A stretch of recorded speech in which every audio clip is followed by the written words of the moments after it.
skin shifter, and I guess my internet blinked out or something. But we're back now. Dun.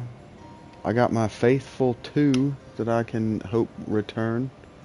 Rachel and whoever the other was that had been watching for like an hour. This feels alarmingly familiar. Alarmingly familiar. I'm sure that couple is merely having another one of their inane spats. Yes, he wants me to buy her a ruby. Not to get dragged into it this time. Oh no, we're already dragged into it. He wants me to buy a ruby.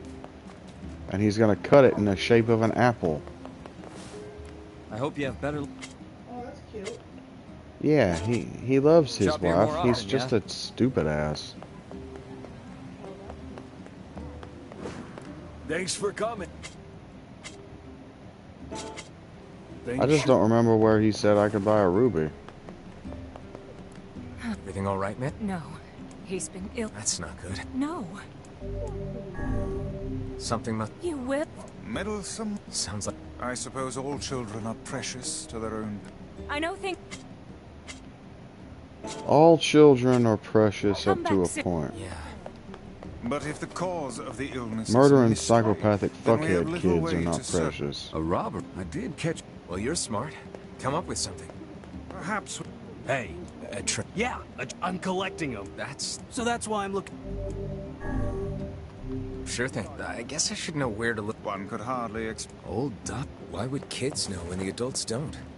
Even the oldest adult in the world is but a child to my eyes. Fair enough, Noir. I mean, Face. My bad, bro. Bing, bing, bing, bing. She's crazy. She smells like farts, but she puts out. What? No, I wasn't talking about you anyway. Why is everything about you? I was talking about Kaine.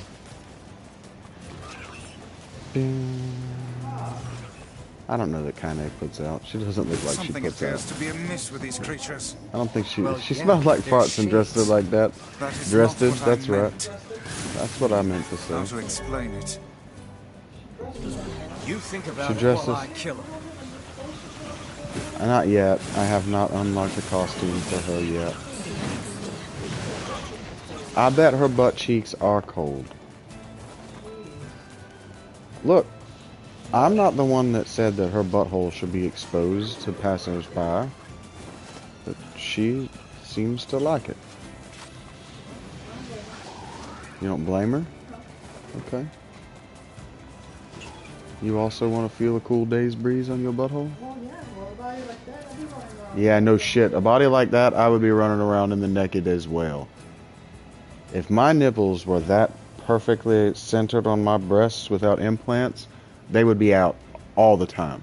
Look at this. It's a biological miracle. That's how I would handle it. You're right. Just wear a Tampax and call that underwear. Go out into public. I don't think that's how that works. Hey, so long as the lips in the hole are over. covered. My life is over. What's wrong? Oh, hey! Seeing as we've come all What? this way, I suppose... I had a fight with my... yeah. But I was saving... That's... Sure, The look All she's right. giving me. And here we go again. I don't know, Hey, actually. buddy, Yeah. listen. Somebody Anyway, just... What do you think? Somebody just scrolled into me saying, well, so long as the lips in the hole are covered. Hey, buddy, listen. Anyway, what do you think? Yep. I'll do anything if you stop calling me buddy. Agreed. My dad likes to call dudes buddy. I like to call... No, I don't like to talk to dudes. But I also use buddy. I don't want that old man calling me buddy. We're not friends. My dad calls every male that he has to engage with buddy. Hello, buddy. Hey, buddy. Thank you, buddy. So do I, on some level. This voice most certainly does.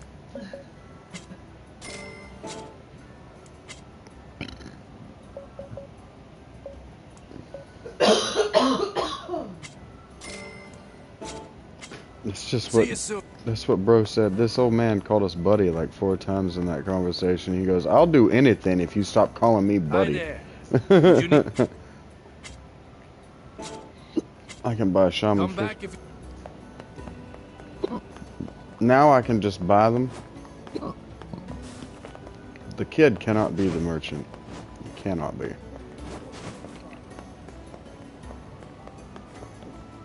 We've got.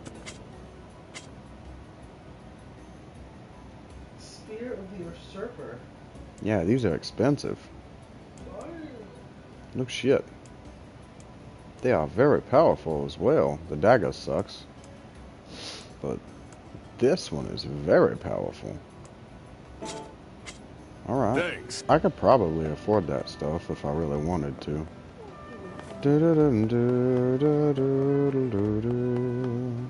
Is it inside this building?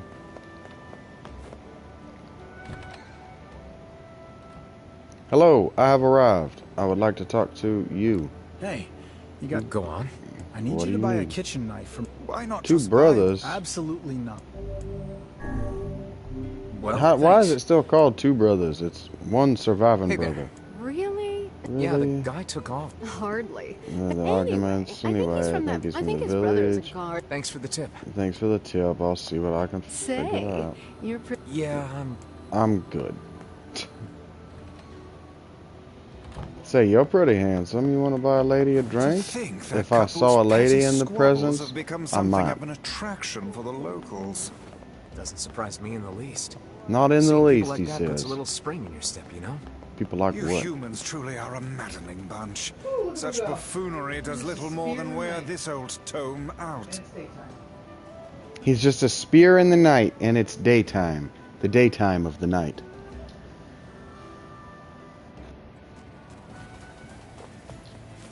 We searched the southern plains back when the wife ran off too, right? I believe we did, yes. Lots changed since then. So it's kind of nice when we find something that hasn't. The fact that couple is still arguing almost fills me with, I don't know, hope, I guess. If you ask me, that particular couple could benefit from a little change. No shit. Not growing up. Royal Fern. Well, that's where those drop. Alright. Y'all are dead now. You pissed me off.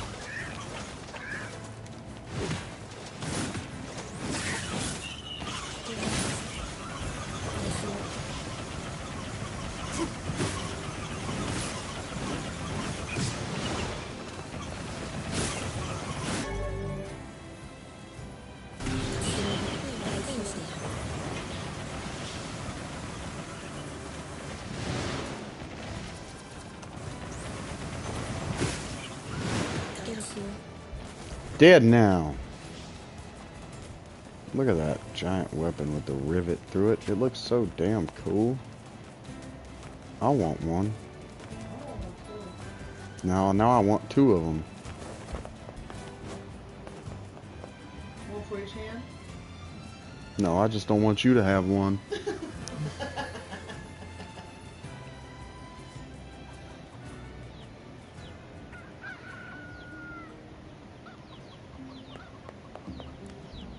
Oh, hey. You're related to the ferryman who carries a red bag around, right? Yeah, he's my little brother.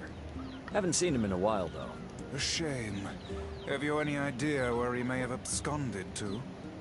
Not a clue. Like I said, I haven't seen him. Oh, that's unfortunate. Oh, but the last time I did see him, he said something about using his ferry to deliver letters. Maybe you should try talking to someone at the post office. I guess we could ask the postman over in Seafront. Just once, I would enjoy receiving a quest that can be solved in the general vicinity of the RC. No shit, Vice. No shit, pal. Just once, I would like one of these people to want me to do something that's right next to him. Hey, you got a quest, so can I hand you that bottle that's right next to you? Yeah, no problem. I got you, buddy. I Oh, cannot believe how many trips we have made simply to track down a single man.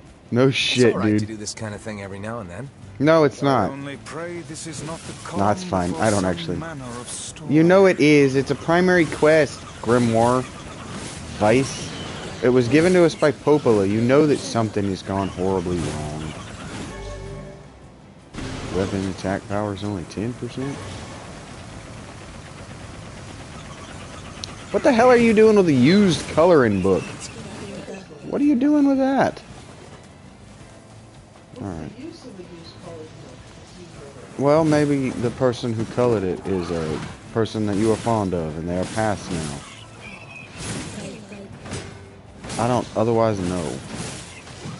Maybe you love the child that filled in that coloring book, and they're an adult now. What otherwise is the use? No idea. That hurt him.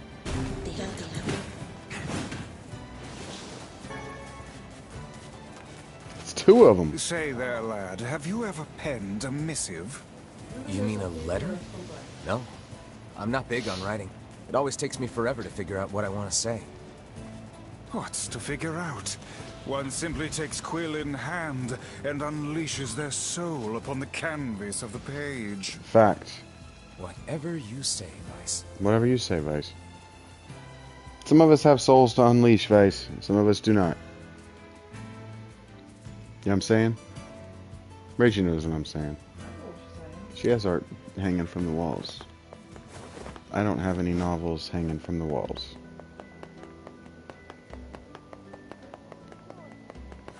I do have one that's building in my mind, and I'm trying to figure out what I want to do with it and how I want it to go. I'm close. Conceptually, the pieces all fit together. I just have to figure it out.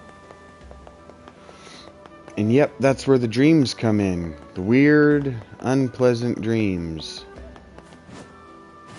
Do it. Yes.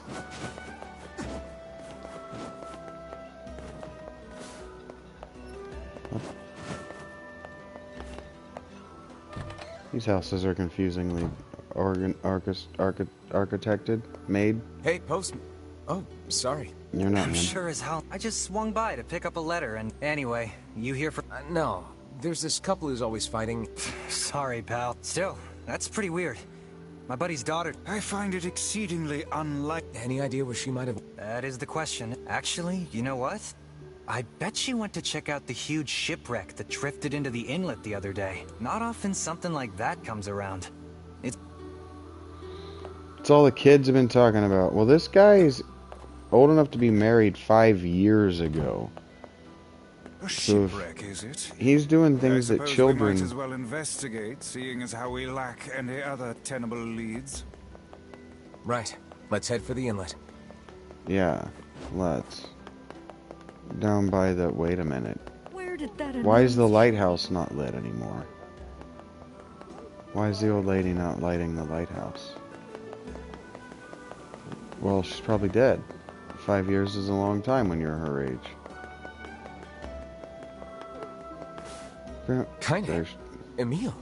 Emil? What are you two doing?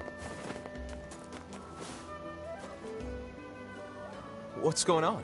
I haven't seen you two come into Seafront in, well, ever, I guess. Sorry for the surprise. Kaine said she sensed something strange in the area. Strange how? Like a shade? Maybe. Not sure. There's some kind of sound or something coming from up ahead. What an incredibly specific piece of information the hussy has graced us with. The hussy. What is it, Kaine? Nothing. I think it's funny. Let's get moving. Boom, boom, ba. Boom, ba, da. Damn it. Boom, ba, da. That's a ship, but that's not a shipwreck. It's definitely wrecked. Well, sure. Okay, that's not what I meant. It's a beach ship. Yeah, but why is the ship in this style? And not in We're the gonna more need to figure out some way to get inside that modern thing. style. This ship is in a state of wanton decay. Yeah. Surely we can find a hole or some such if we put our minds to it. Our minds to it. Indeed. That's not it. I can't just walk up that because I'm not a human person. Don't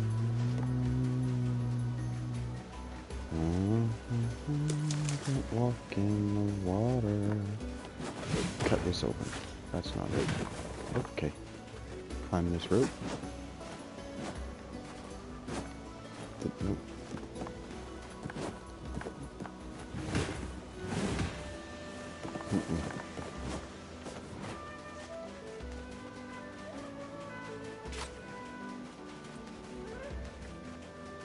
This is a rudder, my love.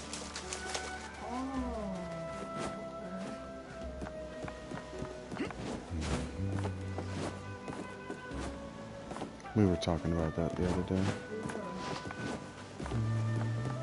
I said something was rudderless, and she said, "What does that mean?" And I said, "It means it lacks a rudder." And she goes, "What's a rudder?"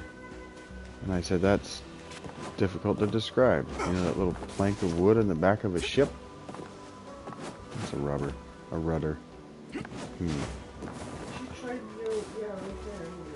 These planks seem to be covering a rather large hole. We can probably get in if we move them out of the way. I'm worried about whatever it is Kaine is sensing. We should make sure we're really prepared before going inside.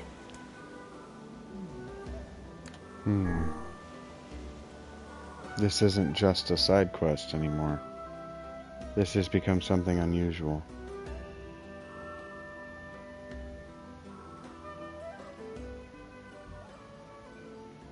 This ship is in poor condition indeed.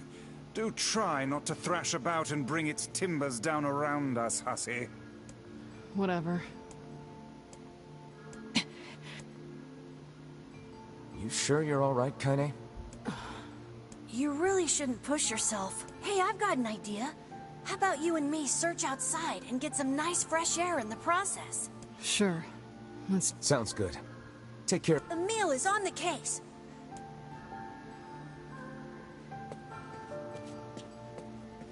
This place is pretty gloomy. I'm having a hard time imagining any townsfolk hanging around here. Well, as we've no other lead, we require a key in order... Well, What? Look there, on the floor. And there's still some more. Huh? Was everything okay? yes. Thanks for helping. Laundry. There was someone over there, and it looked like they had a red bag. I did indeed. Perhaps she is the runaway we heard tell of.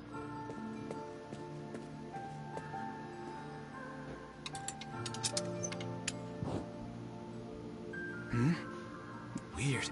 It's like we... Oh, what foolishness. I am certain this room merely contains a secret passageway or the like. Will you bring me an ice on your return trip, Rachie? What is with this ship anyway? There may be clues somewhere that tell of how it ran aground. We're down two boys are missing. Two ice boys. Yeah, I'm sure they're around. They're probably just under the couch.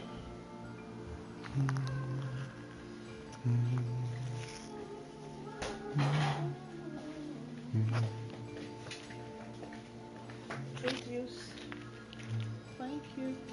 Thank you. Thank 'em yums, my sweet. You're very welcome. I'm very, very welcome, you say? You're very welcome. It looks... Pleasure. Perhaps we all... Yeah.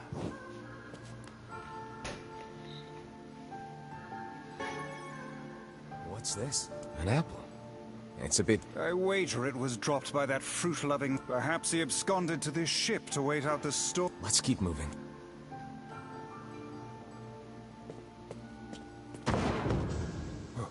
Oh, what? Sounds like it came from the floor above us.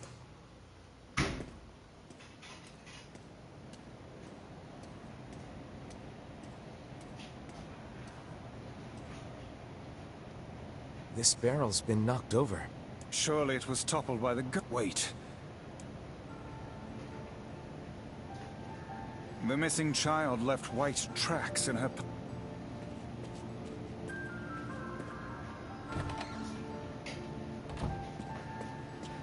Man, this book's got some serious heft to it. It would seem to be this ship's logbook. Records of the routes it traveled, the weather it encountered, and the places it made port. All in a painstaking level of detail.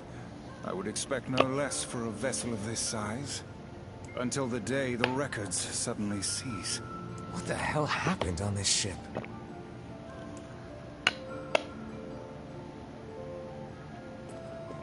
Indeed, Oates.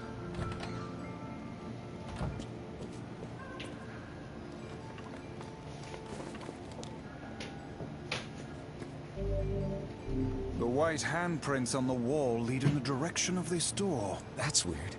How is it locked if the girl just used it? Unless she's actually... I demand you cease your interminable chatter about ghosts at once. The simplest explanation is that she locked the door from the other side. I didn't even say anything yet. In any case, if we want to use the door, we'll have to find a key.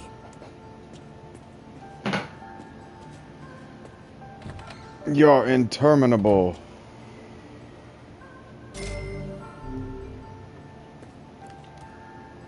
There's a breeze coming through these shelves. That white vase is rather conspicuous. Try Giving it a nudge.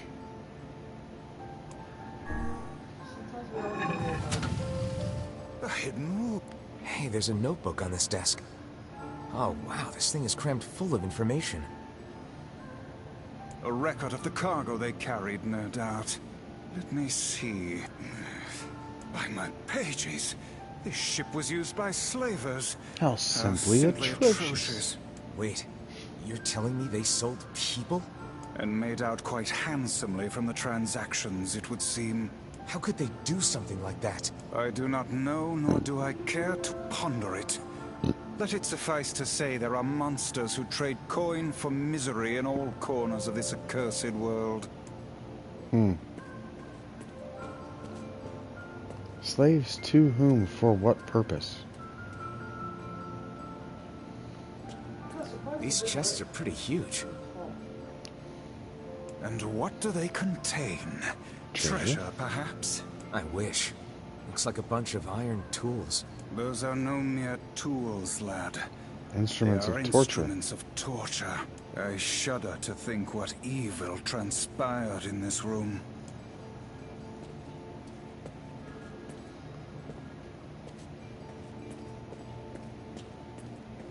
The exit looks walled off, and I think there's something written on it? And in blood, no less. The smudging makes it difficult to pass, but I believe it reads, "Let me out." No doubt they can find their human cargo in this room. That's terrible. We may be able to pass through here should we push the shelves in the outer passageway. We cannot pass through here unless we...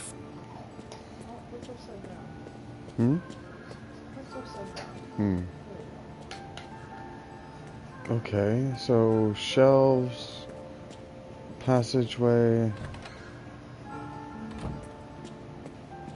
I see. These shelves are blocking the exit of... Only one way to find... I would like to go around them to that item. I see. That will do, pig. Shelves It can no appears to be longer... caught in... Yep. It'll be alright. If it doesn't go any further than that. You can do it, NieR. You can do it. Boom, boom, boom, boom. Passageway key. There don't seem to be any shades around, at least. Yeah, what's that about? Us. Now let no more time be wasted. You would in our think search for the that people willing to townsfolk. do this kind of great evil would already be shades. Didn't mean to do that.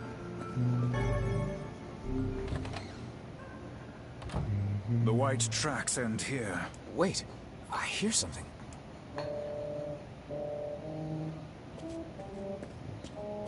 No.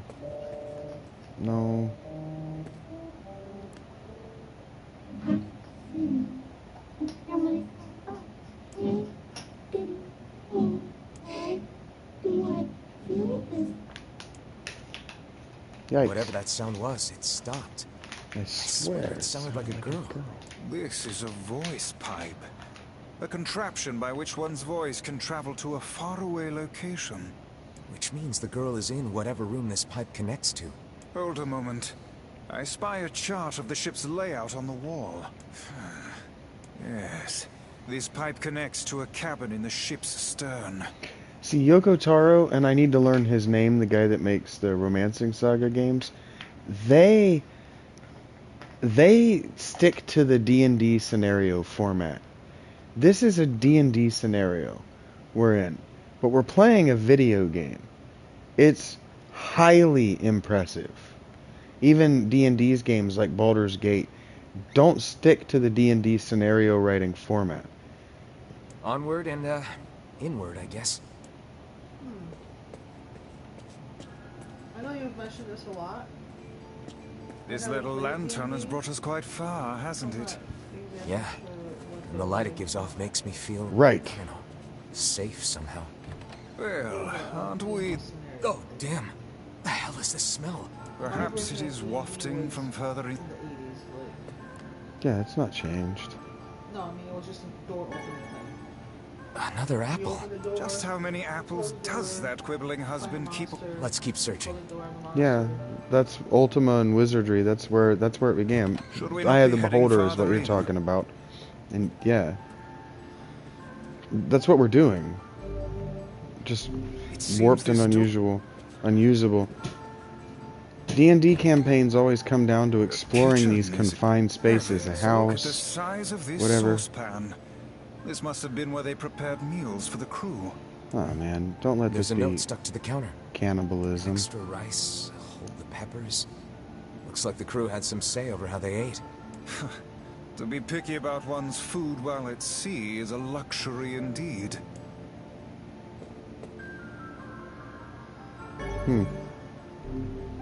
So the crew lived well, but they were slavers.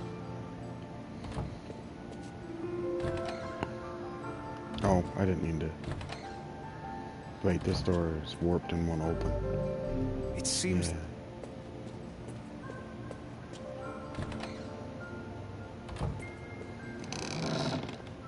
Vice? I think the floor is... Ah! Speak to me, lad. Are you hurt? Might have seen that coming. Are you hurt? Been better, but I'll live. I love that after 5 years of adventuring together, he still calls NieR lad. I can't see a thing down Boy, here. child, you know. What is that terrible stench? Now, he doesn't call him by his first name because the voice actor can't he's not going to be able to pronounce every single possible combination you can type in there, right? But I like that he still talks to him like he's a boy, even though now he's 21. Kind of like how I talk to Mr. S, like he's still 9. I call him like the kid and the boy, you know? I suspect we may have like fallen it. into the ship's hold. The lantern got away from me during the fall. We'd better look for it. And like this, like the you need a lantern, the darkness. Yeah. Is that? This is super D&D. Vice, that's it. We found the Found the lantern. lantern. About time. Might I suggest you cease the celebratory fanfare and light the blasted thing already?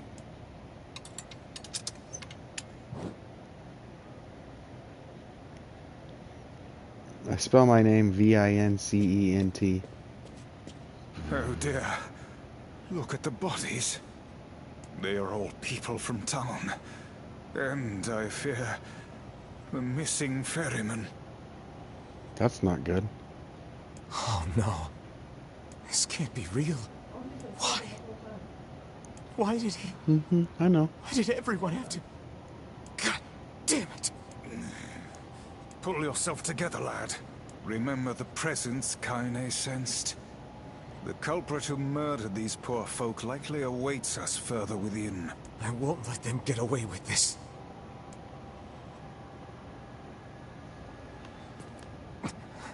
That's enough, lad.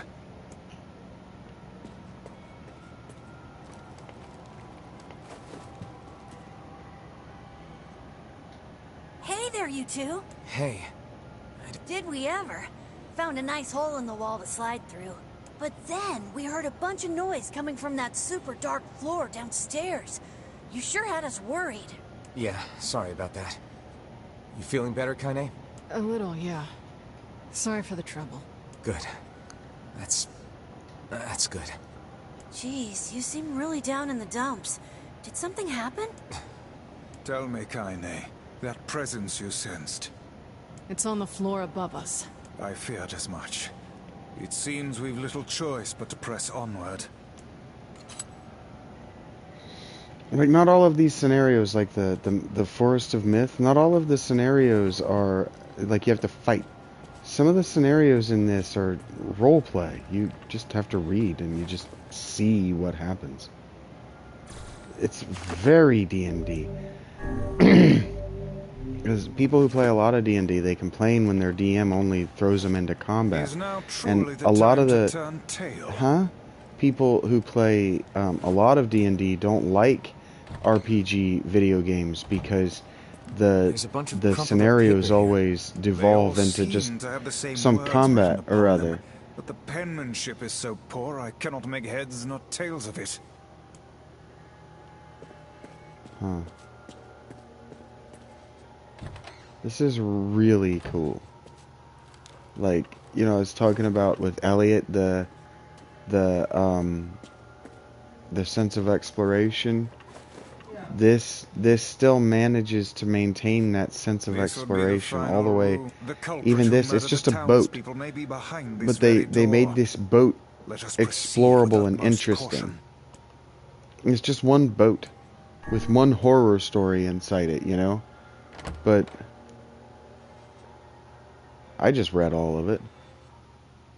It was interesting to me. And here she is. It's that girl we saw when we first entered the ship.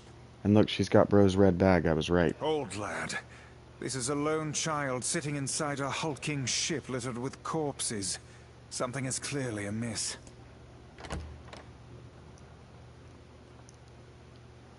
There. This calls to Kingdom Hearts 2. No, Kingdom Hearts in the first. And the pirate ship. Peter Pan. Could this girl be the presence you sensed, Kaine? Ah! Who are you? Oh, hey, it's you. Been a while. Wait, you're the postman. What are you doing Postman, whatever. Oh, I've been coming here a lot lately. Why? I think this girl was on the ship when it drifted in. I've been keeping an eye on her until she's well enough to leave. Hey, so this is kind of awkward, but the girl is, you know, bleeding. I brought a bunch of bandages with me, but, well, how exactly does one deal with a woman's time of the month? Sorry. Clearly crossed a line there. Forget I said anything. Kaine's Stay like, the we don't hell talk away about from it. her. She isn't. Yeah, she's a Japanese ghost child. Clearly, she's one of those. She is obviously a shade monster thing. And an abandoned ship from centuries ago. We'll figure This something is out. a slave You just ship find a way to from get the hell outta 18th here. century. The two of them will be fine, but you and I must withdraw.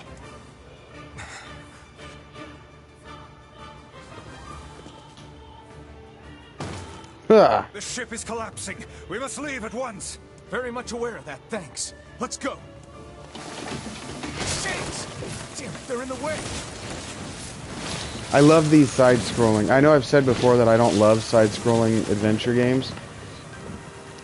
Action games, your typical Metroid or Castlevania. Looks like but we can get out through this that is hole fun. up there. Oh, great. These things regenerate. First person, the top down, the side scroll. Yeah. They use so many different gameplay styles. Keep it fresh. Yeah. Yeah, and the scenarios are appropriate to what you're doing. You're inside a ship. It's side-scrolling, you know. I dig it. I like it a lot. This is fun. It keeps it from getting Glad you boring. two made it out in one piece. That's what I was kind of talking to Mr. S about that a little bit with Dead Space, where he was like kind of not making fun of it, but kind of post-ironically pointing out that it had the obligatory early 20,000s or 2010s turret section. It's like, dude, we wanted those turret sections in our shooters back in the day. We wanted lots of different gameplay sections, styles throughout our games back in the day. We're good, but that poor postman is still trapped inside. We'd better go help him out. No shade would dare pursue us into sunlight such as this. We should use the opportunity to ready ourselves. You do. That's big. That's a big, powerful shade. What on earth?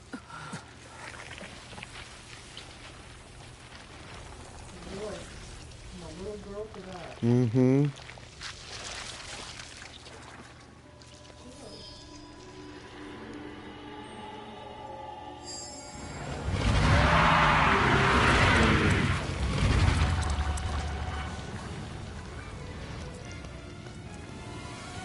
Oh, and look at the hands or faces. Ugh. Why Creepy. isn't this shade being hurt by the sun? That is not precisely the case. It most certainly is being burned by the sunlight. However, its regenerative abilities far outpace whatever damage the light is able to inflict. Correct. It is being evaporated away. It's just healing through Something it. is coming. Get out of the way at once.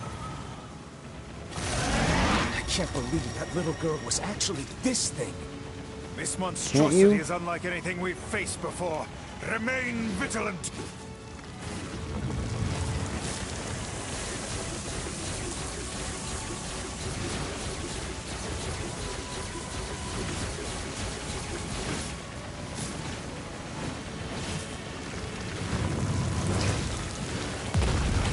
Ah.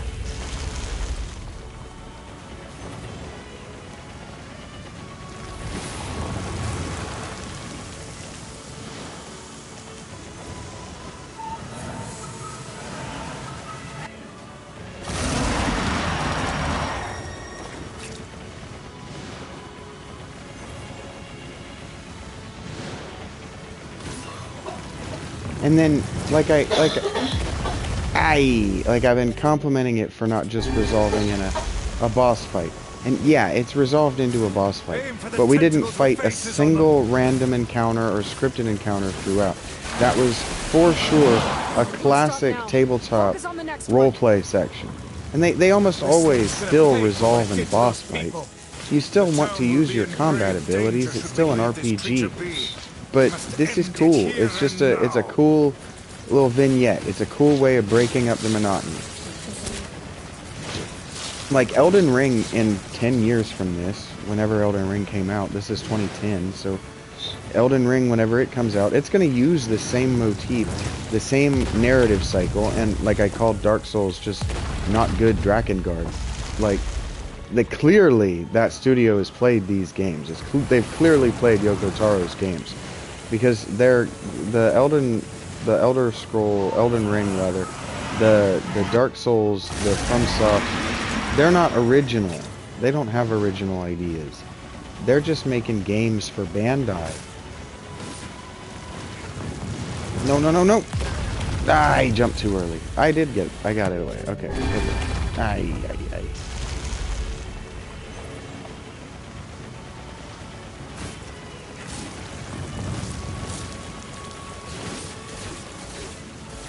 But I get it now. Sort of. I get the Dark Souls thing a little better now. But I also definitely get where their horrible everything ending and tragedy story thing, even beyond that's just kind of, that's like kind of how Asian and Japanese storytelling goes. I get where it comes from. Like, they were 100%, damn it, I jumped too early. They were 100% influenced by these, and these games are bad shit that never stops happening. That's why I never finished this. Damn it.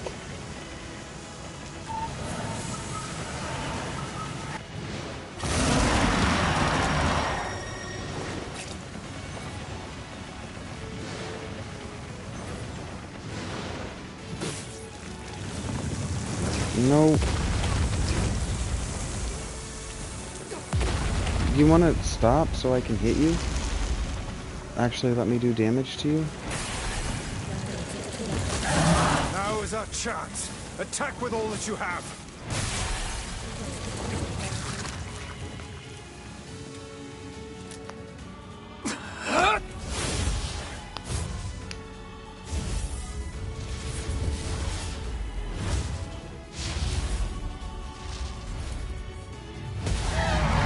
Oh my god, literally punched its head off.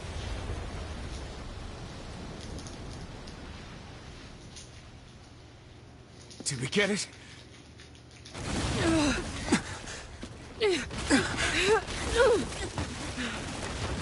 I don't think so, NieR. That was cool. Nicely done, baby. I also, like, I think That it's kind of thing's funny huge. that Kaine's just wearing, like, white cotton panties. Have you noticed that? They're not even cotton. They're not even panties. What are they? They're like Well, the butt doesn't have a back, but I meant in the front. almost like they're just like a bunch of ribbons. You know what I mean? Mm-hmm. Ribbon style. Jesus, it got even To bigger. think it could recover from such a grievous wound. Ordinary attacks aren't gonna do shit against this thing. Here it comes. Dodge! Give me one of its heads. Oh my god.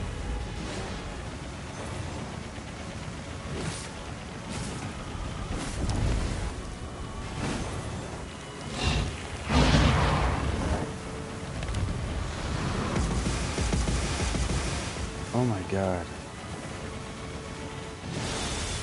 Is this thing turning its body into spears and shooting them at us? Yeah, I can't Can't go over there believe because such I a can't huge swim. shade even exists. Yeah, I have a bad feeling about what shades are. I don't know because the game hasn't told us. Oh my god, I can't see me to know where those are. Oh my god, oh my god, oh my god, oh my That thing god. ain't normal, so stay smart unless you want to get dead. Yeah, no kidding. This thing How do I do this? Like this? destroy the town if we don't stop it. This thing will 100% destroy the town. It's gonna destroy me if I don't stop it. Did it heal that much? How?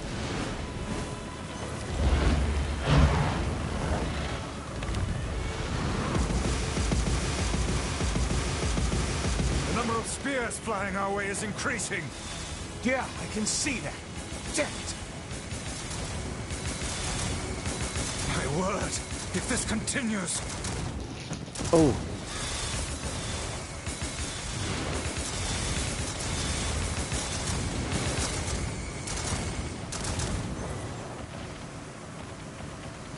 Hey, over here!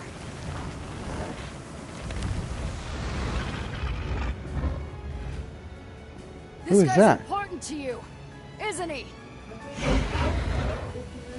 Yeah.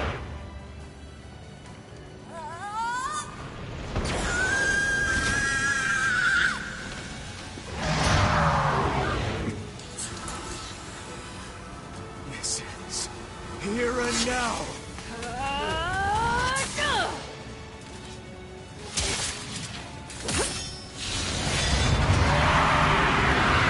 Damn. Oh, gross.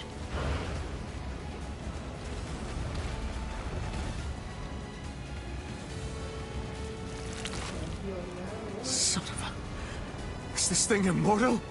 How can it withstand such an onslaught? It reminds one of the Hydra of Greek We'll be in mythology. grave danger if it unleashes that attack. We must stop it.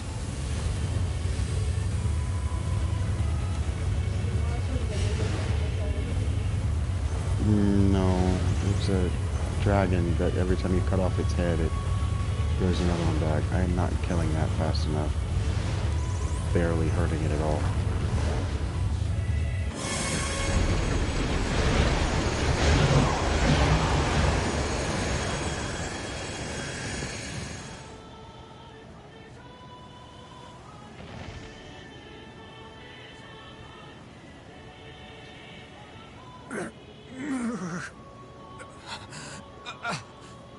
I think we're in trouble. My body won't... Damn it! Fuck! We failed spectacularly. No!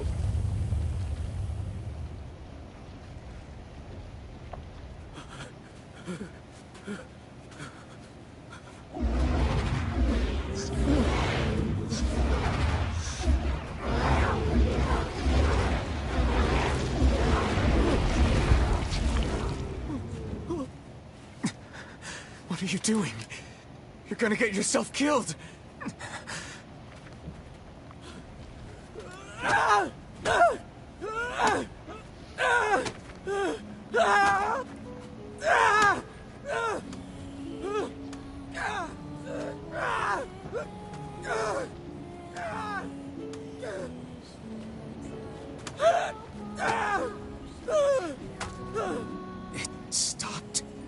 Focus on the source of its magic. Aim for the head.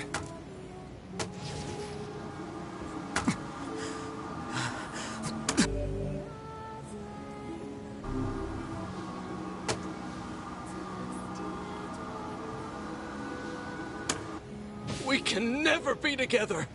You disgust me.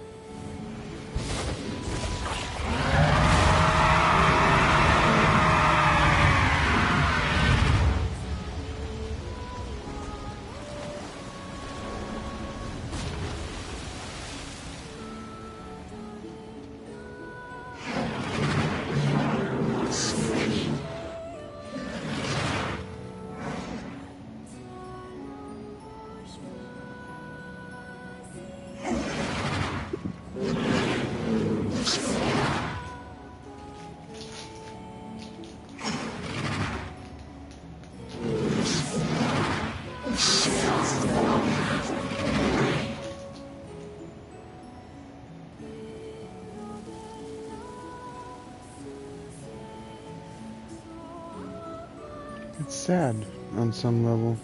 What makes these things?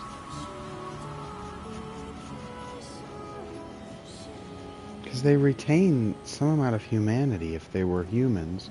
And if they weren't human, they have some sort of humanity. Yes, in the back it's very revealing. I think it's funny that the front is just, it looks like white cotton panties in the front. This just looks like a bikini cut in the front.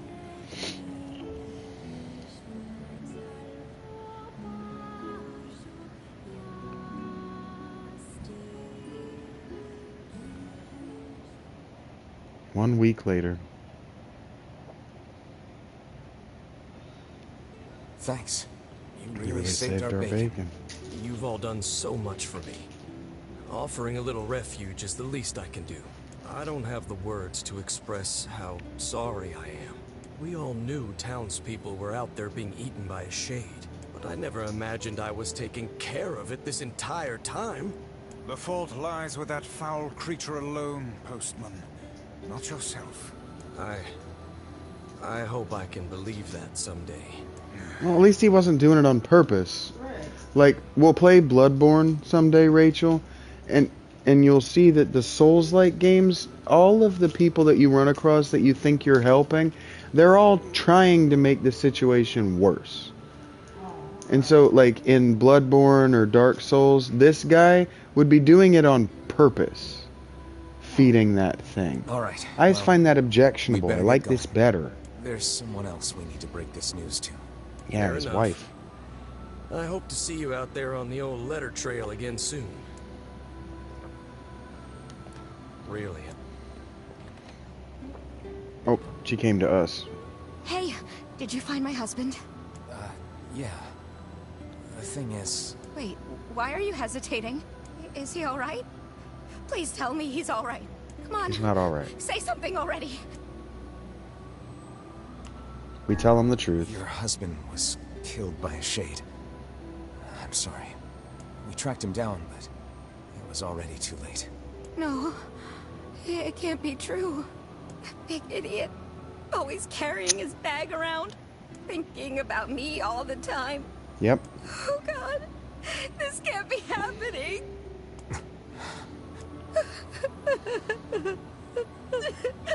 I never did get you your ruby apple. Sorry, sweetheart. You would have had that to remember him by at least. This old tone to think we'll never hear those two at each other's throats again. Oh.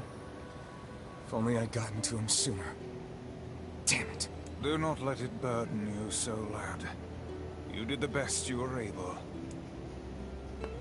Doesn't make it feel any less hollow.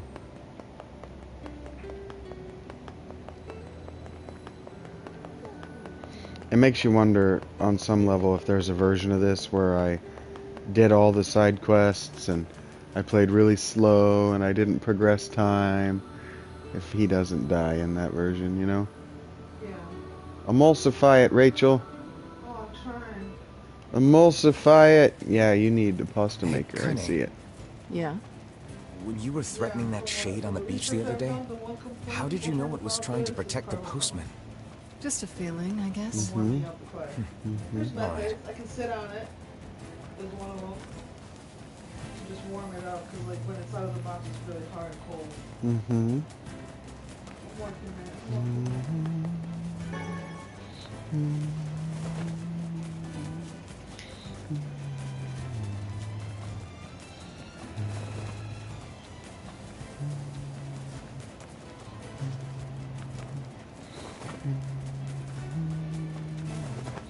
She heard me talking about how cool it is that she can make stuff with clay, and so now she's back at it. I was talking about that, yeah. I don't know. Maybe. Say, what is it? People are saying a shade is... I was hoping... This isn't a very big... I had my own doubt.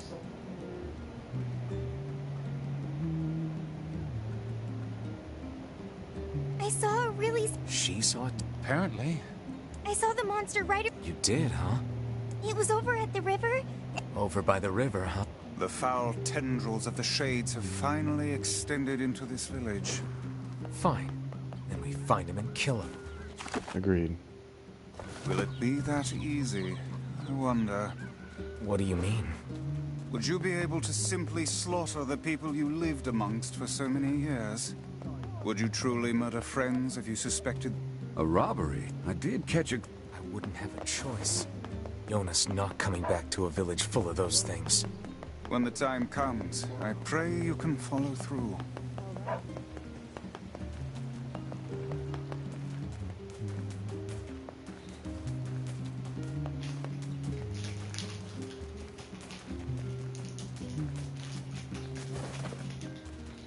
Yeah, when it turns out all these people were shades.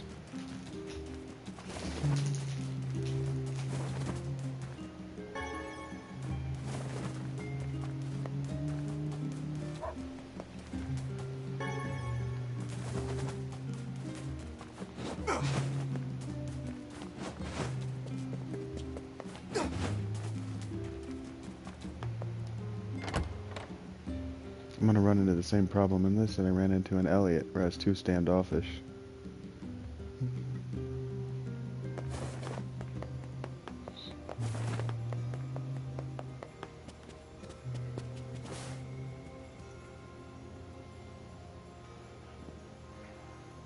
Shades on the coast, the ferryman. That poor ferryman used to tell me stories of the epic quarrels he had with his wife.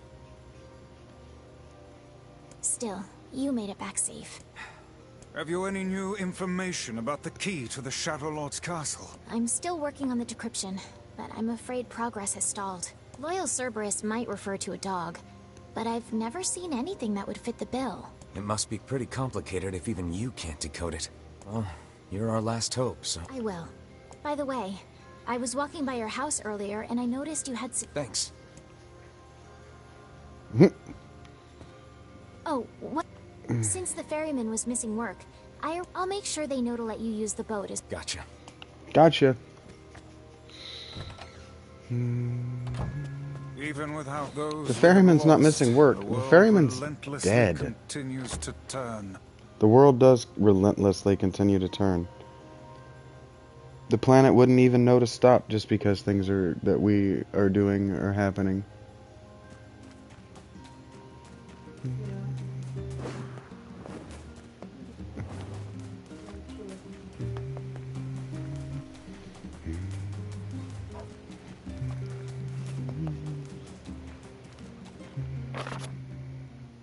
As per Rule 25,656, please consider this your official onus that the King of Facade has chosen to enter into the ceremony of matrimony.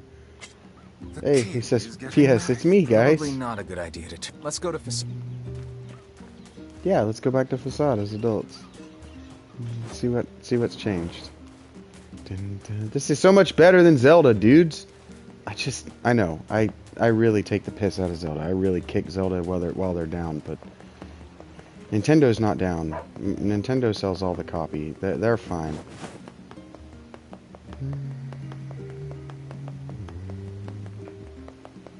It's just so much more ambitious and interesting, challenging. Challenging to me, the player. Oh, there. Where are we going? We're going... We want to go... Doesn't... This will take us there.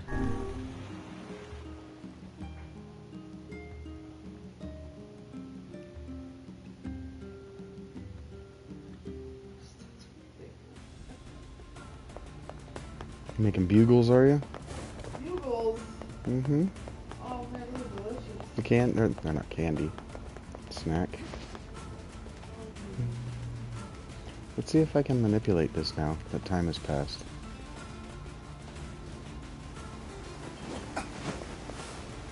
It's a bit. It's out of service.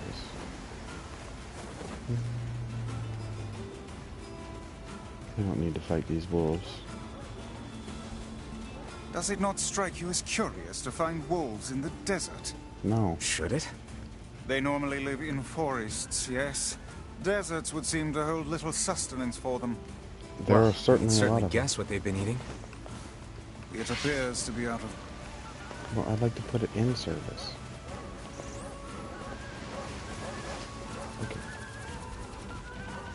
There's still a lot of game that we have left to explore. There is a lot of game here.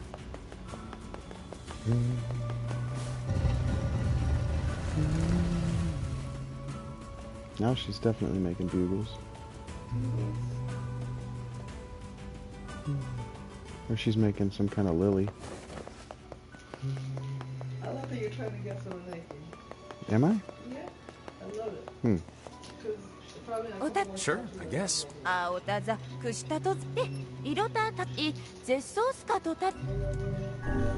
Pink moonflower seeds. If I see them, they're yours, sweetheart. I'm not looking for them, though.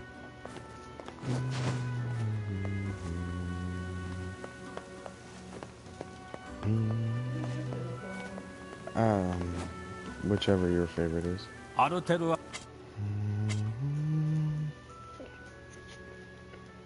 The last I checked, I'm still a dude.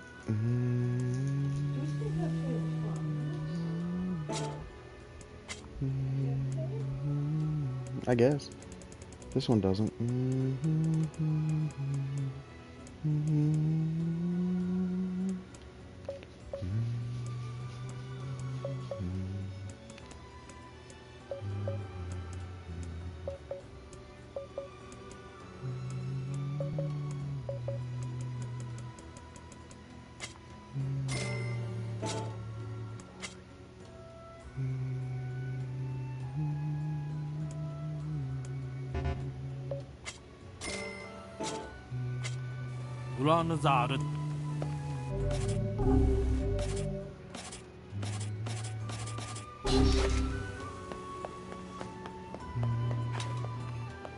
This weapon's crazy powerful.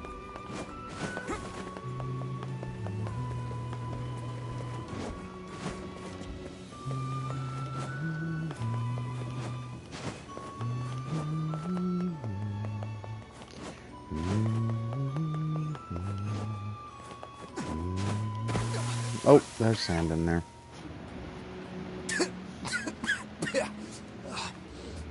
Great. Indeed, diving in sand is an excellent way to lose health. Do try to be more careful. I missed. God, having sand in your clothes is the worst. It makes one want to enjoy a bath for certain. Rice, can you even take baths? Can you even take baths? Yes. Huh. Okay then.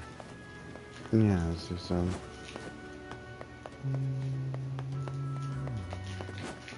He's a book. How is he taking baths?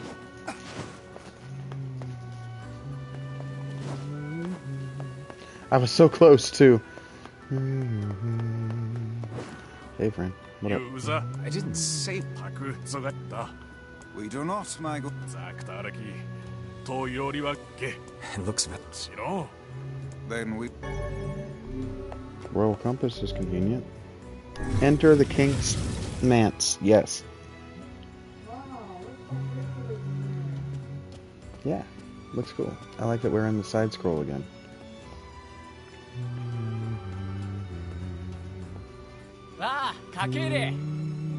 It's been so long. See, coming those to a guys, close, King. they look just like the dudes from that other thing that had the bells around their shoulders, and you were like, those look like guys, and I was like, they look like these people to me. See, they got the bells around the shoulders and the skirts. Was it somebody in Elliot that looked like that? It was 8-bit, whatever it was. It was, you know, the pixel graphics. It wasn't 3D. It would have been. It had to have been Elliot, or yeah, it had to have been Elliot because it wouldn't have been. It wouldn't have been Mana. Congrats. Congrats, bud. My prying, but we are all eager to know the identity of your lucky Oh, bride. it's gonna go badly. How rude of me, he says. Oh, she's tall. How nice to see you again. Hold on. Oh, wait, it's Fira. That's cute. Okay, this isn't going badly. This is cute and happy times. You have grown into a fine example of womanhood. I'm sure you will make a splendid queen. Kaine's gonna want to see this.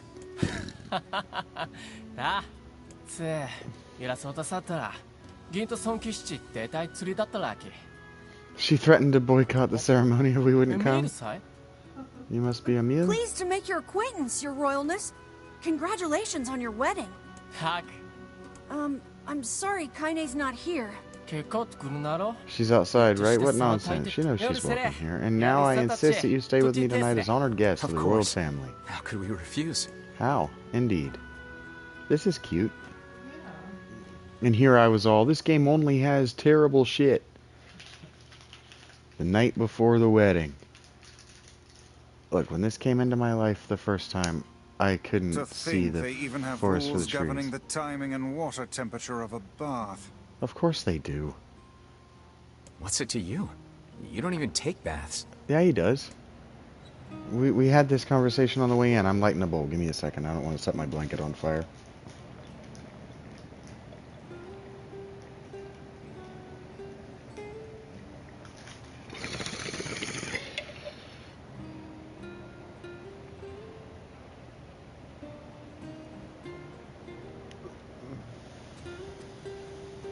Kaine?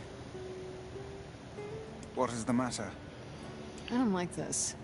Weddings are festive occasions, you know? Should I even be here?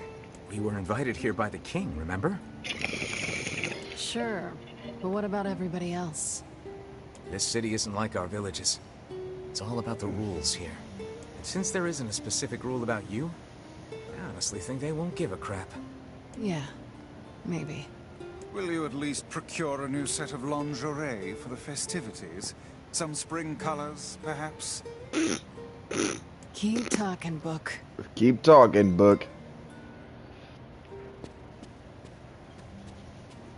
See, that's how I know. That's how I know that this is different. Because they talk shit about her outfit. They're aware of it. The characters are aware of it. And that's how I know that she's not a prostitute.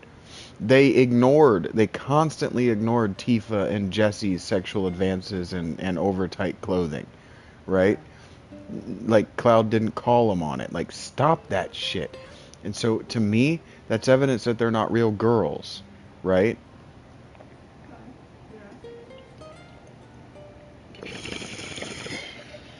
What's up? Just having trouble getting to sleep. Something bothering you? No, the opposite, in fact. I'm just so excited about the wedding that I can't settle down. I bet it's gonna have streamers and dancing and bears on unicycles and everything. I am certain that it's going to have blood sacrifice and something insane. I'm sort of jealous. I wish I was Fira. No, you You'll don't. find a nice bride someday, Emil. Huh? No. Oh, right. Bride. You must be tired indeed if you misunderstood that simple social nicety. Yeah. You're not going to find a bride, Emil. Buddy, he was just being polite. You're not going to find a girl. You're a skeleton. Yeah, that's not exactly it.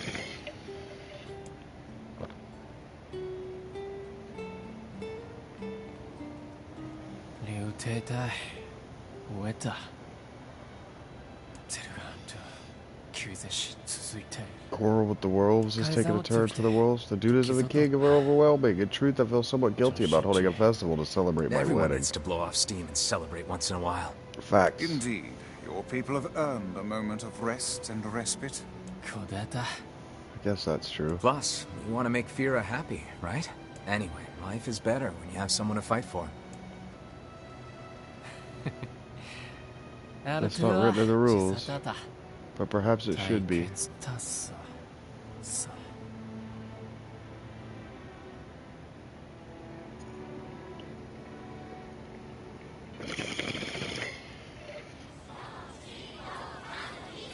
Day of the wedding.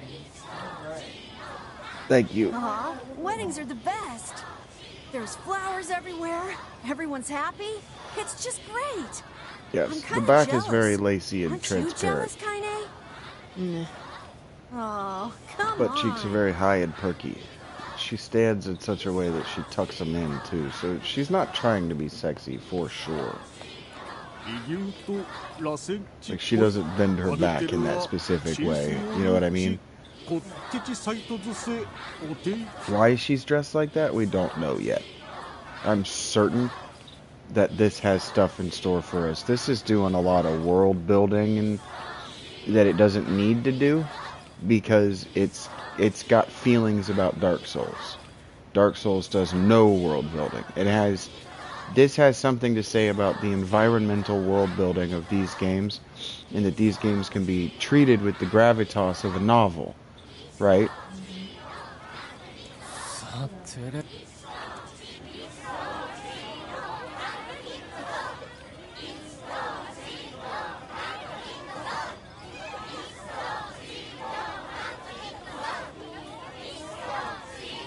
I like that the girls have triangles and the boys have plates.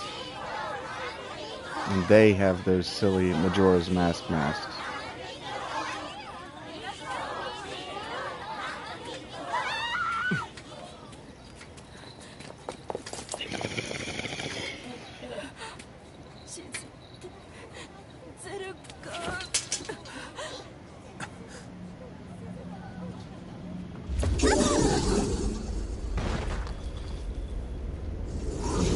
He asked, oh my God, Fear is hurt. He asked, aren't we concerned about there being wolves in the desert? I was like, nah. This is why we were supposed to be concerned. No kidding, that wolf is a shade, Kaine. Thanks for your totally necessary dialogue addition. Oh, I can do The this. leader seems to have the power to reflect magic. Oh, so stop shooting it with magic. It looks cool though, doesn't it?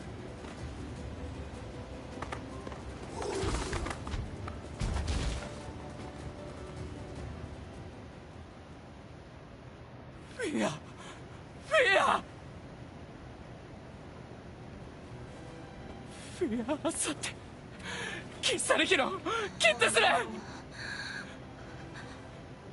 改ざん草ちあっちあれフィア答えよれるゆたくなんだあたきおよりかちすれてたく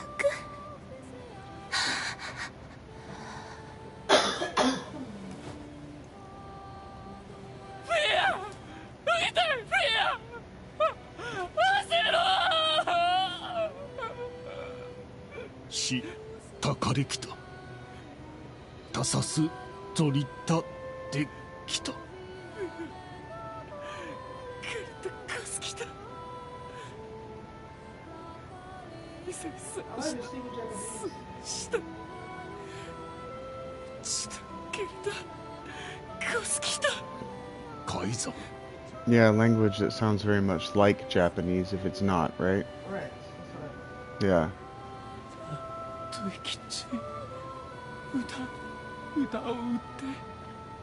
Yeah, remember we had to learn their language in order to do their quest? So I like that they're not suddenly speaking English, is what you're saying. And I agree with you.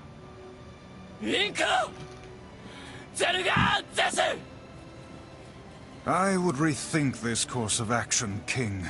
Ahead lies a battle you cannot win.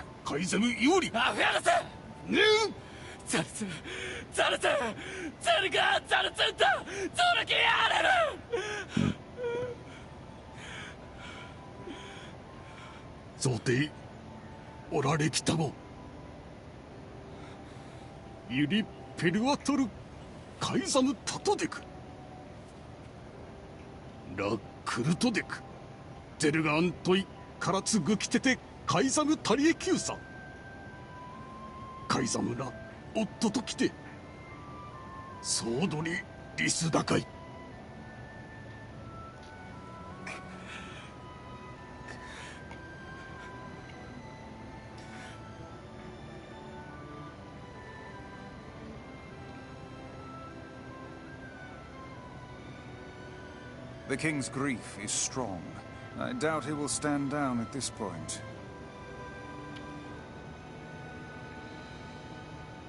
Yeah. I'm guessing he'll run off to take on the wolves any time now. Will we let him go, Ryan? Of course not. Hell, I hate the wolves too. Then we must prepare for the fight. It will not be an easy one.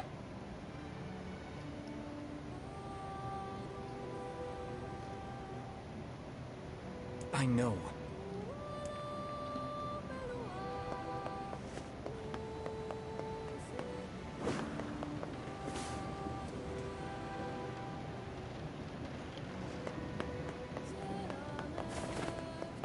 Damn. I liked her.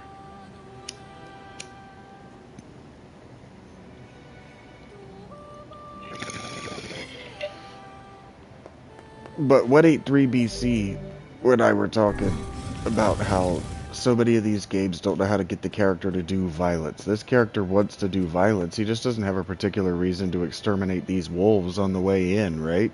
Yeah. We have the ability to do this. All we have to do is say, King, we got this. Sit back. But it's going to strip the king of the honor of his revenge. Yeah. So we have to take the king.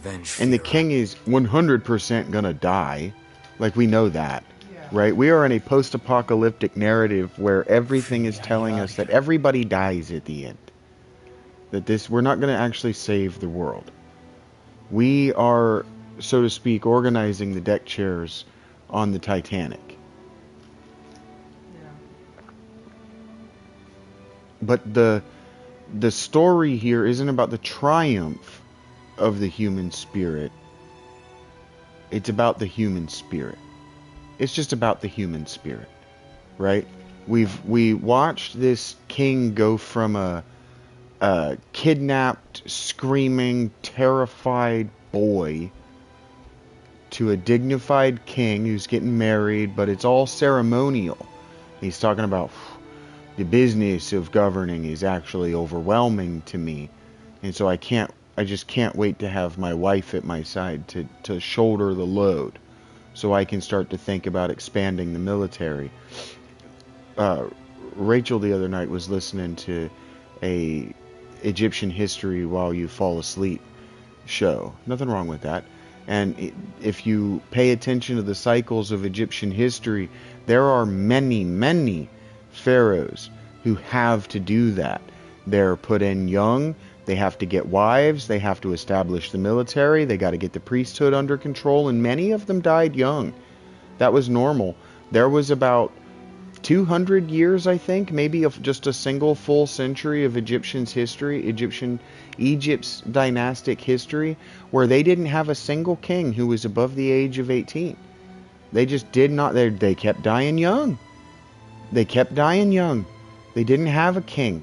Maybe it was lived to adulthood, but it was certainly there wasn't a single king who ascended the throne who was an adult for at least a century, and it was completely destabilizing to their civilization.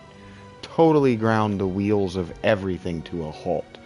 And so what we're seeing here is the same. A civilization that had to elevate a boy to kinghood because the king was all but ceremonial. It's ceremonial. Their lives, because of the rules, are fixed. They're just as fixed and rigid as this sand. You see what I'm saying? They're allowed to flow, but they're allowed to flow in the direction that is appropriate to civilization. Because that's the only thing that's keeping them alive. Because the existential threats of the desert and now the wolves are more than they are prepared to handle with the technologies that they have. The king just opened trade routes, but it's been 5 years. If you play 4X or grand strategy games, anytime you open a trade route with a foreign civilization, it doesn't matter the spans of time that are being elapsed. It takes 5 to 15 turns in typical gameplay for you to start to recoup a profit. It costs a lot of money to establish markets in foreign cities because you are responsible for all of your infrastructure. And if between you and they call it Kime's town, not Kime, they call it Shags or NieR's town, right? Between you and Seaport is that town, and between you and that town is a desert full of hostile wolves. You're not making a lot of money. Yeah. Your goods are expensive, they're foreign, they're strange, and how many Donald Trumps do you really think Seaport is sustaining? Very few, if any. You see what it was built out of. It's built out of concrete. It's not growing. This is the apocalypse. This is a time that is desperate to survive. And how many children do you really see running around? Very few. Yeah. This is a time that is in desperate peril. And this king knows that he has to suicide himself for his people. But he also knows that they might not have a rule for what to do in a secession crisis of this nature. Are you making Vivi? Cool. The cloak. I didn't even see the hat yet, but oh, the hat is perfect. Stunningly good. The only thing it doesn't have is the little mouth, and his might not have that. Anyway, I'm sorry. Oh, she even gave it a person shape instead of a sphere, it's an oblong grape shape. No, but his head is a grape shape. Yeah.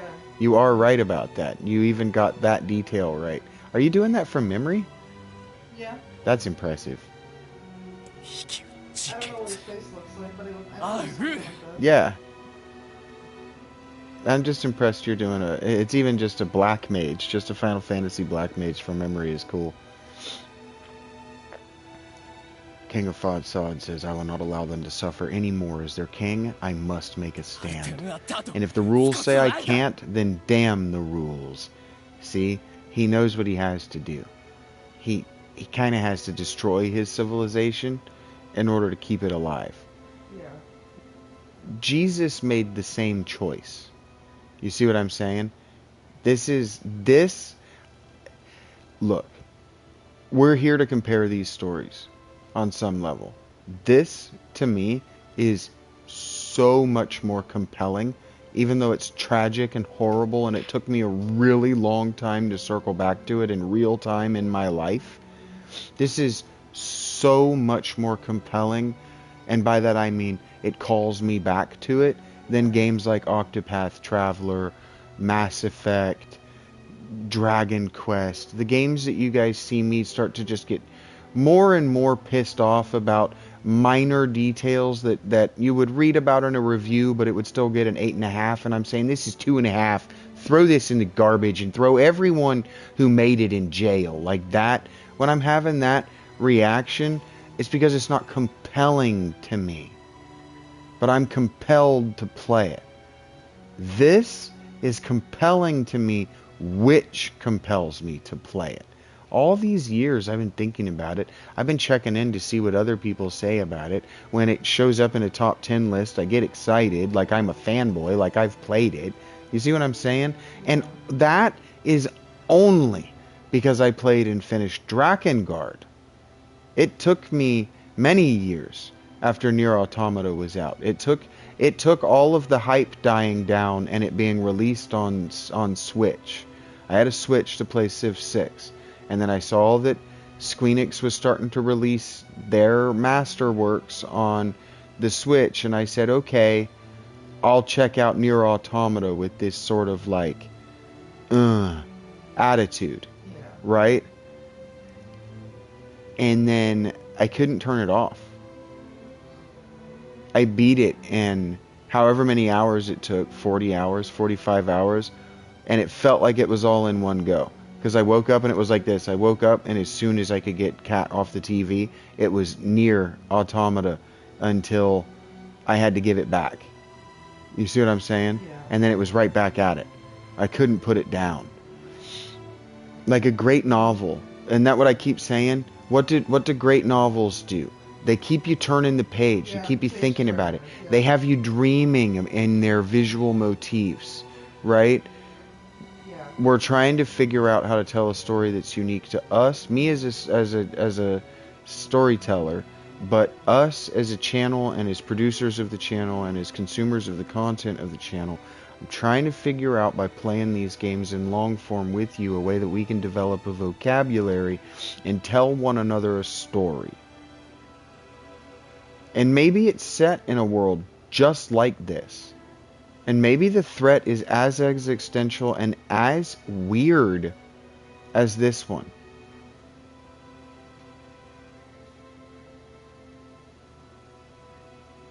It's hypnotizing watching her make Vivi's belt around his hat. The wolves who attacked were only a fraction of the pack. How will you fight them all? And count us in. He says, I will not be defeated. How will you fight them all? I will not be defeated. It's for Fira. Kaine, you can't speak to a king like that. If this is indeed the plan, then let us make haste. We can ill afford another tragedy. This world can ill afford another tragedy, the book says. See what I'm saying? This is a world on the absolute brink. Not of survival, of existential crisis. At any moment.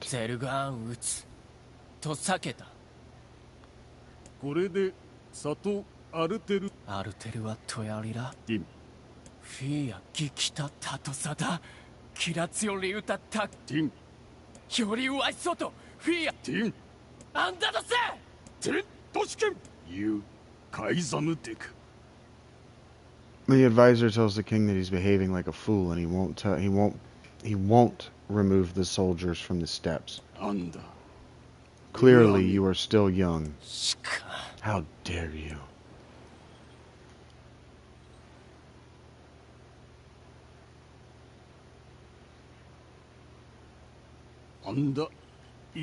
Queen Fira was kind and a kind and gentle woman.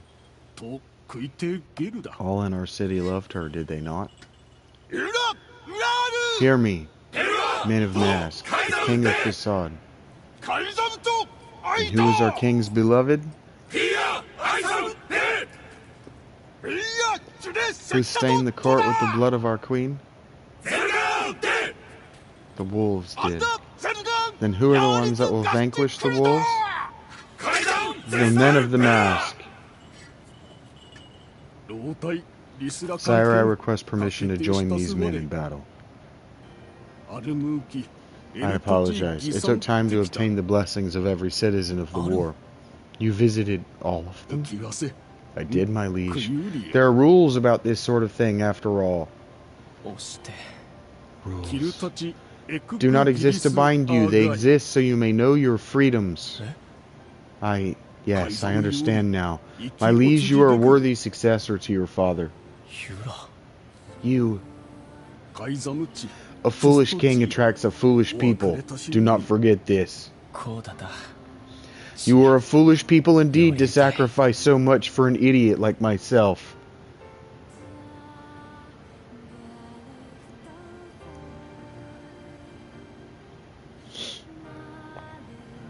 That's the way it's supposed to be. This is their den. I'm sorry to ask so much of you. Forget it. It's for Fira. Let's move. We would do it anyway.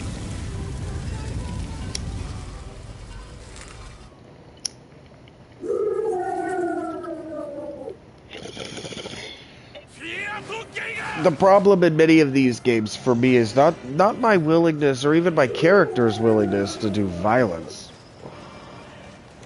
The wolves appear to be targeting My issue is falling in love with these characters.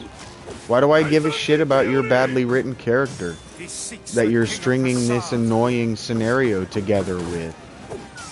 Why do I care if the only reward is nudity at the end? That's not a real reward. Porn is too easy to access now. Such dogged, unwavering defiance. Why do these beasts hold Dogged, so much get it? rage?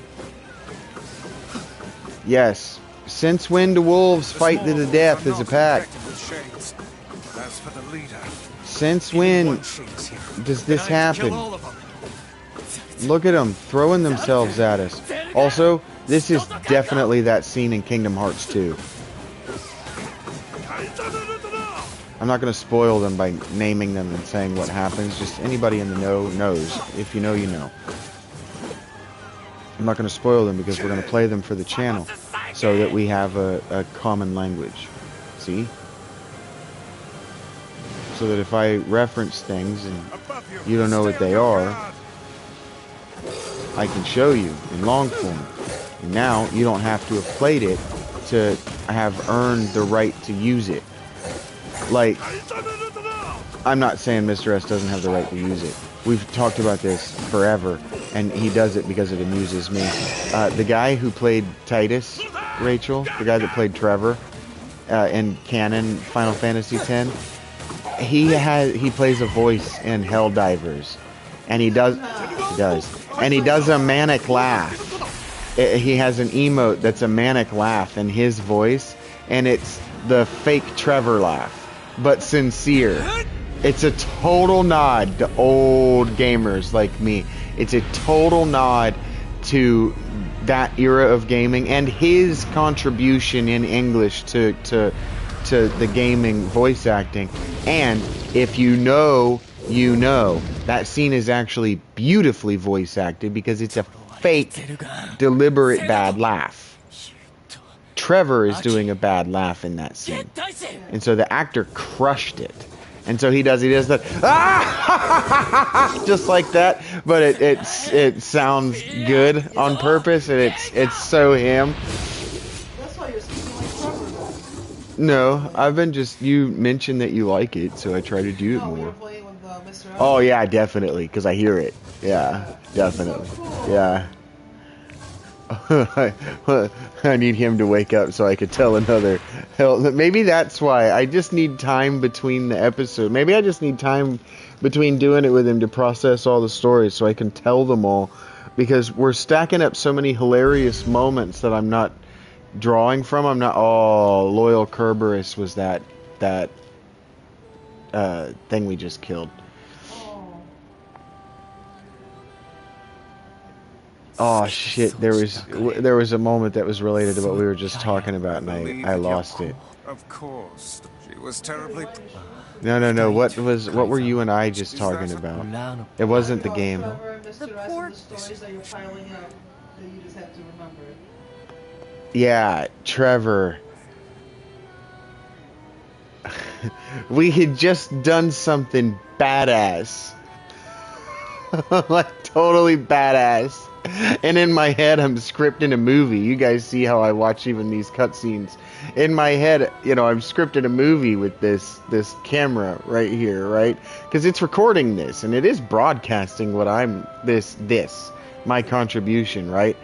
And so I'm just me, and I need him to be around to tell this story, but I'm going to tell it again and see if he corrects me on it and see how he tells the story. So I'll just tell it twice when I see him again. we had just done something badass. And I was talking shit to the robots. And I said, do the laugh.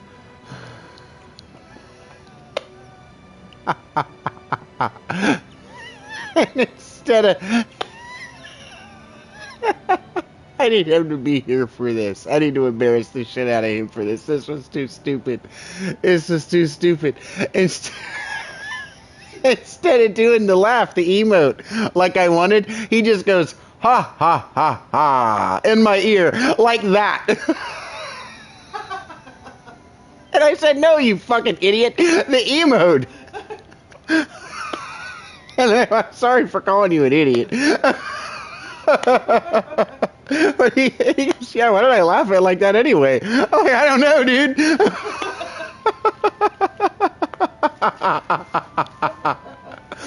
I'm glad I remembered that. See, this is why, I think this is legitimately why my brain freaked out this morning. I was really struggling. Spasms and everything. I wish I were exaggerating. On some level, I'm glad Rach is here because she acts as another camera. This is the last of them. Now we can find the Shadowlord. And Yona. We certainly can. Hold on, Yona. I'm almost... Now, we're playing this instead of Elliot. We've stopped our platinum grind and we've just put a pin in my competitiveness. I wanted to be the first person to platinum it, that kind of thing. We're visiting this and Romancing Saga for two reasons. It is the shape of a pentagon, yes. The pentagon is in the shape of a pentagon.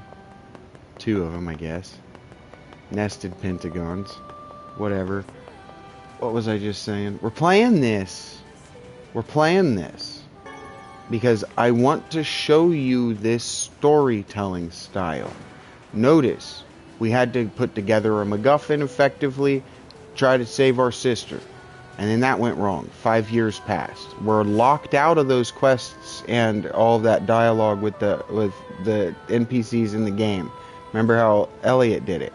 When we beat it finally, it goes, alright, you're locked out of all the... Anytime we progress time in the story, we were locked out of the side quests behind us. Yeah. Right? This has that same gameplay progression style. He is the only person I'm aware of who uses this way. This studio. I'm pretty sure this was Creative Unit 5. They don't use it in everything, but they use it. And they use it effectively. They know how to pace a video game like this. Whether it's a 4 or a 5-act structure, because they don't use the 3-act structure. The third act in Chinese or Asian storytelling is actually when they drop a twist that makes you reconsider everything you thought you knew leading into the fourth act. So the fourth act is Act 1, but recontextualized. And then the fifth act, if it's only a 5-act narrative, like you just finished that show, The Price of Confession, that's an 11-act narrative that left her after the conclusion of the 11th act going, what the fuck? That's deliberate. That it has a name.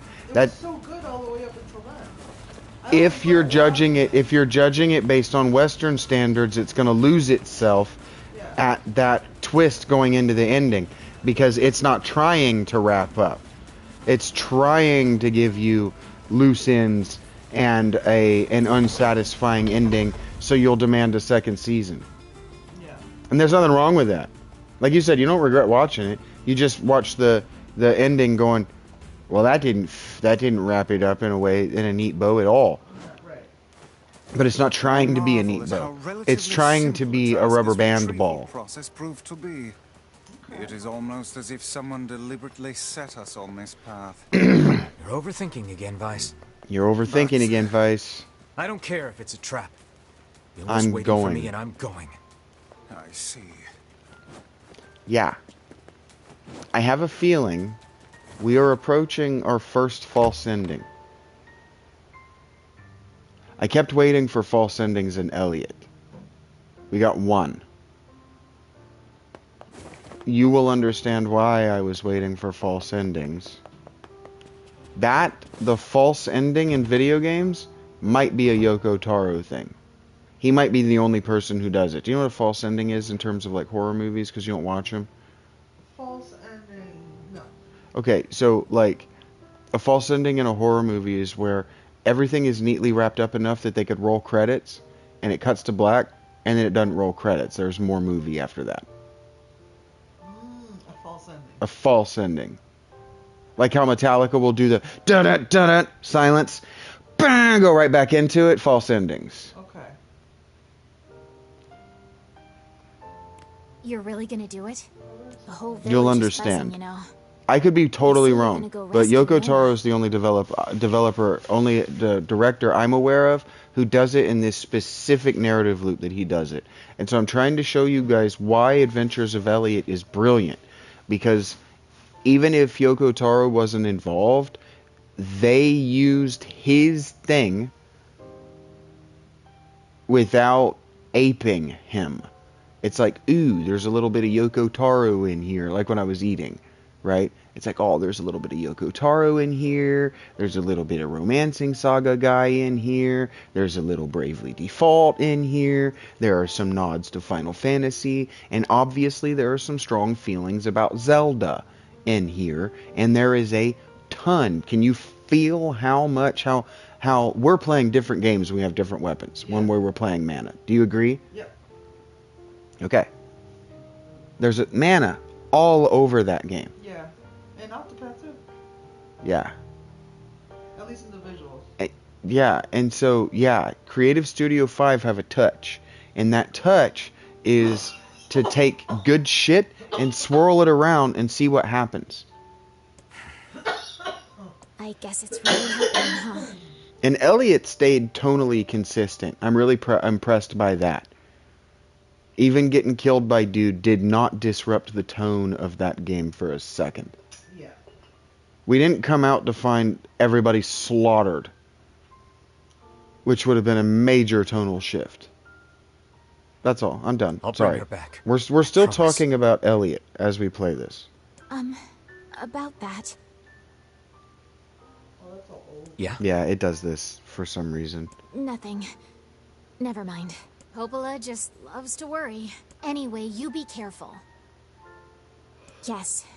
Do be careful. Popola and Devila certainly dress like fucking twins. Aw, man. Twins that dress alike creep me out. Every school I went to in my grade, there were twins like that. And it creeped me out before I saw the friggin' Shining. What is that, Rachel? If you were a twin, would you want to dress like Fuck no! Probably I would. He's me. We're clones. Yeah, but you wouldn't, you could wear that on Tuesday, I'll wear that. I knew a pair of twins that could do the alternating words thing. Yeah, that's creepy. It's fucking weird. They're clones.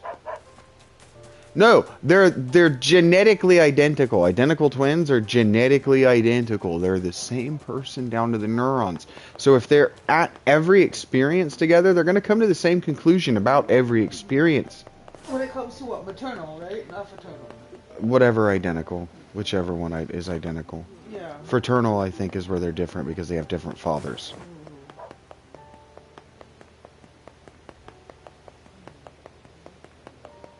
Actually, I think the different fathers is rare. The fraternal is because two sperms, totally cursed one him. egg. That's... Yeah, so it would be maternal. Two sperms, two eggs. Yeah, it is creepy. I've had a couple of... And then the maternal, where it's one sperm, two eggs, or whatever. However the hell it works. Twins are weird, man. Twins are weird. Oh, there. I'm not getting after anybody for having a twin. I'm just saying, I've known a lot of them, and they're fucking weird. Oh, there. I didn't have cousins. I have cousins who are twins. I think one of them has left us. Boobs. But, yeah, I've just known a lot of twins. And weird doesn't mean bad. Right. It just means ooh.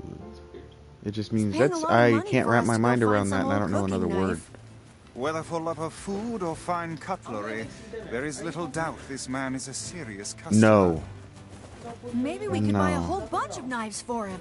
Then we'd be rich. No. If he had 20 arms and could wield a weapon in each one, I'm also certain he would. Don't even joke about... Damn it. I almost shouldn't have bought that spear. Because this is more powerful than the big sword I was using. No, wait. Yeah. That's funny. These are very weak. He would hurt. Why would I... Ow! Fuck you, pal. Look at this spear. Is super powerful, bruh. Just a great many knives for Ow. himself. I'm not buying that guy a knife. Guys, this is a really stupid conversation. Yeah. Thank you, NieR. He goes... You couldn't hear any of that, could you hear, Rachel? That conversation. They're arguing. We have a side quest to buy a knife for this dude. For some fucking reason, he wants us to buy a knife from the brother, the blacksmith duo. That's it's not a duo anymore. And so, fucking Emil and the book, what's his name, Vice. They're arguing. This game has so much to say about this genre at this time. They're arguing about whether why we should even be doing this, whether we should or shouldn't actually follow through with it. And then Emil goes, NieR, what do you think? And he goes, guys, this is a really stupid conversation. Can you can it? And I'm just like, yeah, I agree. A really stupid conversation. But I like that they didn't. I had no choice to turn that off, so it wasn't. I don't consider that being forced on me. Conversation. They didn't force my character, who up until this point has not liked that shit, to like that shit, right? This dude doesn't care. He took the job to take the job. Maybe there's a version of this dude if I take all the side quests who cares about that stuff, but this dude isn't that dude. You know what I mean?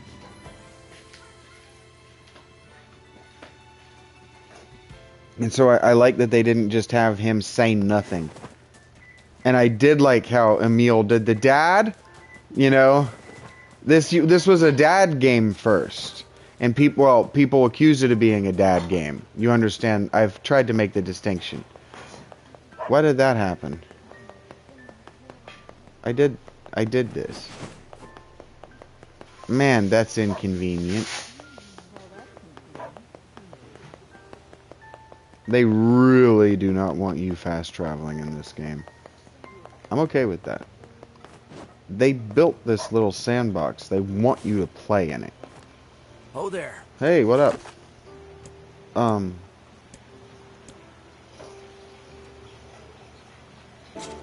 Oh. What am I even doing?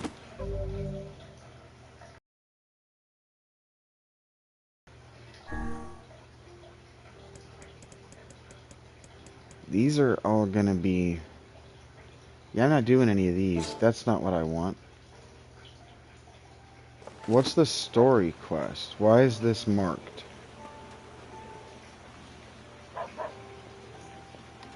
Let's go talk to...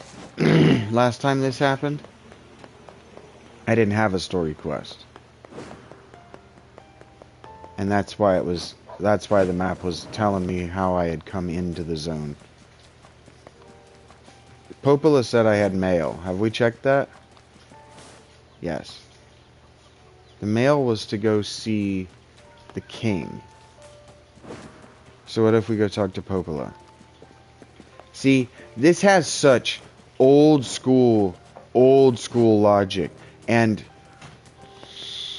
that's probably damning to some people. But you think to yourself, what do I know about this world? What do I know about being my character? Well, my character goes to Popola every time he doesn't know what to do. Or he does side quests. But those side quests aren't going to progress the story. And none of them suggested Popola. So what's up, Popes? Oh. Shit. What did Popes ask me to do?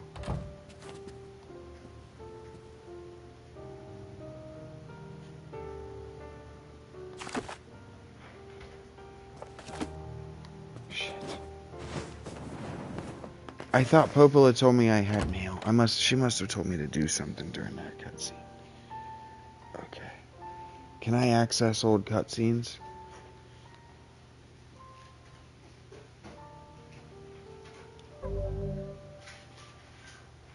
From a Vice notes.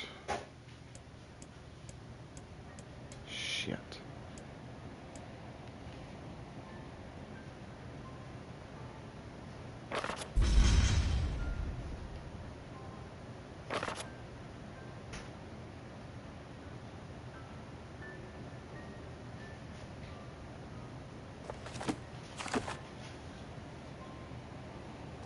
I can't zoom out and get the world map.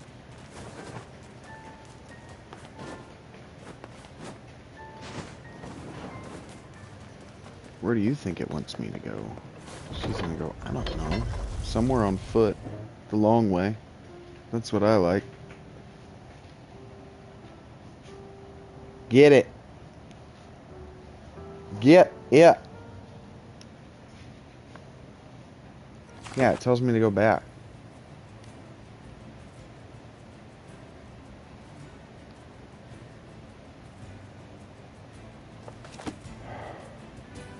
Alright, I'm gonna need one of you assholes to talk. Can it be you? Oh, thanks, buddy. That didn't do much. But thanks for actually looking up at me instead of right into my dick like the dwarves in Dragon Age Origins do. Dum, dum, dum, dum, dum, dum, dum, dum. Yep. He either played for too long or he's as beat as I am.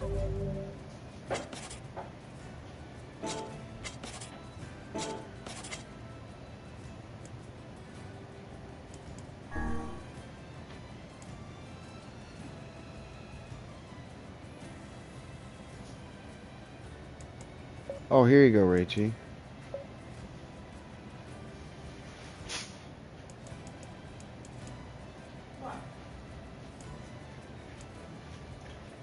I found the health bars for the enemies, and I turned them on for you.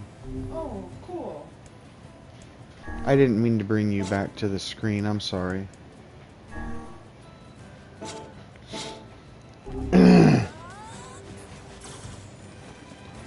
Alright, nerds.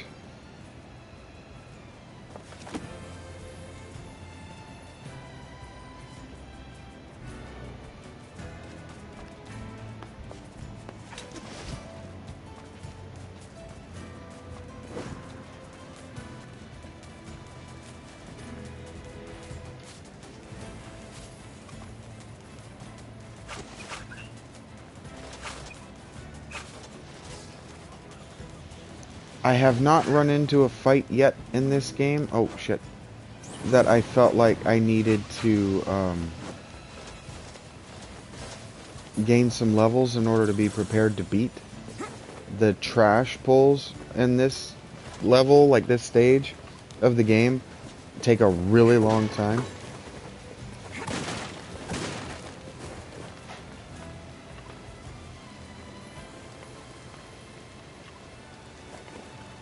This just has such old school sensibilities. I would prefer that it tell me what my primary quest is, but I find that when I remember that it's not gonna, I pay better attention. So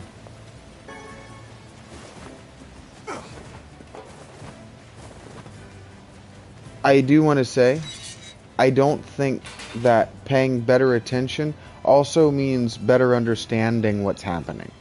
Just because I was able to complete the game because I paid better attention to the quest dialogue doesn't mean that I better understand what I was just shown by the quest dialogue. It's like, on some level I'm thinking about how I see a lot of people now on the internet talking about how Arthas was no good in World of Warcraft, and Blizzard messed up Arthas, and couldn't disagree more. Great. Things are great. Couldn't be better. You don't seem too Doesn't matter. No one cares. Folks don't go in. Shade you armor? can't work on weapons that have... Why not? Shades tore up all the elevator machinery on the first floor. Can you make those parts? Hold on my broken motors and batteries. What can I help you with?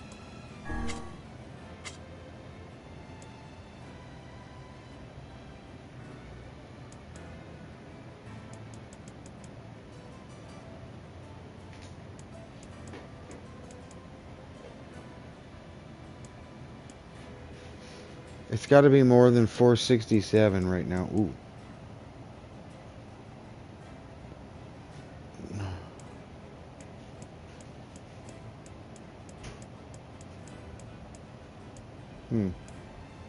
What's the point in investing in the swords? They're so weak. Is it that they're faster? It's so cool looking. And, but there are swords that are more powerful than that. Weird. Fluorite? Broken motor? Silver ore, broken motor. Okay, we'll find some broken motors and stuff and we'll go back in here. You're insane, dude. So the blacksmith is going progressively more crazy. It's this way, right? Was that crazy giggle? Was that just him? Yeah. He's going progressively more batshit as he goes scavenging in that area that killed his brother.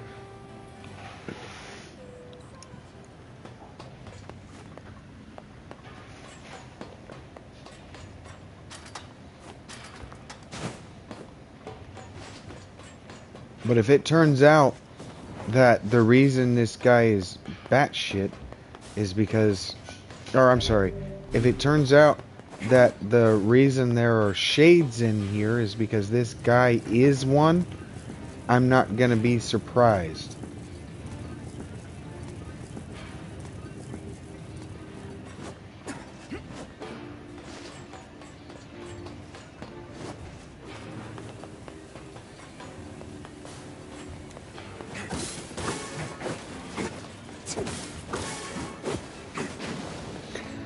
See, what I thought they were trying to communicate to us with the cutscene where the little boy, you know, his brother gets crushed under the rubble and he looks up and he sees that robot that we killed on our last venture down here. I interpreted what they were trying to communicate to us as that boy and that robot were going to be friends. And so when it turned out that that robot has a shade riding it, I kind of anticipate that that's the boy's shade. Because I have a feeling that the shades work in Kingdom Hearts rules. And that they're like heartless. That they're like... Because remember... you guys, I didn't read it out loud. And so you guys very likely didn't read last night's Forest of Myth vignette to conclusion. Nobody was in the chat and my voice hurt. And I just didn't feel like it, frankly. There's nobody to be disappointed by it. But in the little vignette, the little text adventure vignette, to conclude the Forest of Myth, the second time we went there, you go to a tree, and then it switches perspective to the tree. And it turns out that the tree has a shade attached to it. And that the tree was a somehow organic computer, that it was designed to store memories, human memories, specific human memories, and that those human memories had evidently become corrupted by, or the tree itself had been corrupted by a shade. And so the way the text vignette worked, it's talking about the tree and the tree's experience and how the tree is really struggling, and then we show up and we're described as destroying a shade, and the tree is asking us to stop killing it. So the shade in the tree, the kind of organic memory housing, and this tree, that's very much something that Phil K. Dick was writing about in the 80s, maybe the 50s. I don't know when Phil K. Dick's catalog was actually composed. But that's what Blade Runner is about, for sure. The replicants become these biological stores of human memories. That's why I've seen these things, I've seen the rain on this planet, you know, and all for naught or whatever. That brilliant line at the end of the first Blade Runner, whatever it is. That's what that is, right? The movie is about how these things, replicants, aren't treated like human, and they aren't treated with the human and the dignity and the sanctity of human life. And so this is already asking us to think about what it means to be human. Does it mean to have memories? And does this shade remembering being human mean anything for us? Because it was also spitting out, or yeah, I want to use the term ejaculating. It was vomiting out or spitting out these crystals that it recognized as memories, but those crystals, those were a metaphor because it was in a dream world as well. So we were kind of in the dream of this shade for a little while. Certainly we got to see the way the shade self-perceived. And it's just really got me wondering about where this is going. What the shades are. Because if the shades are... It said when... one of the text adventures said when they got close to me, they got close to NieR, that it felt warm again. It felt like having a soul.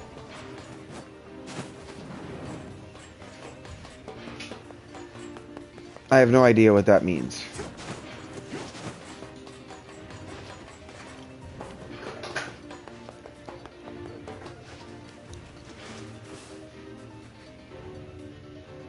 But if it's Kingdom Hearts rules and these things are their souls gone rotten and having left their body to go do evil things, which is a Japanese thing that can happen in Asian folklore. What am I thinking of where that happened? Well, fuck, I mean, that's kind of the premise of bodies. If you go back in time, you split into two people, but it happens to Piccolo in Dragon Ball.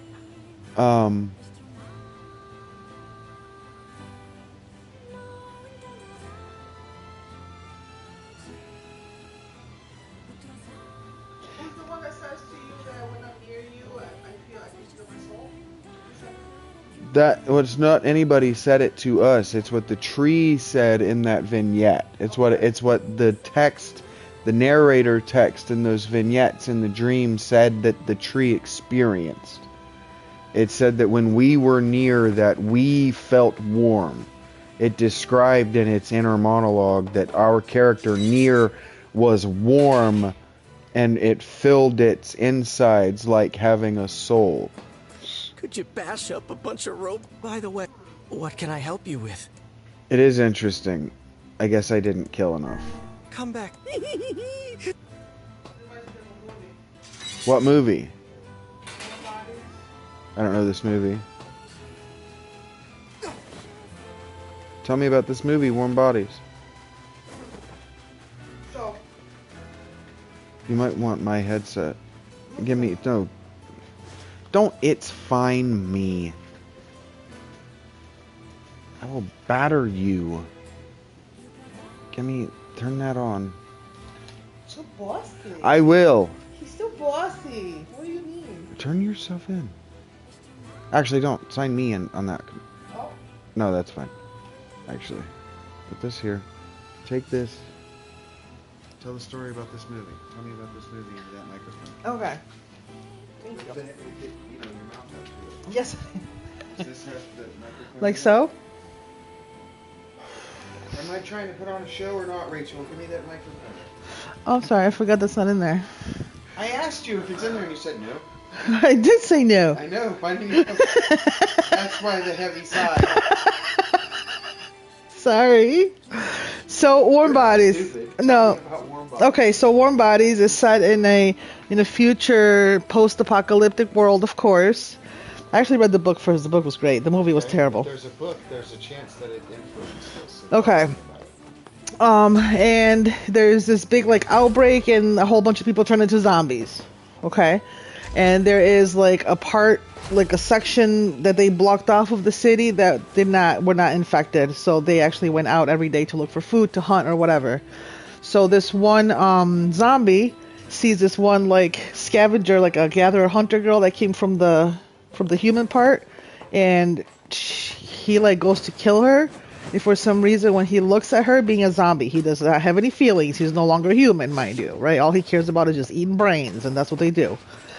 But when he saw her and he went to kill her, he couldn't do it for some reason. So instead, he kidnaps her and like takes her back to like where he hangs out to be near her. And all of a sudden, like there's this one scene that, he's like, because you can't talk if you're a zombie. You're like talking like this. All of a sudden, he's like trying to make words, and he's looking at himself in the reflection of this airport, and she comes and stands next to him, and you just see like the glow of his heart go boom, boom, just once. It's kind of like her being near him woke up the humanity, brought him back to life, brought up the humanity back in him, and this becomes infectious. Just like everybody that got infected being a zombie, now love is actually infecting it, or the zombies are being infected with love being brought back to some kind of humanity. So that's why when this tree said when he's near me, I feel warm, like I have a soul.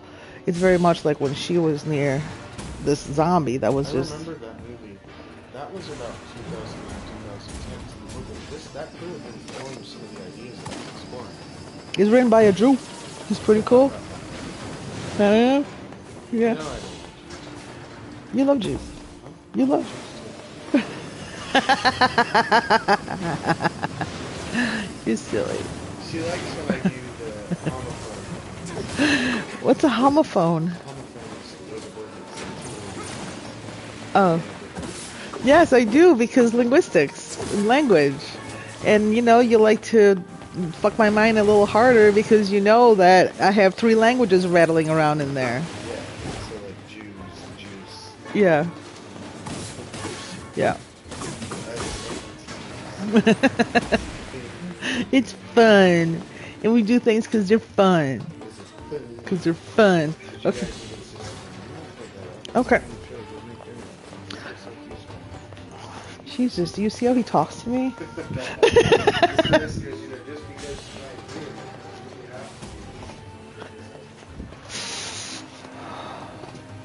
This guy, am I right? Yeah, it just doesn't hold like doesn't mean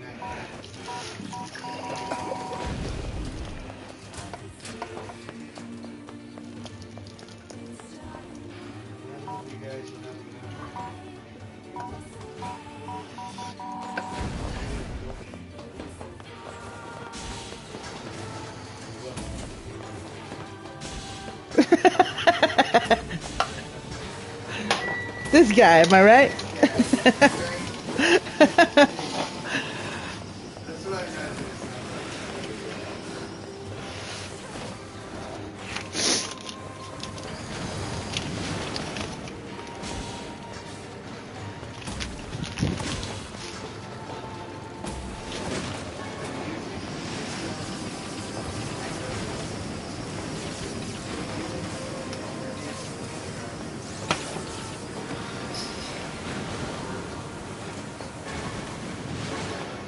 See, to me, this music sounds heroic, like something amazing is about to happen.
Yeah?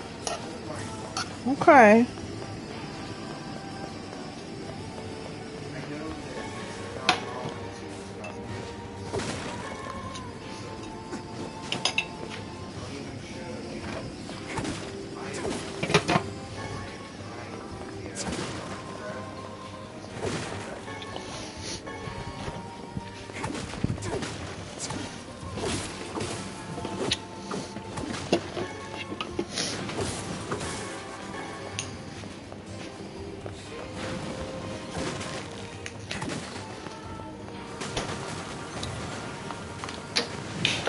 Oh, jeez. Oh, jeez.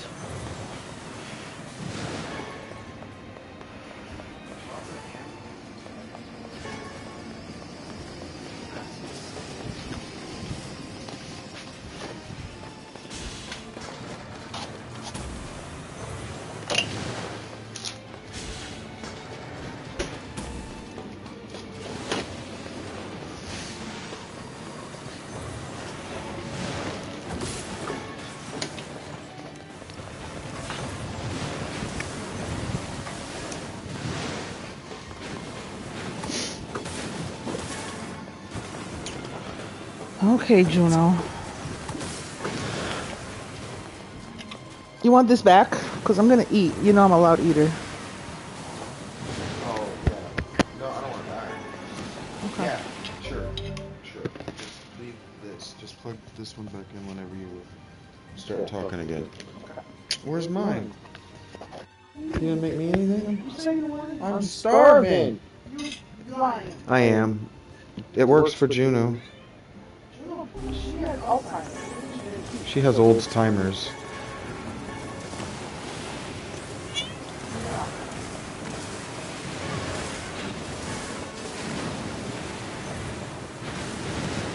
I'm hungry now. Nothing. I'm just fucking with you, Want some babe. mac and cheese? Kinda. What kind did you get? Shells?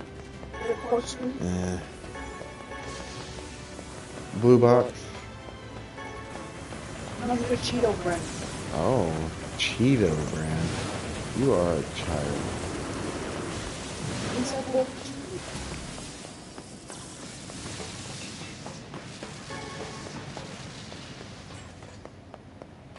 Oh, they had feelings about that fight being over.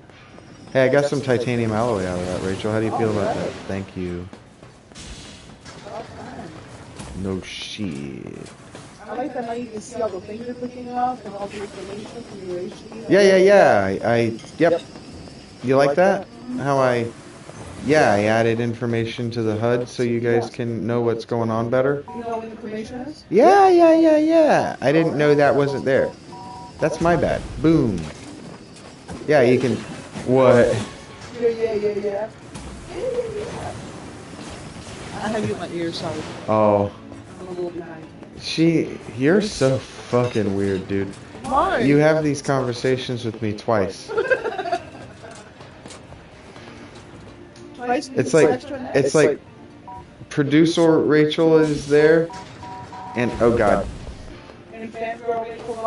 And then fangirl Rachel shows up seconds later. This one's gonna be hard.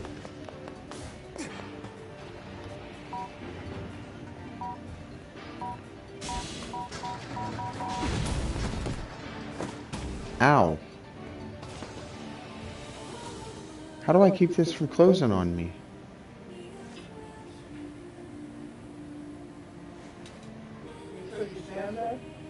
I wish. Actually.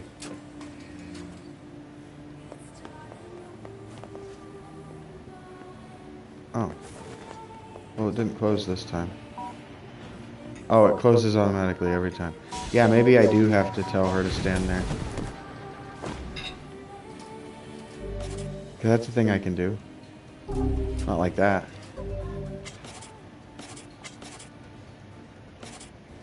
Nope. Not a thing I can do, actually.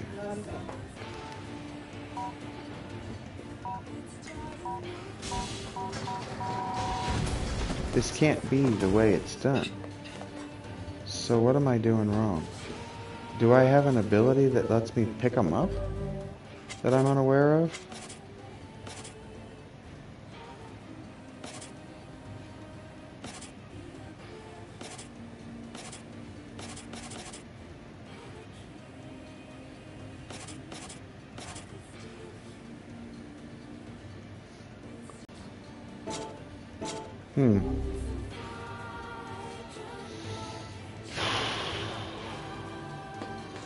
So am I understanding this right?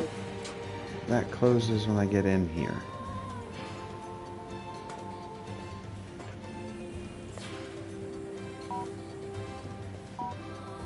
Before the door is all the way open, y'all. Through the crack of your ass. I'm the worst. I'm sorry. I'm not that sorry. I'm not sorry. I'm gonna do it again. I'm more like Parcheesi, to be honest.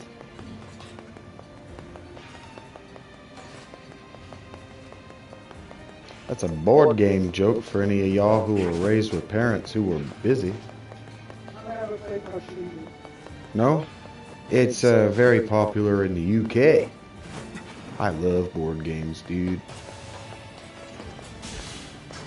So, I used to whip my brother's ass at Parcheesi because he got tired of me saying sorry, like in the commercial. Same game.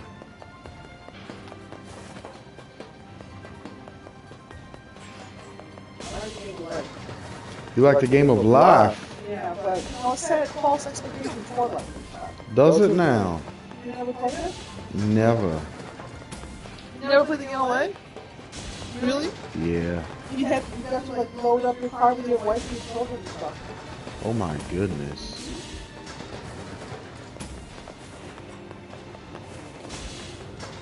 Yep, you get jobs and, you know, you get fired, you build a house, all in the board game.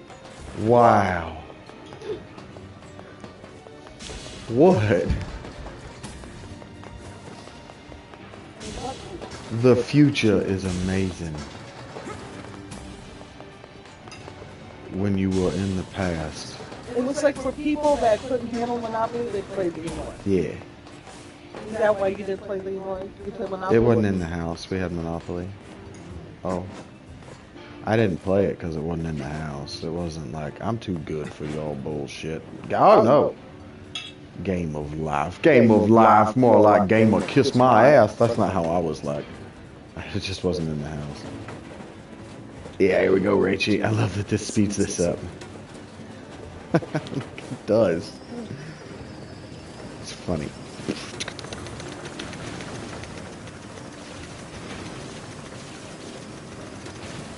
I love that this is so powerful.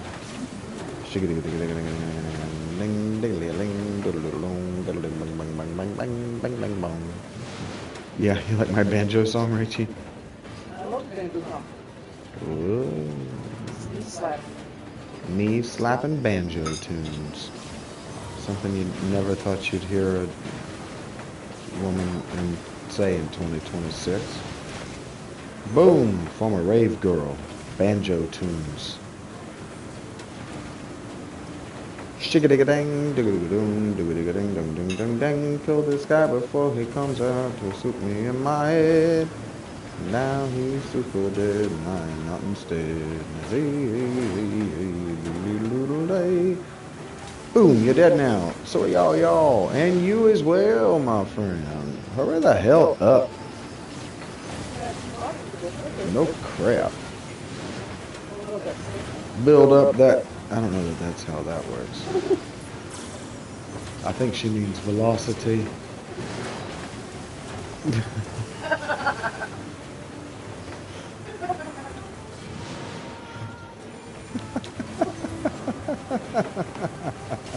Yes, I'm working my core right now.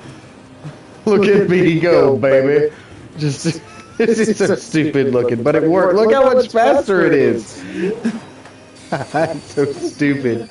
It's so stupid. It makes me smile. It makes me smile every time I think it's funny. Oh, cutscene I wasn't expecting. I like those. Not always do I like those. In fact, usually it wasn't a cutscene. It was just a loading screen anyway. Yeah, sometimes I like cutscenes, Rachie.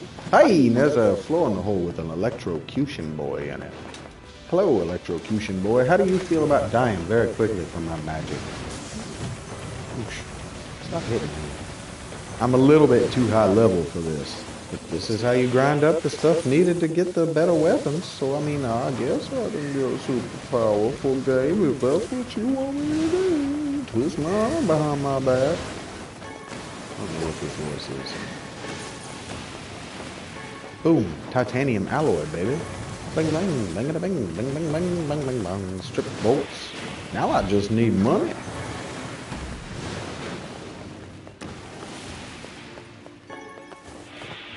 It's a little bit hard not to sound like a carnival barker when you're excited in this voice. I like Goofy on crack.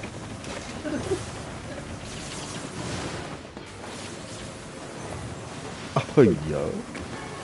Somebody just scrolled into me saying Goofy on crack. That's all they heard. It was funny. It was super funny. She's agreeing with herself now.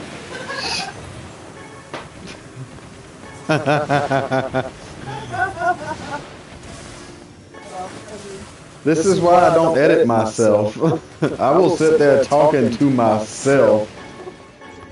Like, yeah, you tell him. You know what's up. Yeah, this guy gets it. Then I'll step back and I'll look at myself and I'll be like, that's you, Vincent. Calm down. People might be watching.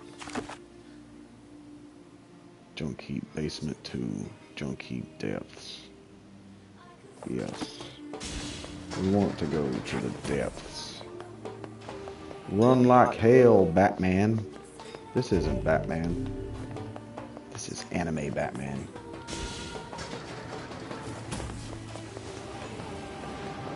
Batman. Oh wait.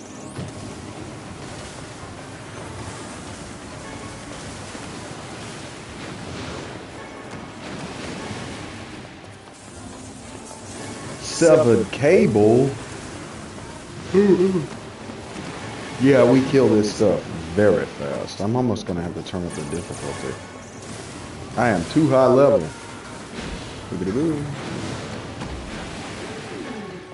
You're dead now. What? Oh, the 7 cables you have. Yeah. Wow. And broken batteries. You know? She likes this stuff. How do you carry stuff? You have like a backpack? Nah, I got an infinite inventory list. Ooh, nice. No weight, nothing? Yeah. Correct. Standard RPG, you know. Yeah, this is not a survivor. This game, that's why I keep saying, we need to, not you, and I'm not being acting or giving you any kind of guff. I'm not giving you any kind of attitude. I just keep saying as we play this, I'm like, we need to really stop paying attention to the genre it is presenting itself as. This is trying to subvert our expectations. So it starts you in this survival world where it's like, yeah, sure, cook, food, whatever. Grow your garden, whatever. It is the apocalypse, right? But this is not a survival game in that same sense. It's like, you want to run around and gain levels until level 99? Sure, you can do that. Sure, upgrade your useless weapons. Feel good about it. It's got each of the weapons has a story, just like in Drakengard, like you remember. But this is not what it is telling us it is. This is deceiving us. I don't know how. I know that when I finally figured out how NieR Automata, I'm going to start calling it Automata, how Automata was deceiving me, that I was shook. Shook to the absolute foundation of my human being. So I have a feeling this one's going to want to do the same.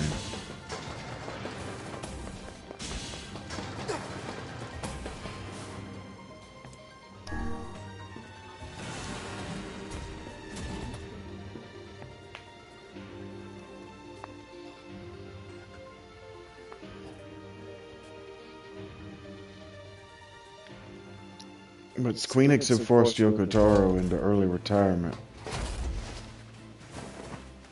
So here's hoping that in the next few months he says, I changed my mind. I'm actually making a game and it's going to be amazing. Because I'm not going to read your manga, sir. I don't do that. I never engage in the expanded material. Make a game or shut up. If you have to put it in a novel, it could have been a game. If you don't know how to tell a game with the gravitas of a novel, and I know you do, Mr. Taro, your problem is you showed up to Square Enix with all these ideas and they said, okay, that's not one game and we are not promising you a trilogy, so figure it out. And so you published a bunch of books to expand the material.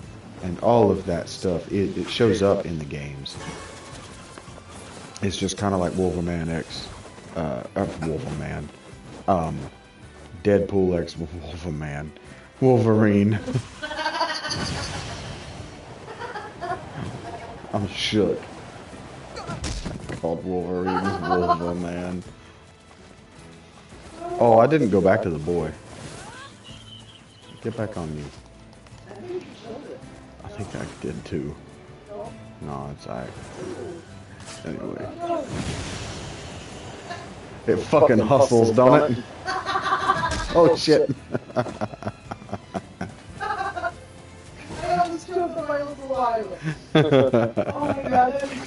It's funny. It's meant to be. It fucking hustles, boy. It looks kind of like the. It's later. It looks like the damn things you can climb on and ride like that in the Shadow of Mordor series. Well, there's only 2 games, but you know, there's a new game coming out from that studio. Well, WB Games in the Lord of the Rings universe, and people are like, please use the Nemesis system. We don't care about the rest. Just use the Nemesis system. That was so cool. But it only gave us about, I don't know, legit about maybe 60 or 70 hours of gameplay. There wasn't enough game there. You did so well. Yeah, you see it.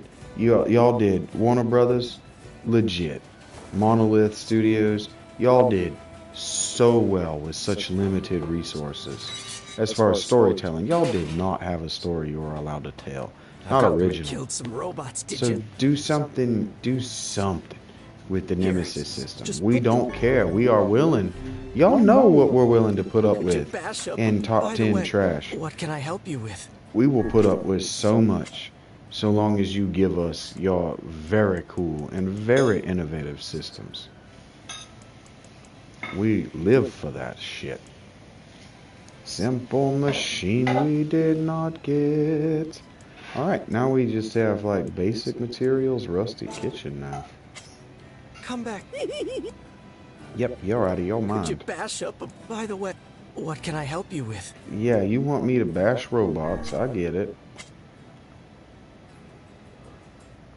You don't have a knife. Lol, what? Brother man.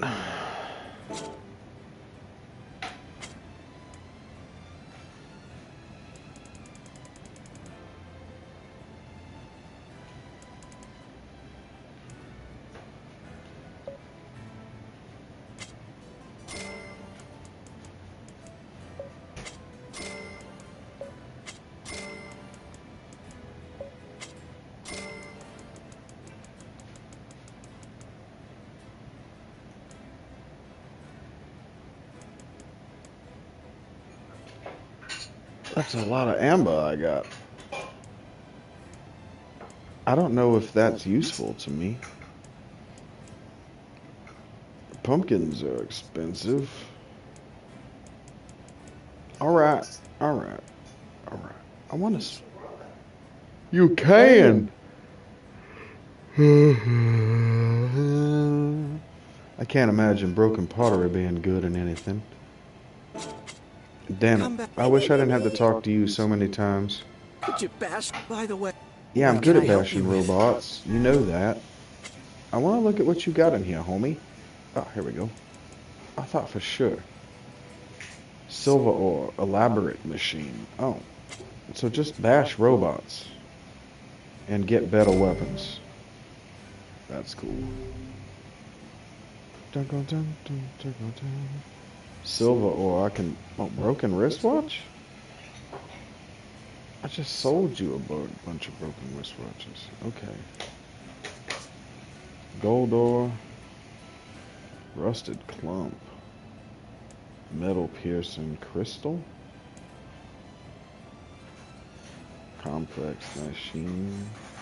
More broken wristwatches and silver ores. Simple machines. Broken antennas. Damn. Rusty kitchen knife. Broken saw. Twisted ring. Oh, I probably could have made that. I think I got rid of it. Maybe I didn't. Scorpion claws.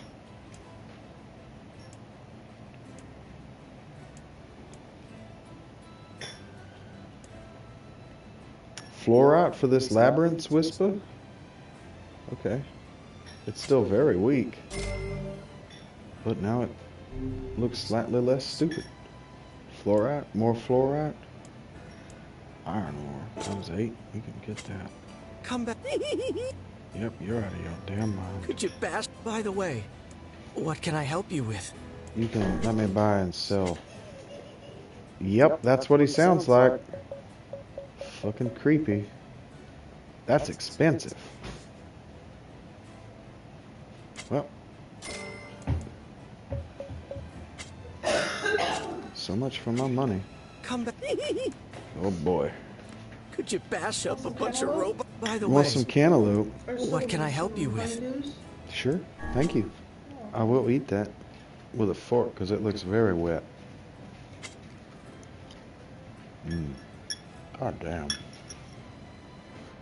What did I do?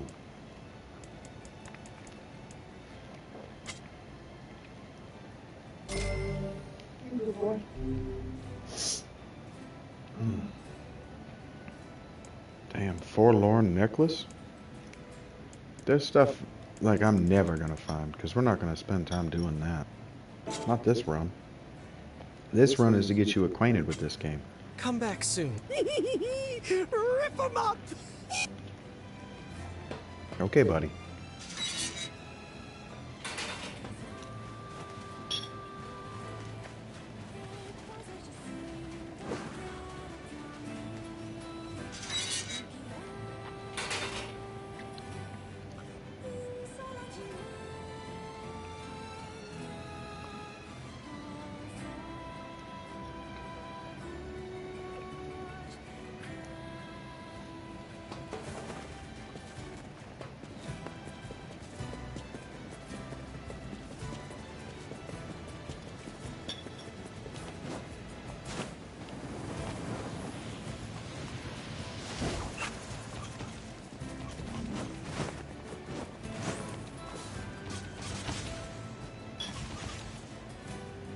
Man, I wish that were possible.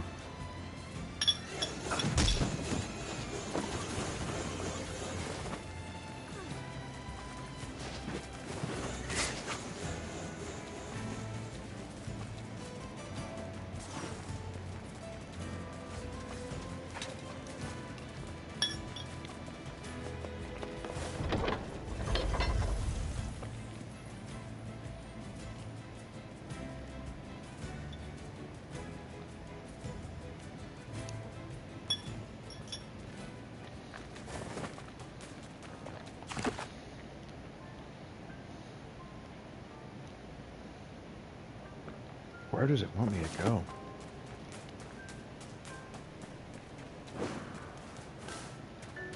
We killed the shade at the... My daughter is dead.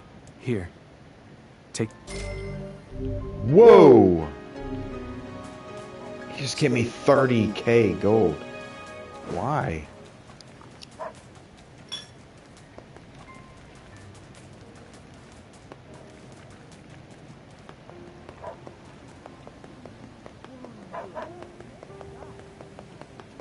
Some kids like to play in the north. We've been dealing with a wave of rough.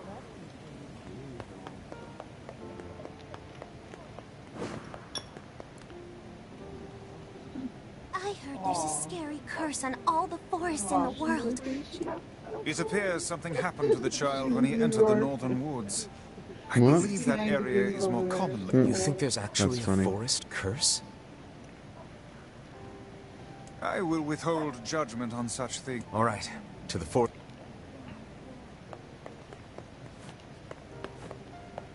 Thanks for coming. Go get him.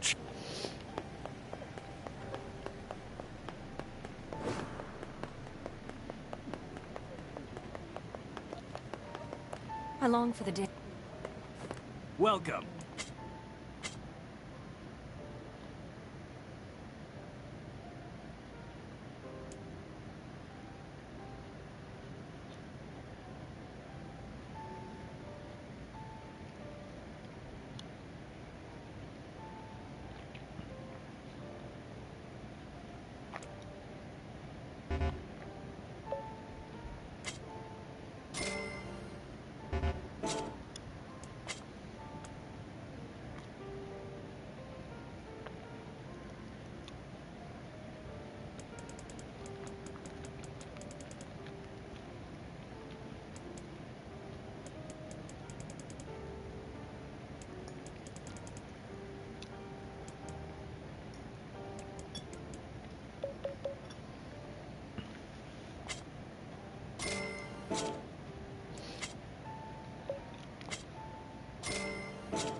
Be careful.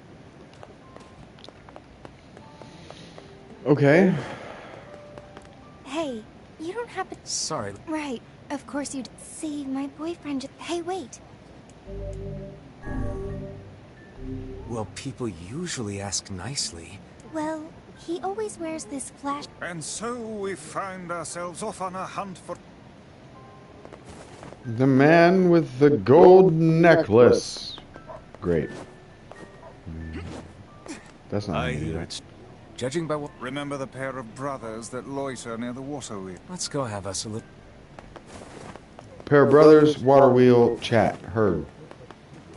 Now, who knows what the water wheel is? It's probably not out here, is it? Nope. I would. Is there like a lake or a shore or it's kind of canal maybe? Uh-huh. Nice snackums for meums.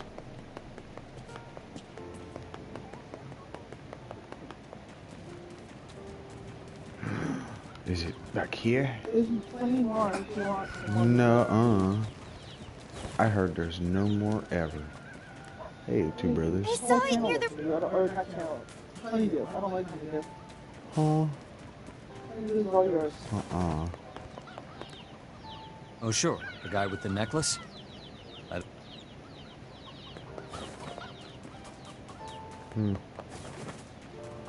You've heard sordid stories about him? I Can't wait to see Yona again. Yona's not coming home. By the time we find Yona, something horrible is going to have happened to her. 5 years? Luckily, this guy's a ghost, so he can't hurt her in that way. Hello, boys. Are you two the ones be... You must already know. Your tone betrays your guilt. Confess. Okay, we did it. Why? Because Dad told... Your own father. This guy sounds like a real piece of work. Probably in the tavern. Got it. That's where he usually is. Oh, fuck. Hey, bud. Oh, there. Always. Take me.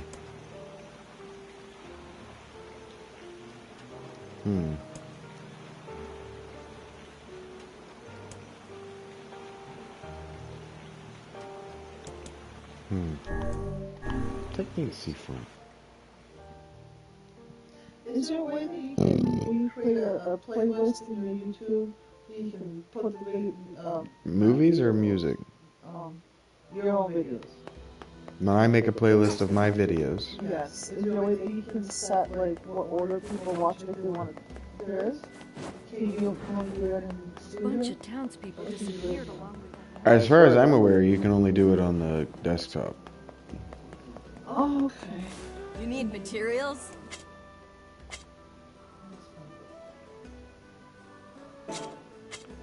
If you need it.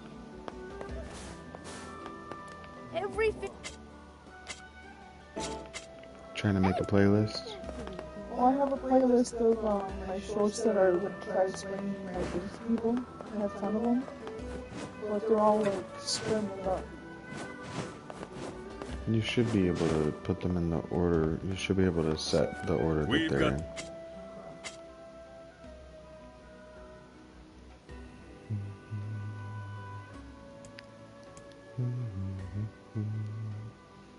These are expensive. Thanks. I don't know what I thought I would find out here.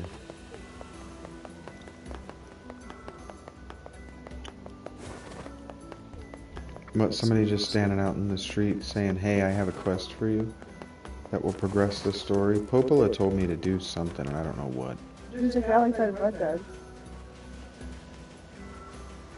He's really annoying. He's always looking for his friend. And everybody like ignores him. That looks like nostrils. It does look like nostrils.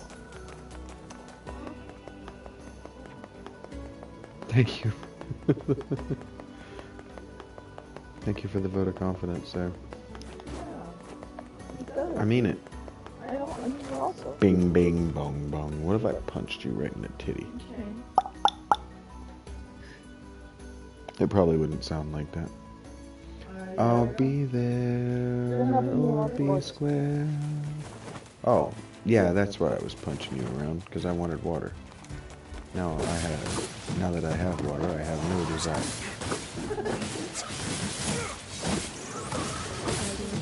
Yeah, actually seeing their health move is nice. Right? I agree. I love it. I didn't know it was an option that I had a choice. I didn't know I had. No, I knew you'd be excited. That's why I said, hey, look what I did. Hey, ho, check me out. Hey, ho, what's up? What up? What are you doing, lady? What am I doing, lady? Can I play this with you? No. What's up? Oh, it's almost 9? Okay. So I got an hour, you're saying, before it's 10.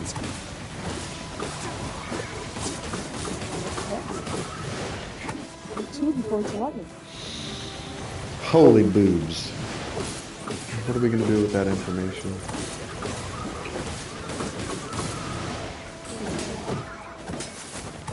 Alright, the plan is sometime around 10 to play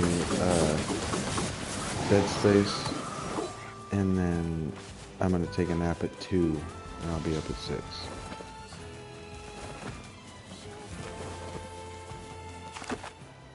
Huh? Sounds great. Sounds like a good plan.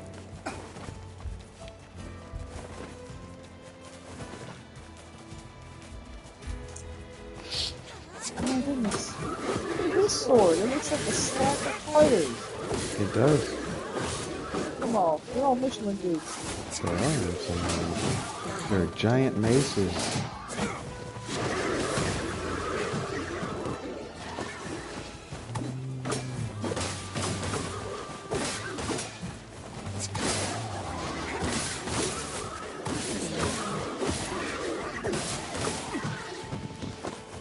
Damn, they just gully flop you. Yeah? Is that what it means? You only just now, like, sat down. So we couldn't have played anything the other day. You didn't get your chores done, I guess. I did my kitchen. I cleaned the kitchen. I cooked dinner for myself. Why am I still hungry? Why are you so hungry? Are you just special? Do you want anything special? No.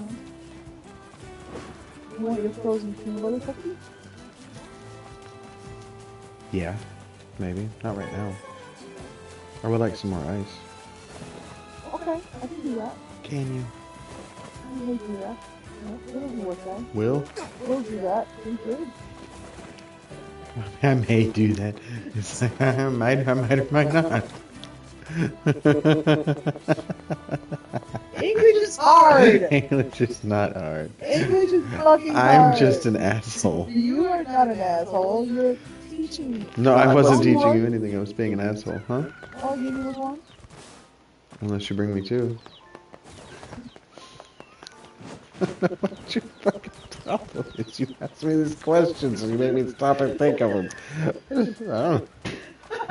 He's so mean! What kind of a fucking question is that? I don't know. Well, I mean, I'm not your ball, so I don't know if you have some more hidden under there. Oh, you asked one? me. You asked me if I only had one, and I thought you were asking me if I wanted you to bring me only one. I was like, I don't know. Careful out there. Do you, dude? Oh my god. And that's valid, because I didn't ask the full question. I asked the half question. I expected for you to fill in the blanks. I did not. And you did fill in the blanks. It's not my blanks. Your own blanks. We'll protect the village while you're gone. Maybe. My head is spinning now. What? I'll be nice. Baby, damn it.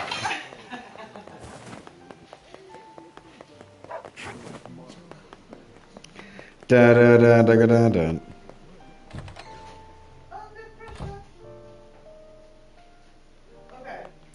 Make sure to bring Yona back. I will. Hey. Huh? What? You're forcing your own kid. Crimes? No, it's not like that. I just told him to go find some food for the family. Now shut your... How shall we explain this? We'll tell him the truth. Which job should I give you first? I see. An old-timer in Seafront is looking for help. Sorry, but... I wrote down the client's location. Okay. Uh-huh. Oh. Which job should I give you first? Come back whenever... I see. Popola wanted us to free... Did she want us to freelance for Devila? Am I understanding that right? God, I hope that's right.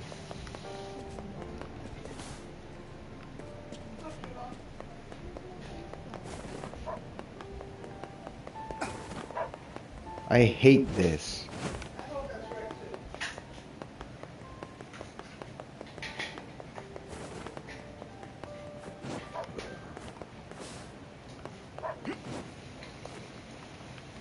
Oh, there.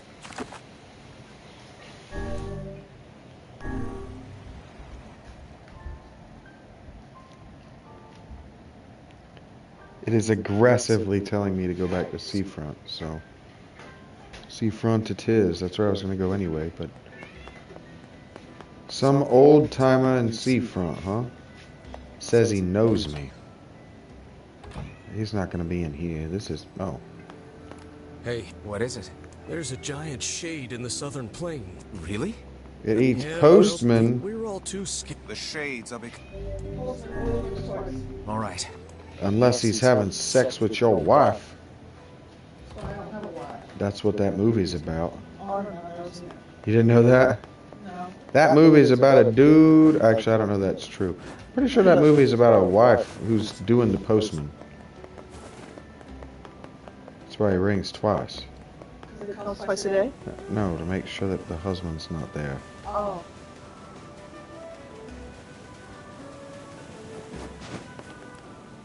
I could be wrong. So, you went and caught the fish, did you? Well, Yeah, it's a movie. It is, because it's the... It is. The postman does always ring twice. Enough. He rings the You kids doorbell did once. You don't answer it immediately, so he rings it twice. Postman always rings twice. Oh. Catch me 10 Sardines, you old bastard. Alright. Bossy motherfucker. Stand here. No fish. Nice. What are you fishing? Away. Oh, fun. I Did see. you see the fish? 9. Nice.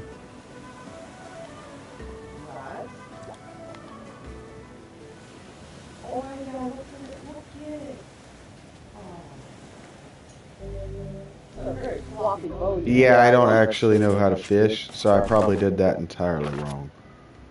I want notes, toots, all fishing. When fish is displayed on the screen, press circle to choose your bait. When your rod bends, press circle to hook the fish and tilt in the direction opposite the fish's current direction to reduce its HP. When the fish's HP reaches 0, you will automatically land it. Yes, let's do it. I gotta do it 10 times. Oh my god, really? I gotta catch 10 sardines. 10 sardines? Yes, ma'am. It's a telescope and fishing pole, Rachel. Oh, is that what it is? Yes. Where is the... Damn it. Okay. Shit. My basic lure is pulling in good stuff.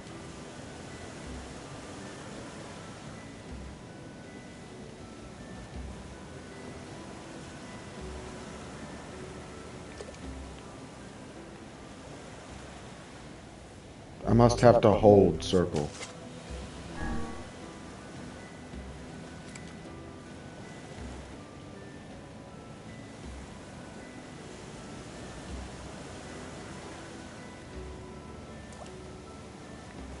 Nope.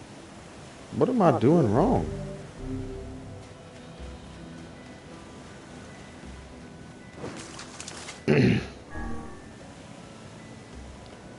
It's beautiful that water is. It's ending these as soon as they come up. Yeah, the water is amazing. The foam on it looks super real. I don't understand what I'm doing wrong, Rachel.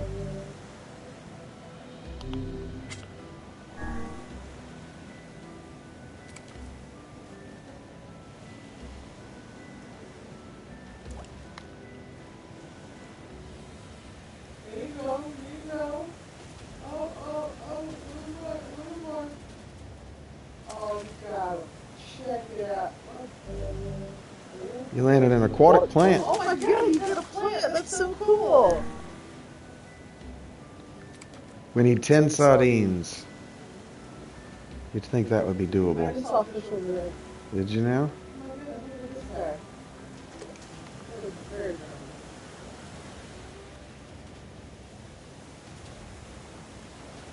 What the hell?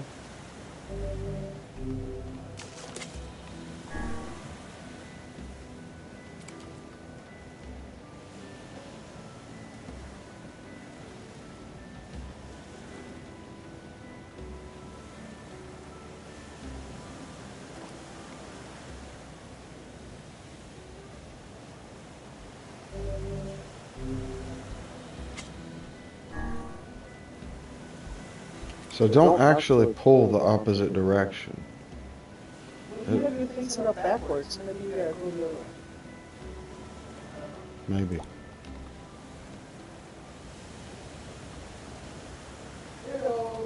Go, folks. Oh, you almost have it. I don't understand. It breaks my line so easy.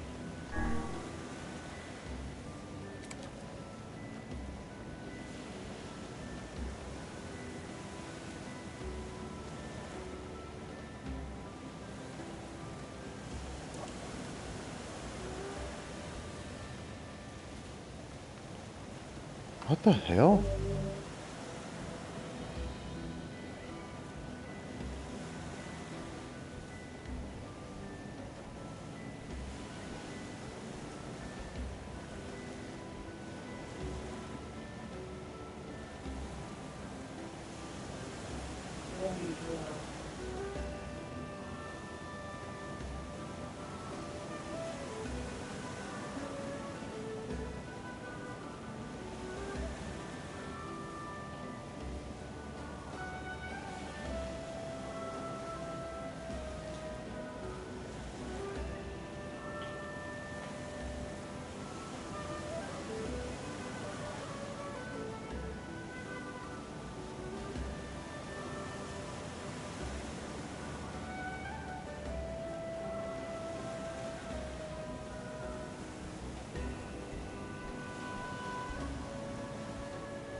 Oh yeah, we're not doing this.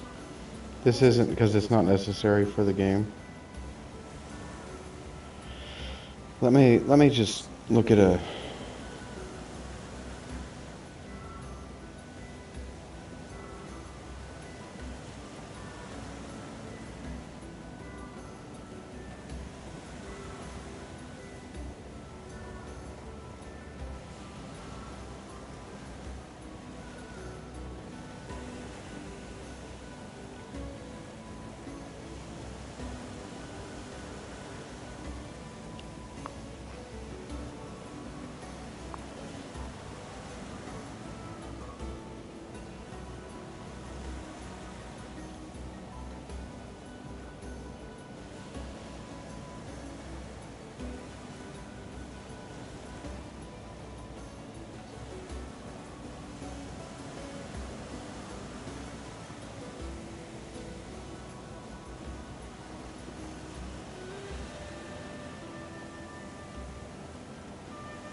For side quests.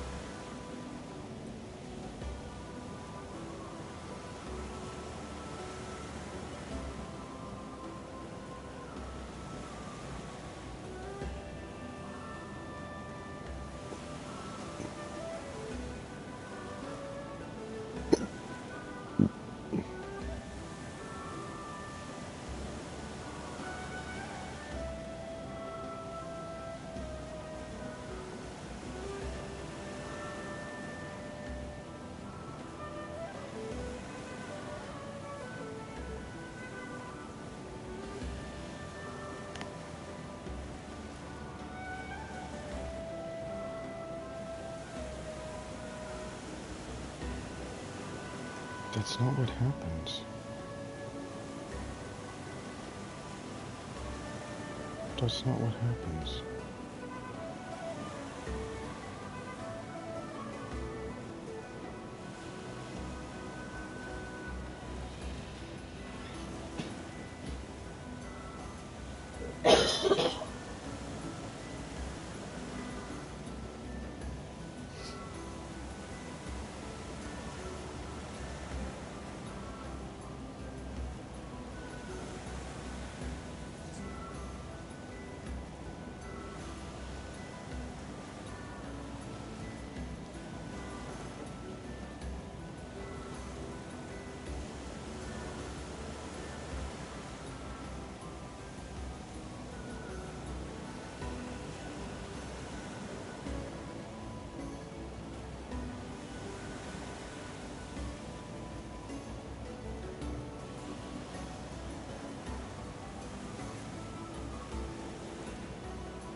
I guess I'm trying to find the Shadowlord.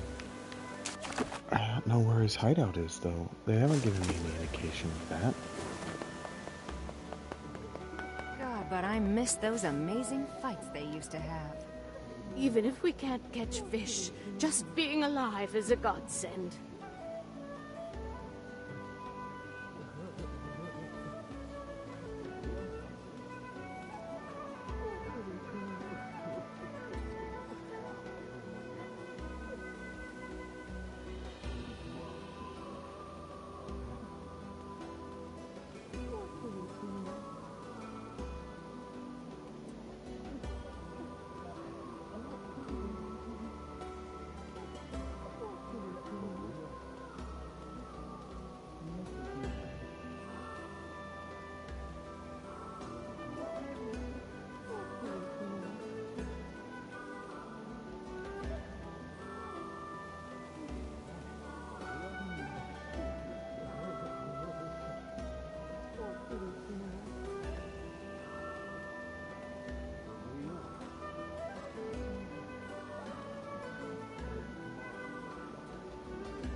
Okay.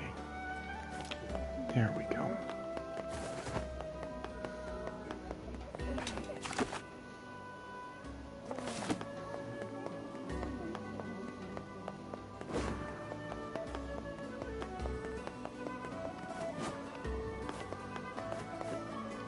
Oh there. Getting on? Yes.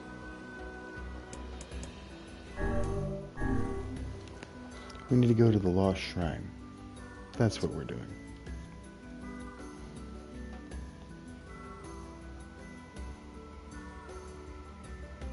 That's where you found your sister's medicine. Mm-hmm. Are we ready? Let's all make it back alive, okay? It's a plan.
What's up, baby? You getting sleepy? You gotta go out.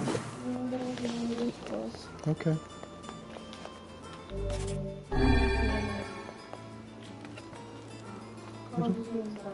Not that much anxiety. Okay, that's more better. Codependent ass?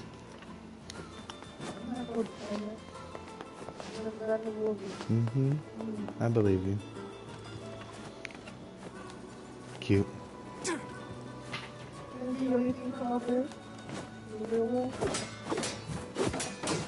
something really out there. Nothing that I can think of. I don't want you to spend money.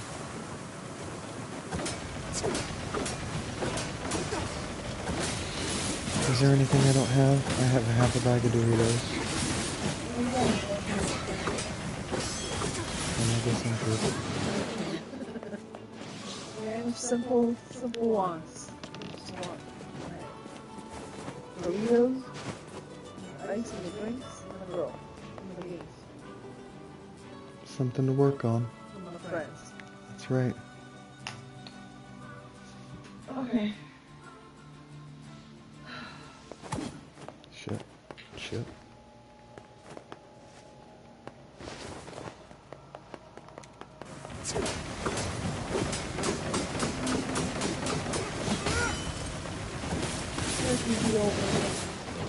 You messed him up. What do you mean? What's...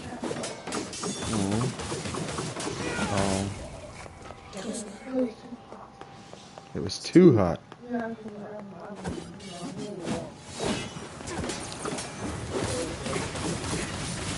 It glooped on you?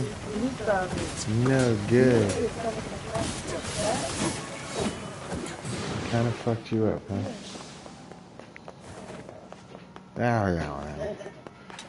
Hey, I'm living here. C'est bon.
complex machine. We want one of them.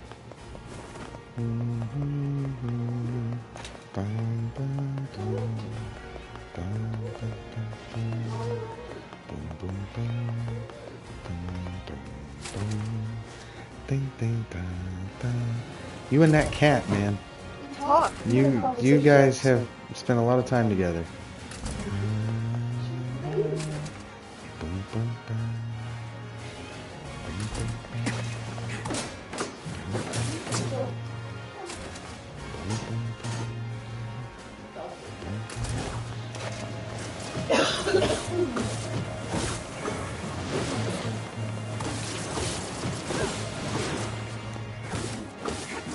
Your sweetheart. Maybe I'll be okay for an hour. We'll start Dead Space sometime around 10 o'clock. Shit, depending on fuck.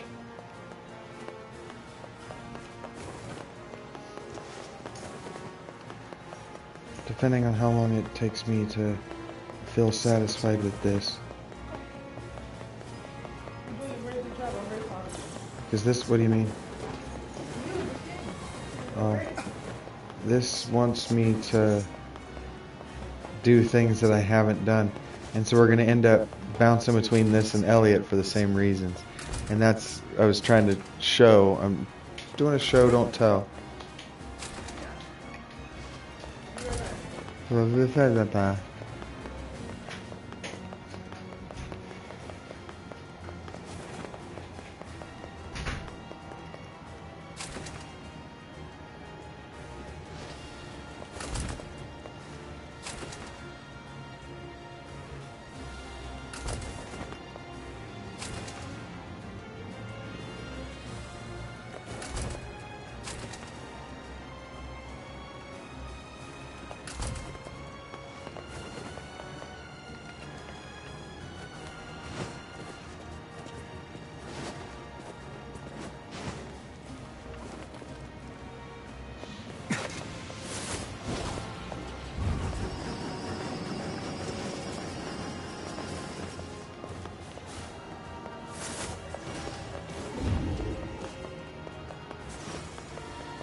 Such an ominous sight. And yet I find it strangely nostalgic. Yeah. And now the path is open.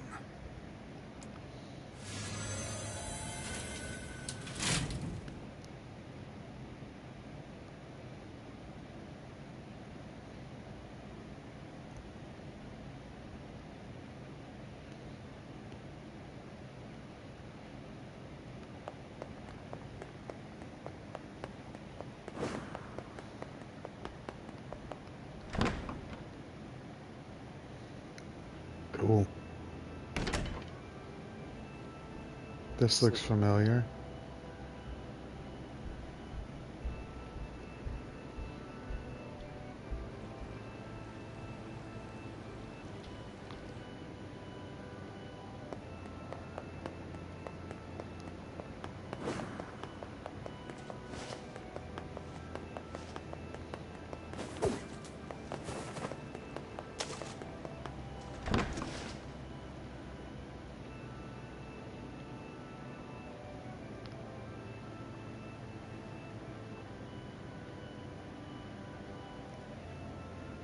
Again.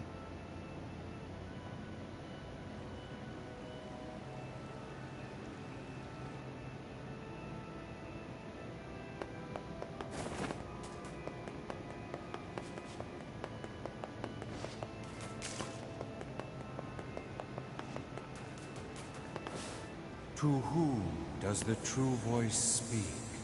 To whom does the true form show itself? You must answer.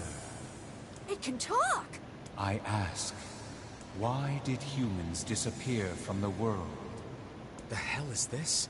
I believe this is some manner of password. Password? Yes. The correct answer should grant us access to the castle. I feel confident I've heard this somewhere before. To whom does the I ask, why did humans you must answer?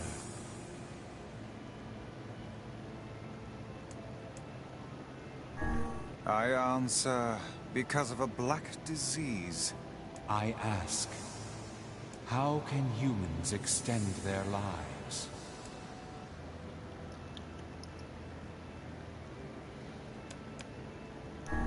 I answer by separating body from soul. I ask, what is the destination of souls?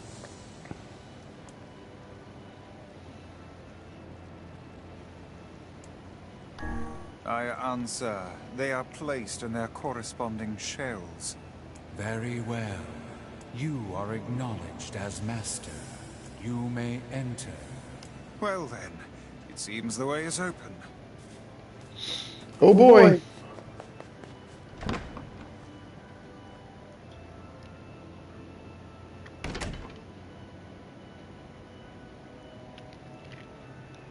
Popola and Devila? It's the twins from your village. Popola? Devila? What are you doing here? Hey, any chance you'll just go back to the village? This is a very dangerous place. Even if you can find Yona here, you probably can't get her out. How did you get here? Shh. We're asking the questions right now.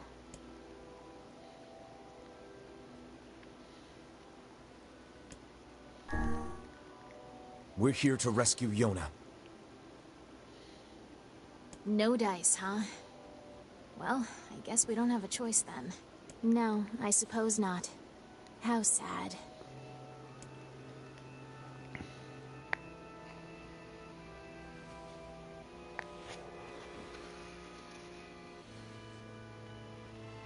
We didn't want to fight you. We really didn't want to.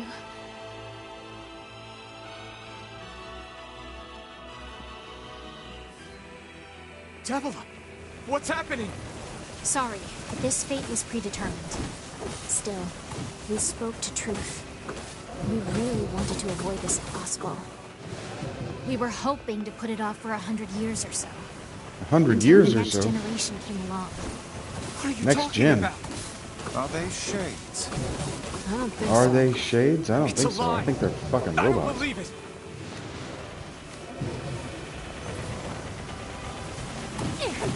We never thought you'd grow to be this powerful. Well, This is madness. Why do you block our path? You have no cause to speak so with us, Grimoire Weiss. You are a traitor. you were a traitor. What, we were supposed to join with NieR? That was supposed to happen no matter what? What now?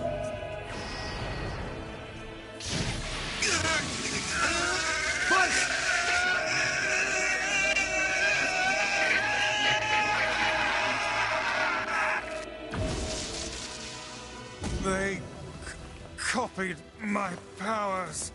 Ah, shit on a shingle. They can use the sealed verses. Of course we can. The power came from us in the first place. You were simply loaned a small portion of it.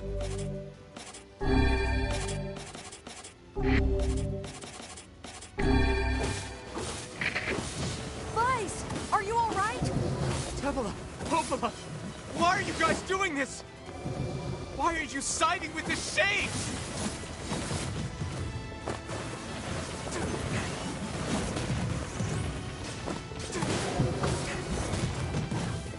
Damn it. You calm down with all that.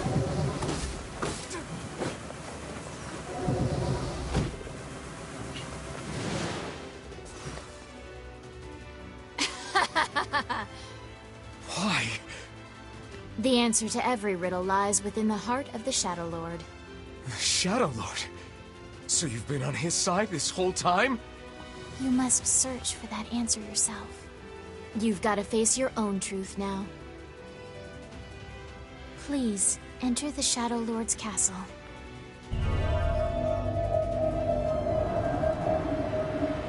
Oh, boy. We can't do that. Devila and Popola are fighting us. Yes, they do seem to be putting us through a great deal of...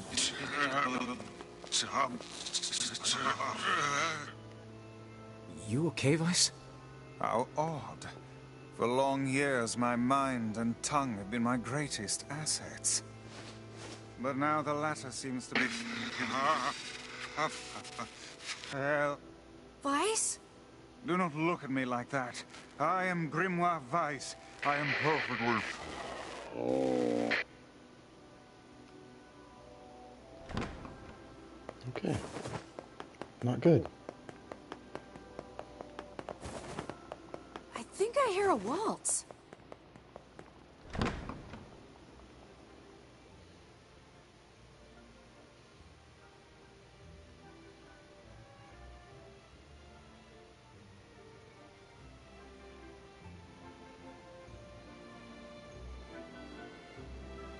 What the hell?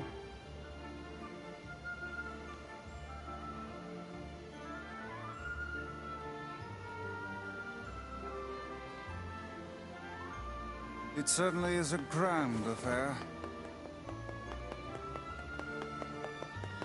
Bunch of dancing bastards. Nope. They're all shades!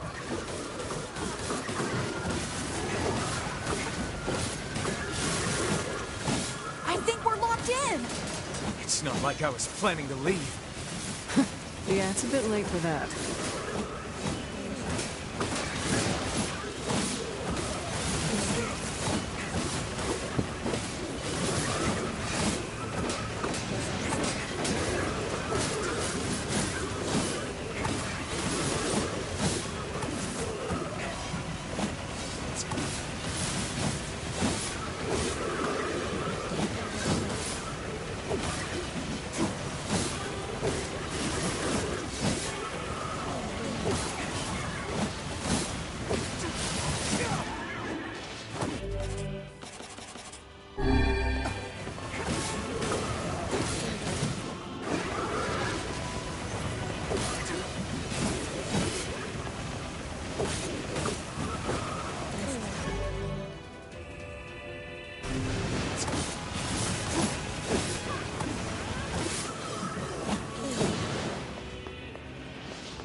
Damn it!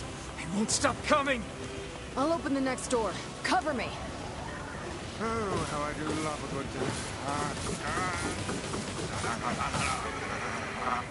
Vice! Hmm? Oh, right. Protect the hussy, yes? Good plan. Let's go. Protect Kaine for us! Stupid door. Come on! Come on! Kaine! Hurry! It's not open yet? Do I look like a goddamn locksmith to you? No, you idiot! What are you doing? Lock doesn't want to open? Fine. I'll just break it down. Stop, you impatient fool!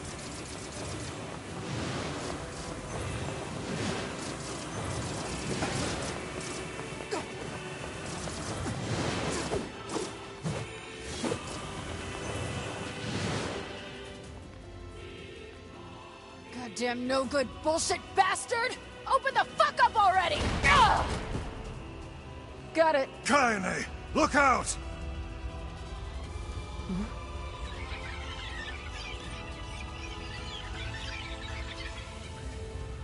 Huh?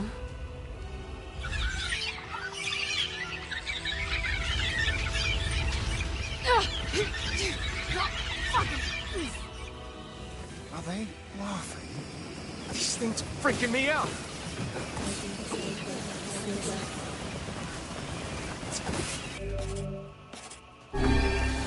Kaine, what's wrong? We need to help Kaine!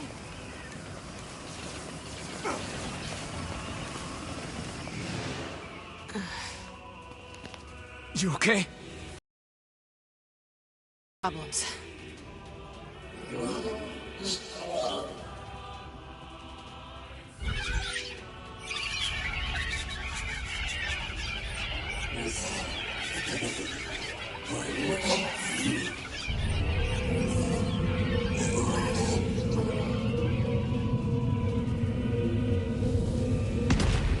Oh my god. A boar now?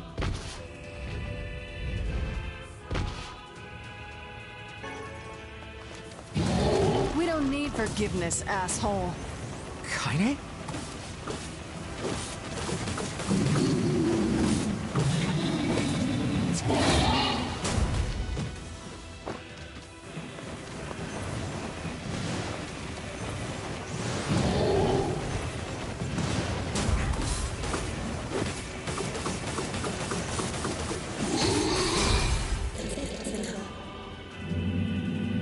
Damn shade. Oh dear.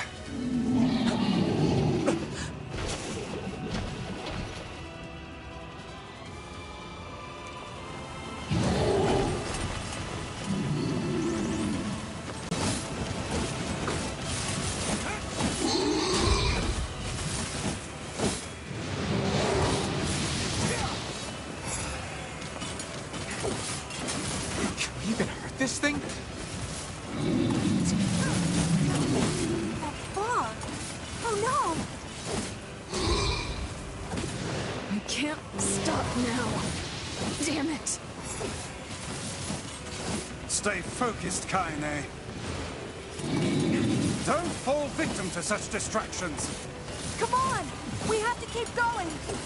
Let's go!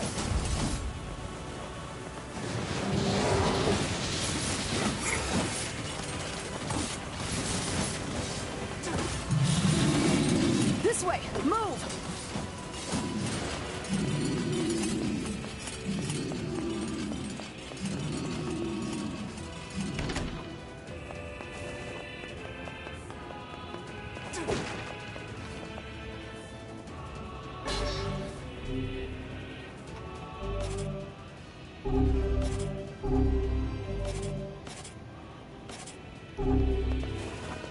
Up here!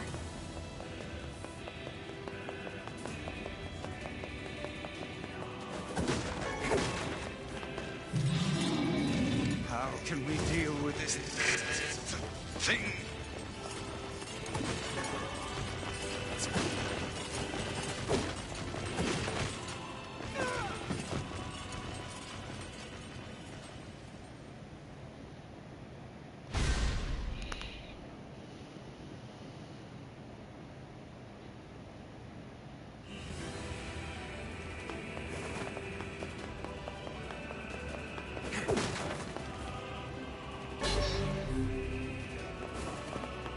Up here!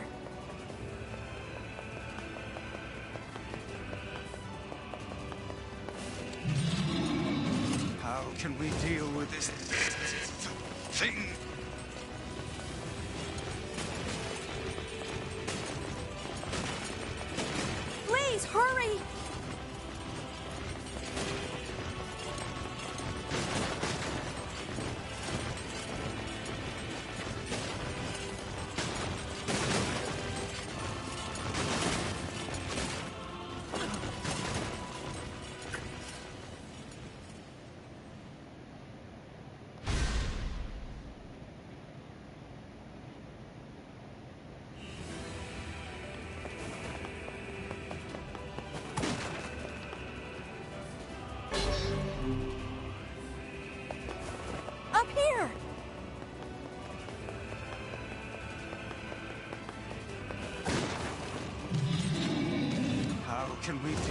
this thing?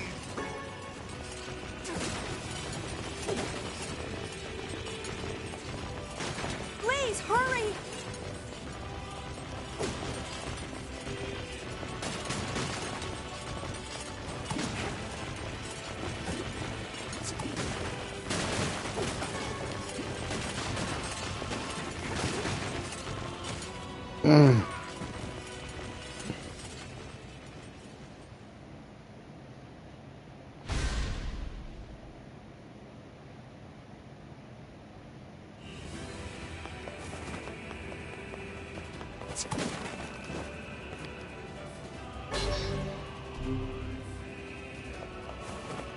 Up here!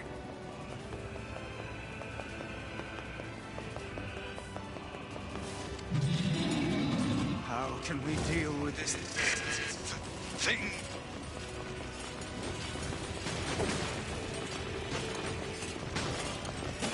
Please, hurry!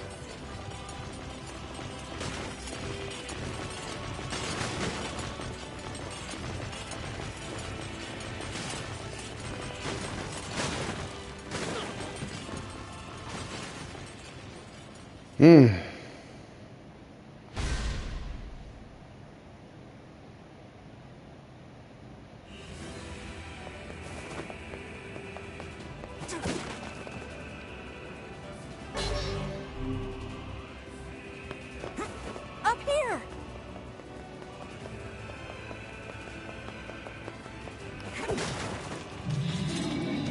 How can we deal with this thing?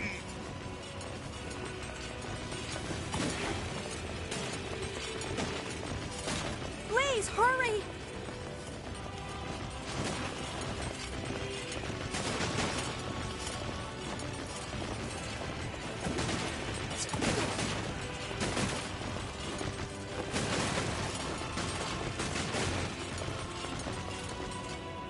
Oh my god.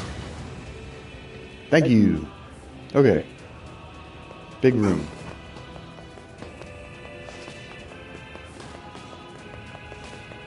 Damn it, I can't get it open. Attack incoming!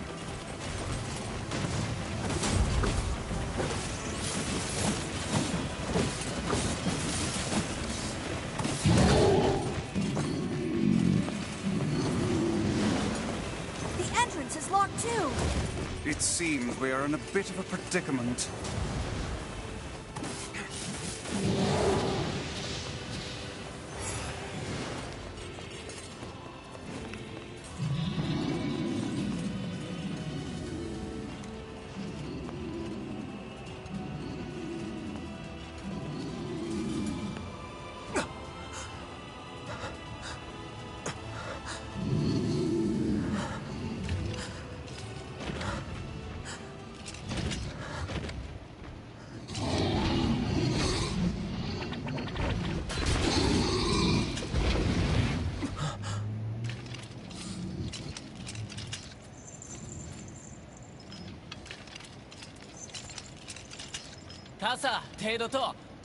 Surprised this one gave you so much trouble.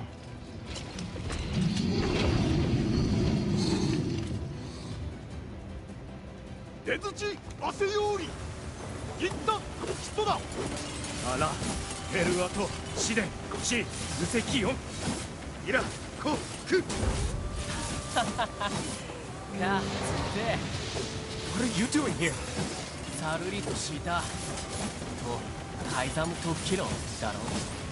You are correct.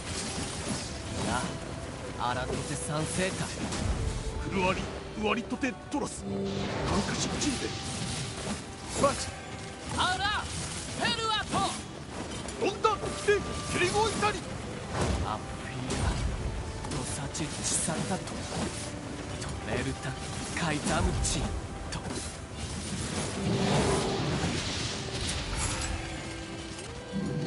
That's it! Get up!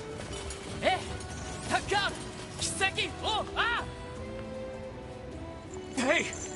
Stop! Let me go! Stop it! Damn it! King, no!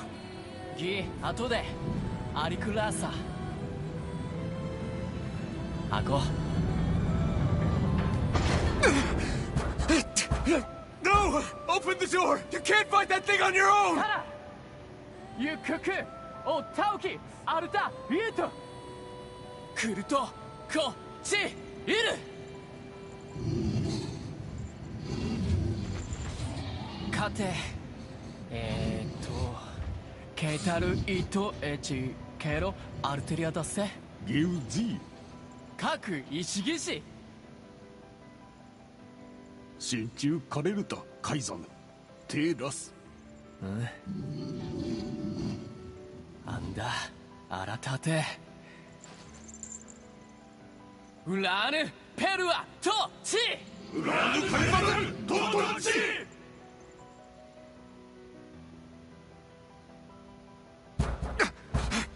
Open the damn door!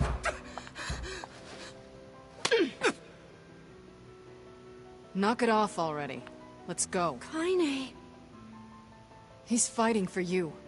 And for Fira. Don't let him die for nothing. My friend.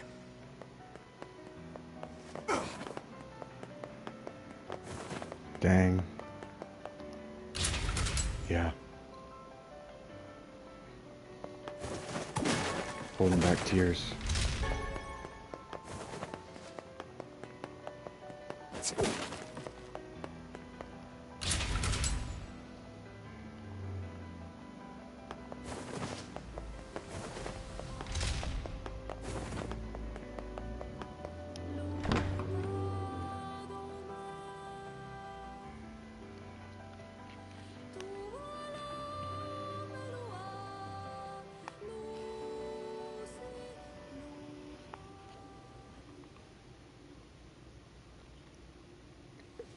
Creepy.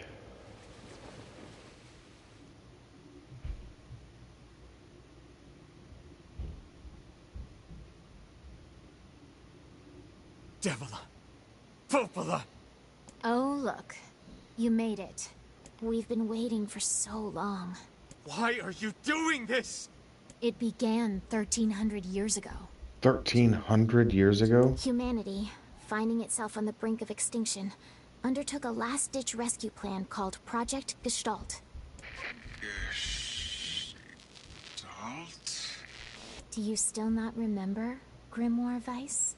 Then let's give you a refresher. 1,300 years ago.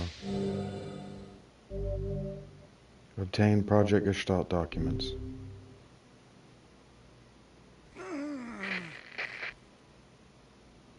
Weiss!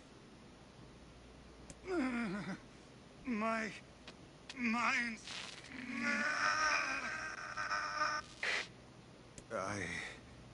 I remember. Devila. Popola. You are not human. In fact. Oh no. Yeah, sometimes the truth can be a real bitch. You want to finish that thought for him, sister?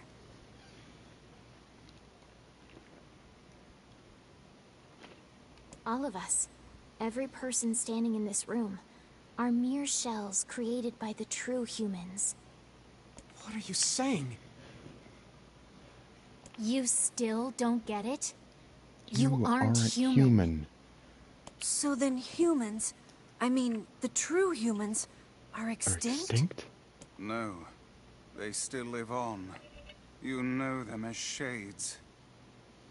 Each shade is a twisted remnant of what was once a human being. Crazy, huh? Now let's skip the part where you stand there with your mouths agape and just get down to business. Wait. Sorry, but we're gonna be needing that shell of yours. The rightful owner has been waiting for a very long time. Please don't be angry with us. We are only doing our duty. Our endless existences have a single purpose: to control the lives of others in accordance with the will of the true humans. You have your own motives, your own desires. And we have ours. I fear it really is just that simple. Don't speak such foolishness. Sorry.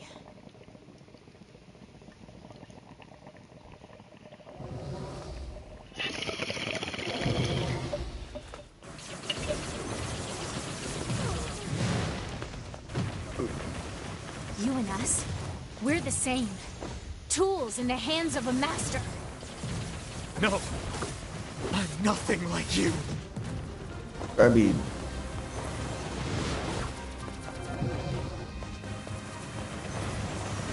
they were good to us.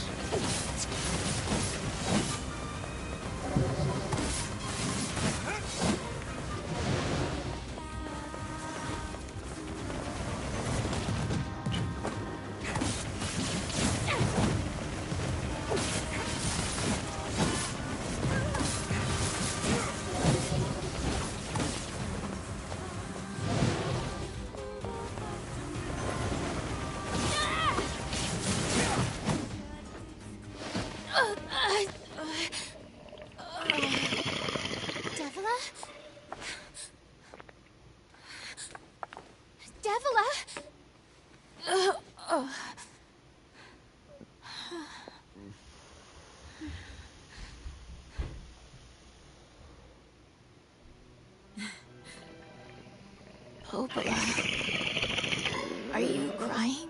No, don't die. You know, Popola, I understand now why we're twins. It's because we were born without souls. Devla, I can't stop the bleeding. Oh God, I can't stop it. This world is too lonely for one without a soul. There's too much emptiness. Little Mermaid, Rachel. Our souls are missing. And yet somehow our tears still work. It's kind of weird. Sorry, sis. I love you. Devla! Devla! Don't you go! No, I can't be alone! Devla! If Ariel had a twin.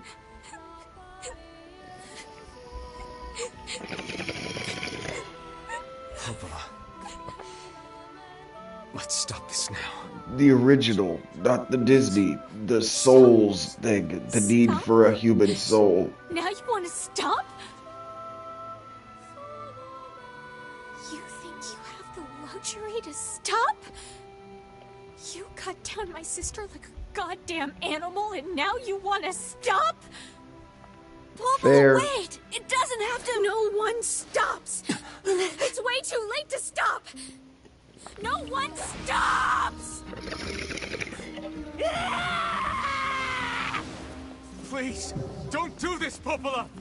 You and Devila were like parents to me!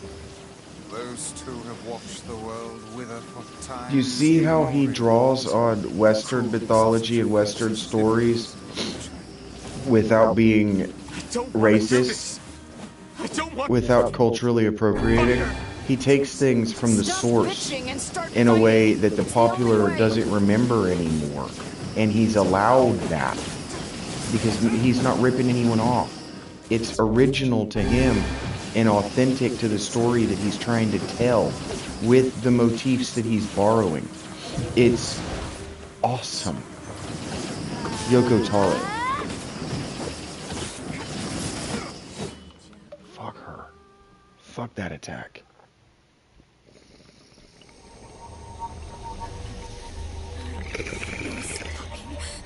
No stopping ever!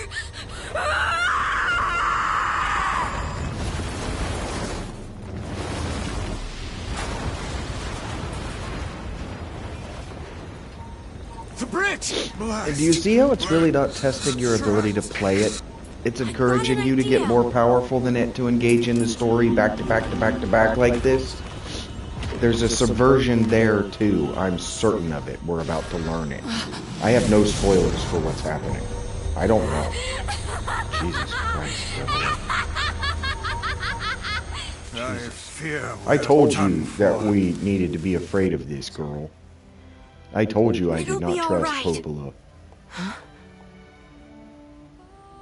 It's gonna be alright. You know, when I was young, I hated my eyes.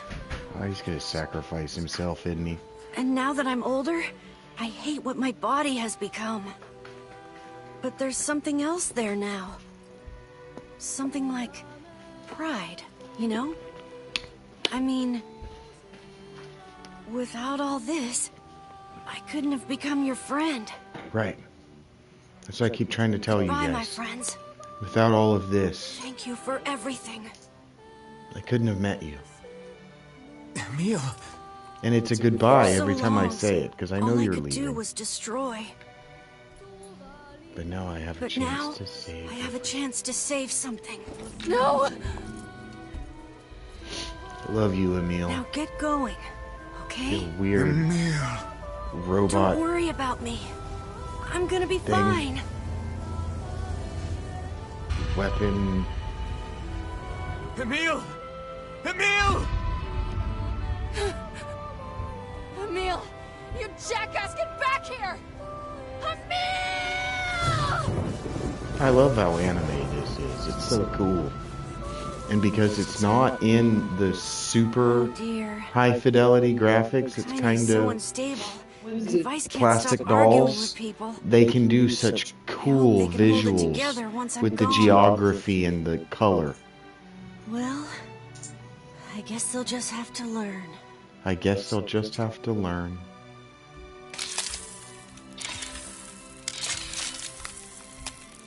That's Shags.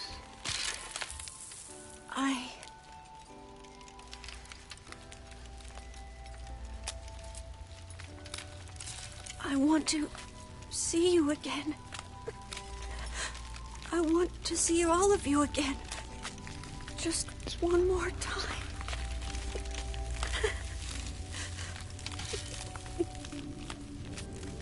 I'm scared. I don't want to die.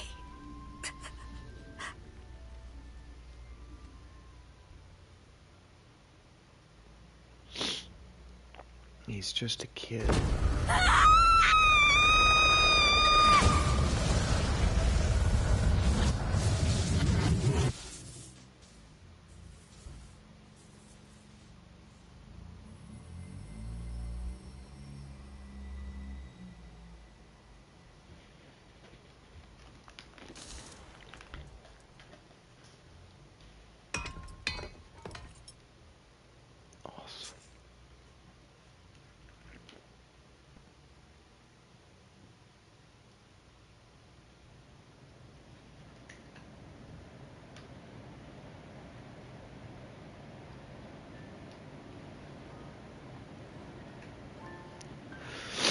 He's just a weird little robot guy.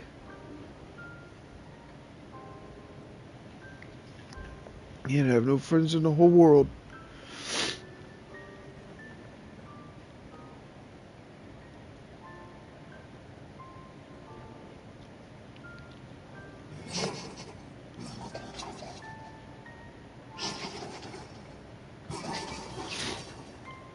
Weird.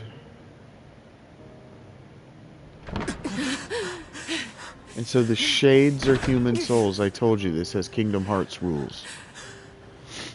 We'll play Kingdom Hearts someday and you'll understand. So they put that foot there on purpose. If this were fan service, her foot would be just a few inches to her left.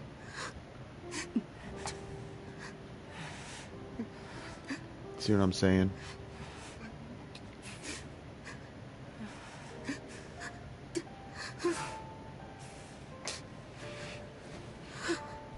Kick him in the ass. Oh, right in his stomach. Ugh. Fuck. I love anime chicks like this.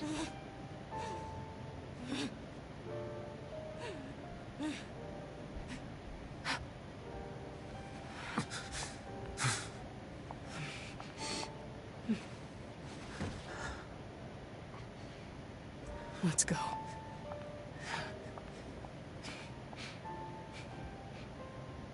Remember, he's just learned that he's a robot. He's not even a real boy. How did he grow up then? Advanced robots. We don't know yet. We don't actually know what the gestalts are, remember? You know what I know. You know what I know, and we learned it in that last scene. So we know what he knows. That he's a gestalt, and we don't know what that means. That's why the remake where he's still the old man is called Gestalt. See? And now we have these documents in our inventory called Project Gestalt. Do you want me to stop and read them? Because I don't want to stop the forward momentum of his experience to read them. The book knows them. But we don't occupy the book's perspective. You see what I'm saying? And so I'm happy to read them in another save. I'm just playing this the way I would play it. Especially the way I would have played it in 2010. I now know that we're going to have to go back and do all those side quests. Just because I've played Elliot. But we're playing this.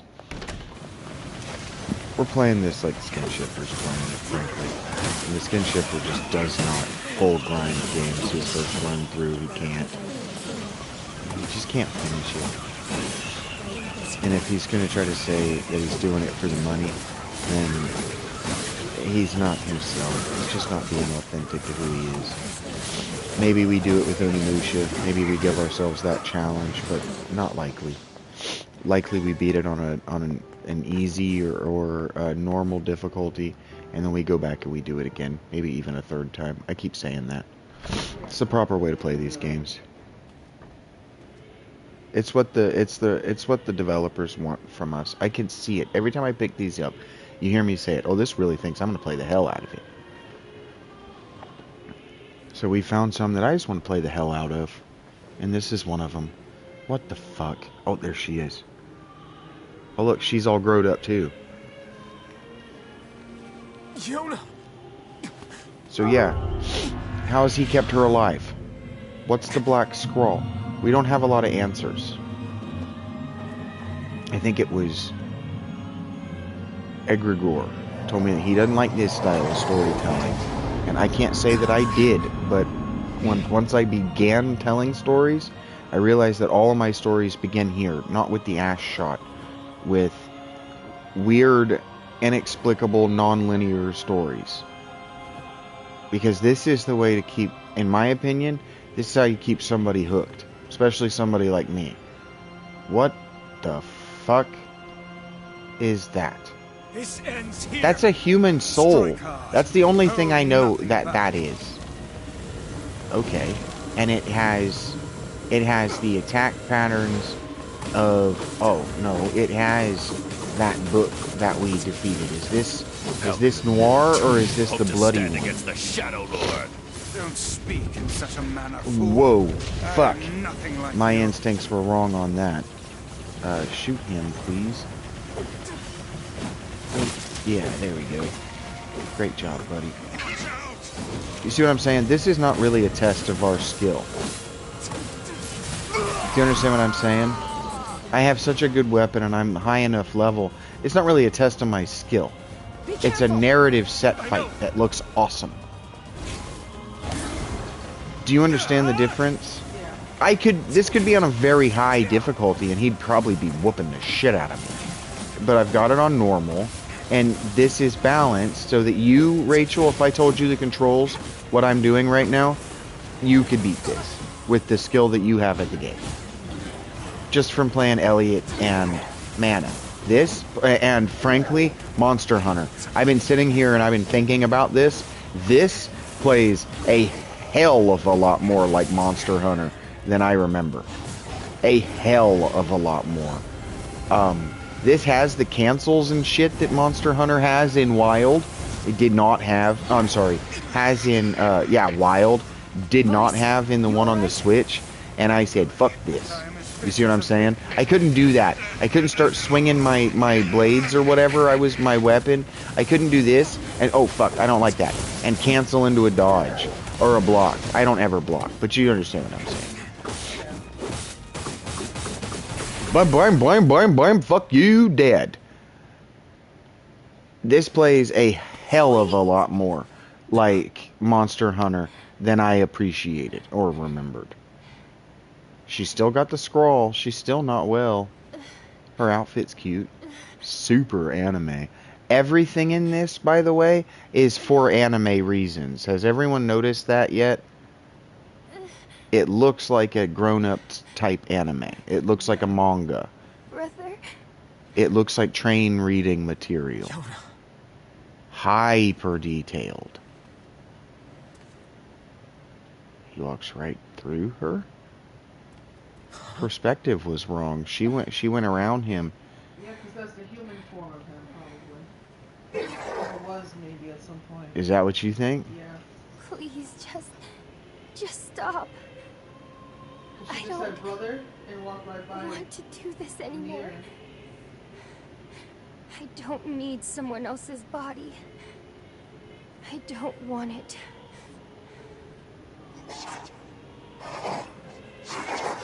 There's another girl inside this body. Oh my fucking god, it's Kingdom Hearts. Can we play Kingdom Hearts? I am begging you fucking guys to let me play Kingdom Hearts. She says she wants to see her brother. What the fuck, Yuna?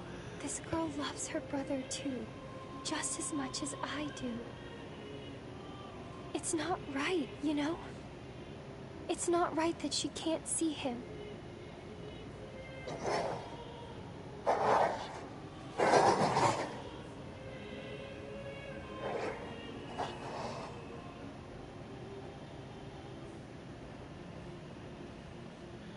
This stuff, it breaks my brain.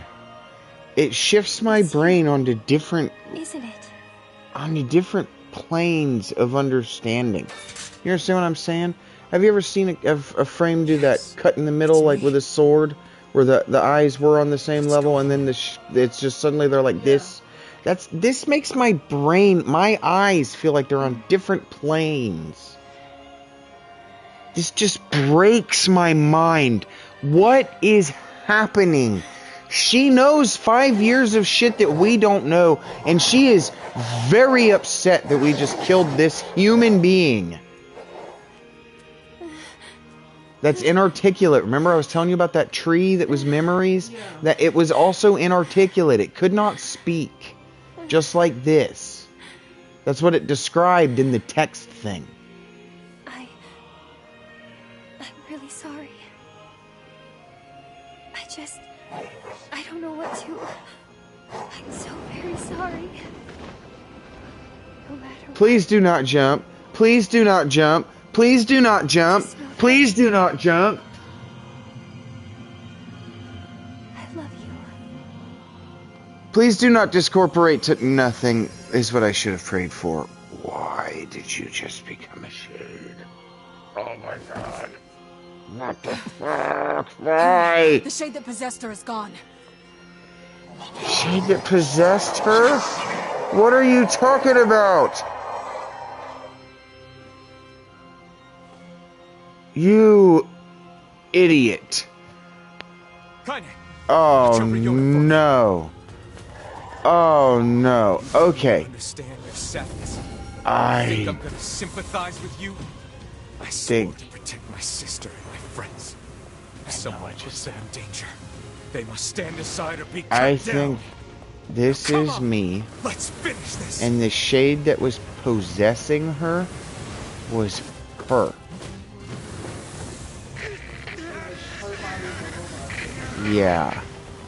Her body's a robot too. And the black scroll was a spell. This is testing everything. This is the first area of fight the game has given us. You're freaking me out here, Vice. Okay, how do I say this? The black scroll must then have been not a disease killing her. I'm doing it. What am I trying to say? We got somewhere, and they said, she said, Devila or Popola said that they thought they had another 100 years when the next models came out. And somebody else mentioned next models. Next models of Gestalt bodies. Someone's working on them because actually bonding the human souls to them must destroy them. And it probably kills the human soul. Some headstrong idiot has decided to push me beyond my limits. I bet it was me. I should have taken that job as a cookbook when I had the chance.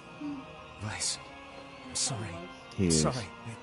Only Doesn't he remind you of the octopus? I hate cookbooks. But let's go out of the way. I have one final task to fulfill. Where are you going? Why, to stop him, of course. But after that, it's up to you. The book, again, knows things that we don't know, and now we would know why if we'd stopped and read the book. But the guy never stops and reads the book in canon. I swore I'd always fight by your side. You are an exceedingly stubborn lad. You know that, yes? They haven't said, and NieR stopped to read the book. So I haven't stopped to read those extra documents. I stopped to read them in... Oh, and remember what I told you about using my full name? Yeah, call him Grimoire Weiss. Well, forget it. I've grown rather fond of Weiss. It sounds like VICE. He's grown rather fond of VICE. Don't let it go to your head now. I like that he is an imposing face. Like, it is an imposing, unfriendly face on the cover. Yeah. Grimoire Weiss has lost all of his powers. The sacrifice... Oh, shit. I straight up forgot. I have a reason to live.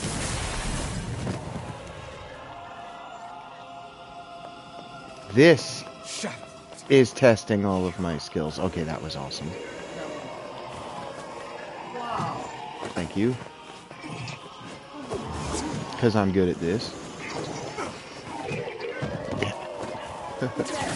I was missing my frame on that. Alright, yeah. And this is cool. That's awesome! See, this makes me wonder why we don't get this ever. Why don't we ever get this again? Not doing that. I'm really good at the 3D space. That's what I want to know. Why don't we have bullet hells like this? That's awesome! I would hate it. You're very good at it. I am very good at it. I would hate it. I would have done that just fine in the super high difficulty too. So I'm saying, why isn't there one? Why isn't there one? Just this and... See you again. You wouldn't. You guys would never get any crowd work from me ever again. Shut up. I'm playing 3D Brotato. It's okay. I hope they make it one day. I want to make it. I have ideas about how we could do something like this in the West. A world in flux. Because the West is not trying to compete with this, and the West can't get my dollars. And people who are super patriotic and racist in video games, which is like 85% of gamers, they just have no idea. They have no idea that their opinions about Japan and Japanese and Eastern games in general are deeply embedded in racism and white superiority. They have no idea that a lot of it is neo-Nazi and American Nazi nonsense. And so I just keep giving my dollars to this. And like I said the other day, Square Enix has re-earned my trust with Creative Studio or Creative Unit 5. And so now I'm going to talk to Rachel next time we hit a save point. But Final Fantasy 16 is on sale.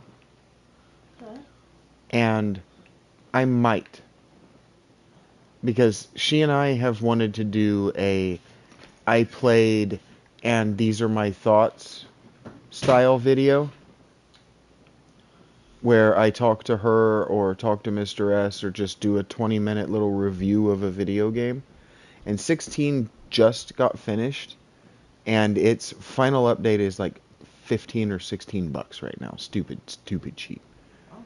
And so I might just impulse it, because Squeenix's made a major, what feels like mea culpa, but they've made major strides toward earning my trust back. They lost a lot of my trust over the last 20 years. Yeah. They made major strides with Elliot. The channel is not a Square Enix fanboy channel, but they've earned a major amount of my trust while we wait on Capcom to release Onimusha. I'm not a hype man,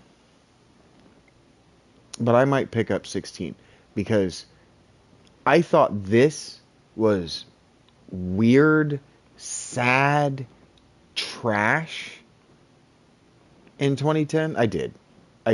I'm embarrassed, but I did. And I went, because I picked it up on GameFly, and I just gave it back. Whatever. Did you ever get to the point where he grew up? No. Oh. I stopped at Emil. I was like, this is weird, sad, trash. Why is he a... No. And then when I saw that Yoko Taro does all of his public appearances now in that Emil mask, I went, this is weird trash. Yeah, he does. It's cool. I think it's cool. I thought this is weird trash for weird loners. Yeah, I bounced off it like it was going to make me a weird incel loner. And then, frankly, it was the reason that I still watch Outside Extra. And you see me tune in every week. Yeah. And you go, why do you don't even like their shit? You talk about how much they've changed and how old they've got, and right? You asked me, why do you watch it? And it's because they put me onto NieR Automata. Because they were genuinely putting out, this is a good game. And subtle, just putting it in their lists without putting it in their, like their supplemental stuff on their channel. And Squeenix didn't pay them. They were just like, this game has a ton of stuff that fits into our retro games used to be cool lists. Hey, 5 times that, or however they do it, 5 times that games did something interesting is an infinitely long number of lists. You can make an infinitely long number of change that sentence around, right?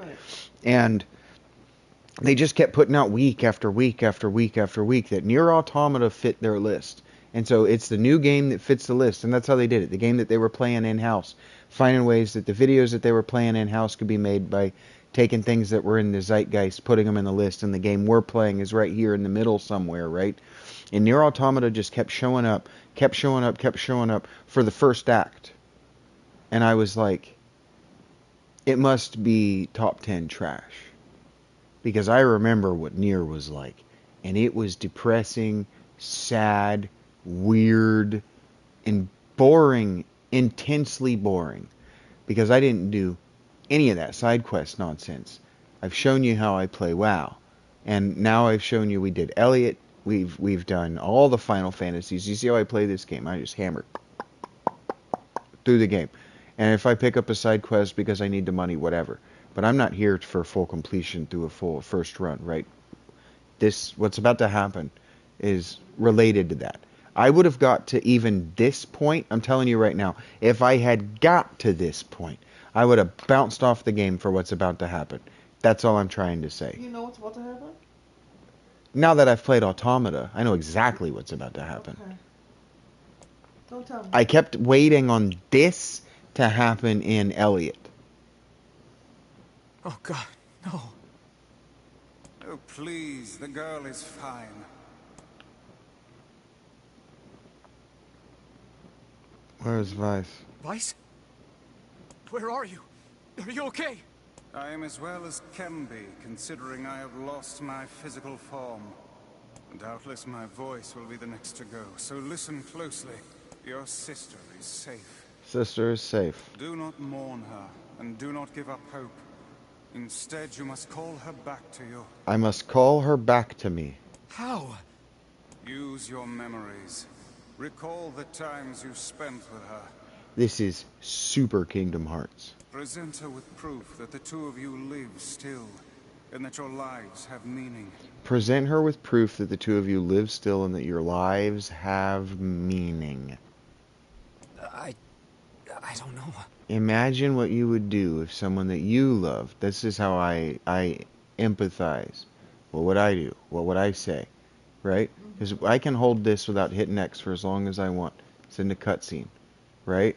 If we're here to roleplay and it's about to give us a list of things, I like to be prepared. Typical. But take Take heart. I know you can do it.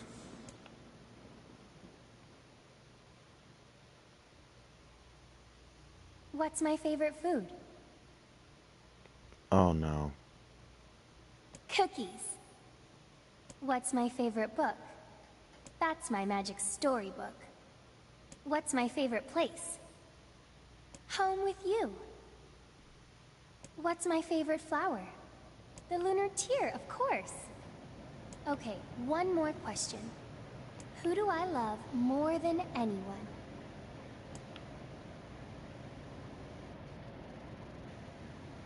You, right?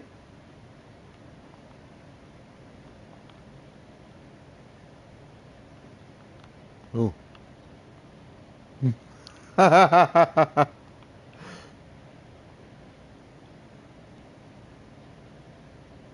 Yeah. Ooh, that sounded like a wrong answer. That sounded like the wrong answer. Did I spell it wrong? No, she woke up. With a Z? Did I spell it with the Z at the end? You?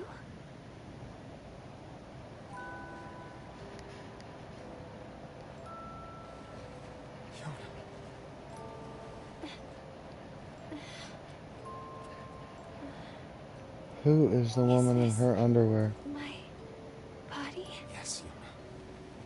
It's yours and yours alone. You look bigger than before. Like you've grown up. Oh, yeah. I guess you haven't seen me for a while. Have I been asleep this whole time? Something like that. It's almost like I'm a princess from some fairy tale. See, he's drawing from I'm so happy to have what we should know well. Me too. We should recognize this story as played out in these weird plastic anime dolls. But now we know that they are plastic dolls. Have a good life, Kay?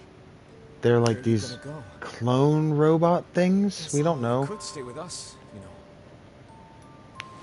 Very much like replicants from Blade Runner. You know how it is. I got my own shit to take care of. What do you mean? Personal shit, alright? Anyway, take it easy, yeah? Yeah, I like her brown eyes too.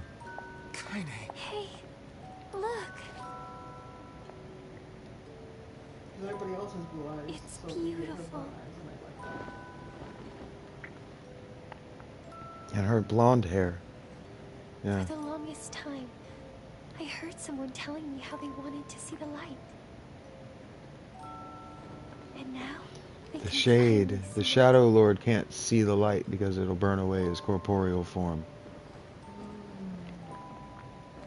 So those giant shade monsters are human souls that have all fused together, I guess, in hatred of their inability to incorporate in these robot bodies.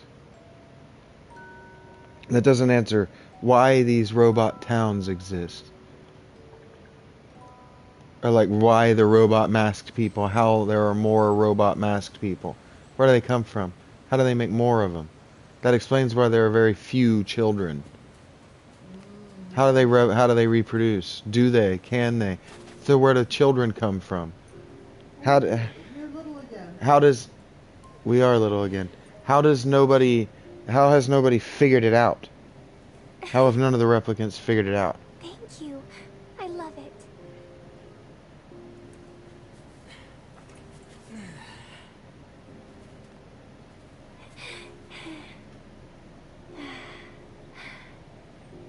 It's so sunny today.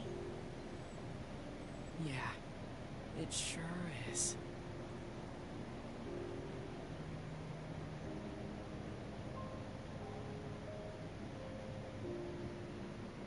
go.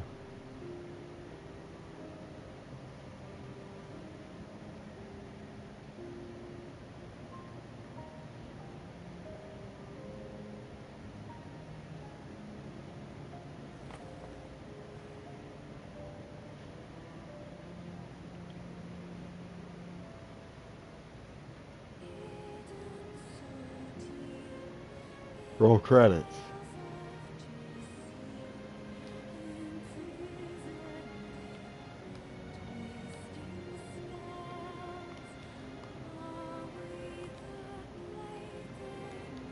See how many people it takes? That's just the A's. Can we like if I want to make something like this, you see how many people it's going to take? This isn't something I'm going to do. This could let me skip it though. I'm going to be here for all night. Thank you guys for watching. I'm going to show you something at the end here.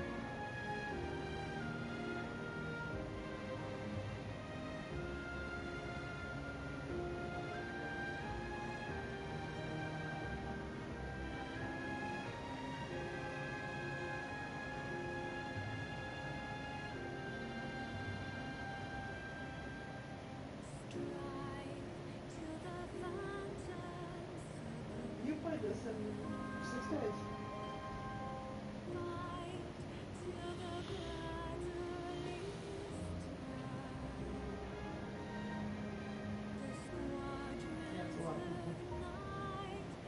Still just in the J's.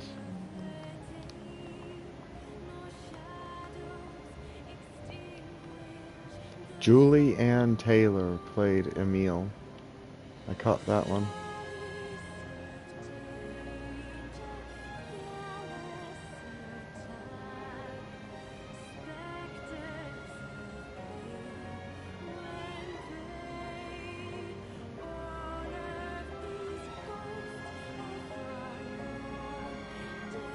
And see, this wasn't actually made after, this was made before their recent corporate reorganization into the creative studios or whatever it's called, the creative units. This was before, but I don't know if you're noticing, if you look through this, they have multiple teams that worked on this, and not all of them were Square Enix.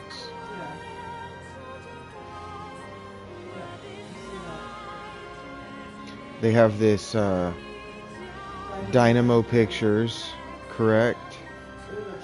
Shirogumi Incorporated, Toy Logic. Yeah. They worked with this. That's why I like the units, the creative units and the division that they've done right now. Because their creative unit 5 works with companies like Toy Logic, Flame Limited. They work with these outside companies, and that's how they're able to get some Bravely Default in our Elliot. It's like, instead of going, hey, we want some of what Bravely Default's got, call them up and, hey, yada yada yada, how did you do this? Did you do this? Would it be cool if we ripped off Bravely Default for this and this and this? And how did you solve this and this problem? Can we call you if we run into? No, you just hire them, and they already have that knowledge right there on your not on your speed dial, but on your payroll. Yeah. You see what I'm saying?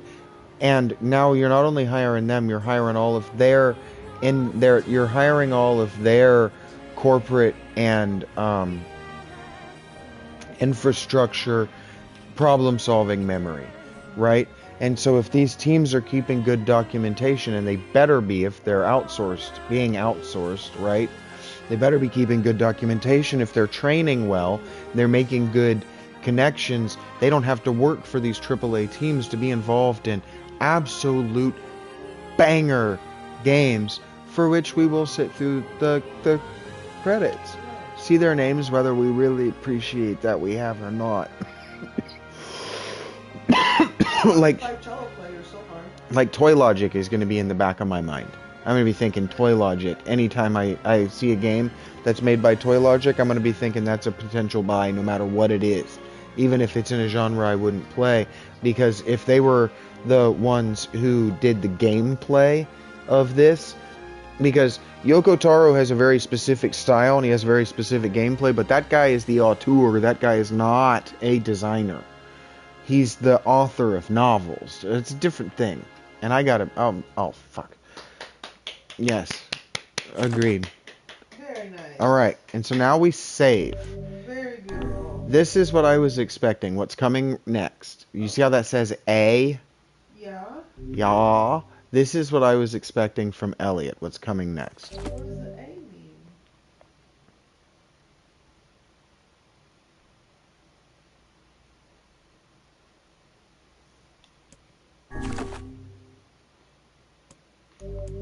What?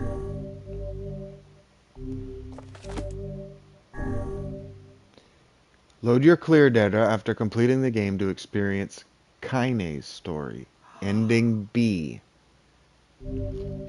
You can now read a departed mother's diary in your house. Wardrobe has been added to the options menu. New outfits can be obtained by progressing through a departed mother's diary. Change music has been added. We just unlocked gameplay. We just unlocked a new playable character. So now when we press this, You gotta start from the beginning, but now if we don't press not Kanye, what's her name? Kaine, Kaine. if we don't play new game, if we continue, we're gonna continue the game as Kaine. Oh shit! Check it. I have to pee, but it's gonna open on a cutscene with Kaine. Cool? Cool.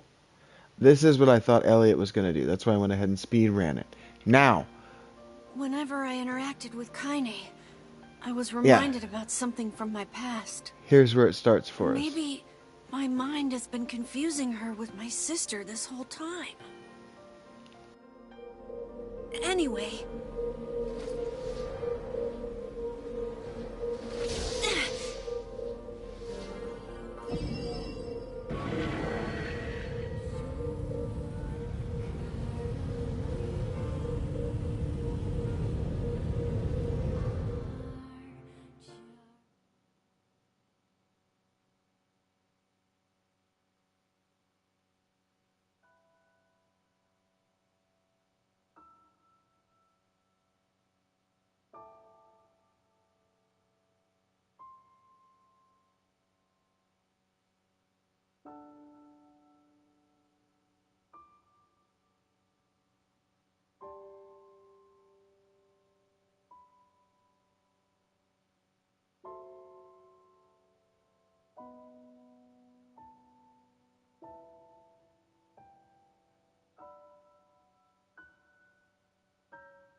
Alright, we're going to get a text-based scenario with Kaine right out of the gate. I like the text-based scenarios. I think they're very tastefully done, and they don't halt the story any more or any less than sitting and reading the text in Dead Space, which we will be doing next. I did say at our next save point, so at our first save point. The sound of rain filled the village. The steep cliffs that surrounded the area magnified sound, causing even the slightest drizzle to rattle like a thunderstorm. Thin wisps of smoke streamed from huts as the villagers huddled in their homes and waited out the rain. A single child, however, had braved the downpour and was now wandering slowly toward the wooden, hawk-shaped weather vane at the center of town. The wanderer reached the vane, which had existed for as long as any could remember, and stared. The child's face was simultaneously delicate and fierce, like a teacup that had survived a shipwreck. Those traits combined with pale white skin to give the face an almost sexless quality. If the beak turns east, I go home.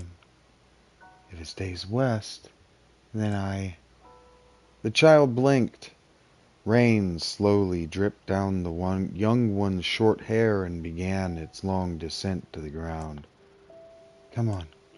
Come on. The child felt a slight breeze and watched as the vane slowly creaked to life.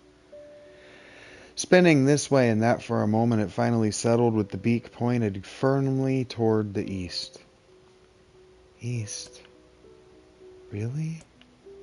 Before the vane could move again, a jagged rock came spinning and tumbling through the air, striking home against the child's head. The force of the blow dropped the child to the ground as a hail of stones began to fall all around. Oh no, they found me. A heartbreaking smile crept across the child's face as the stones continued their assault.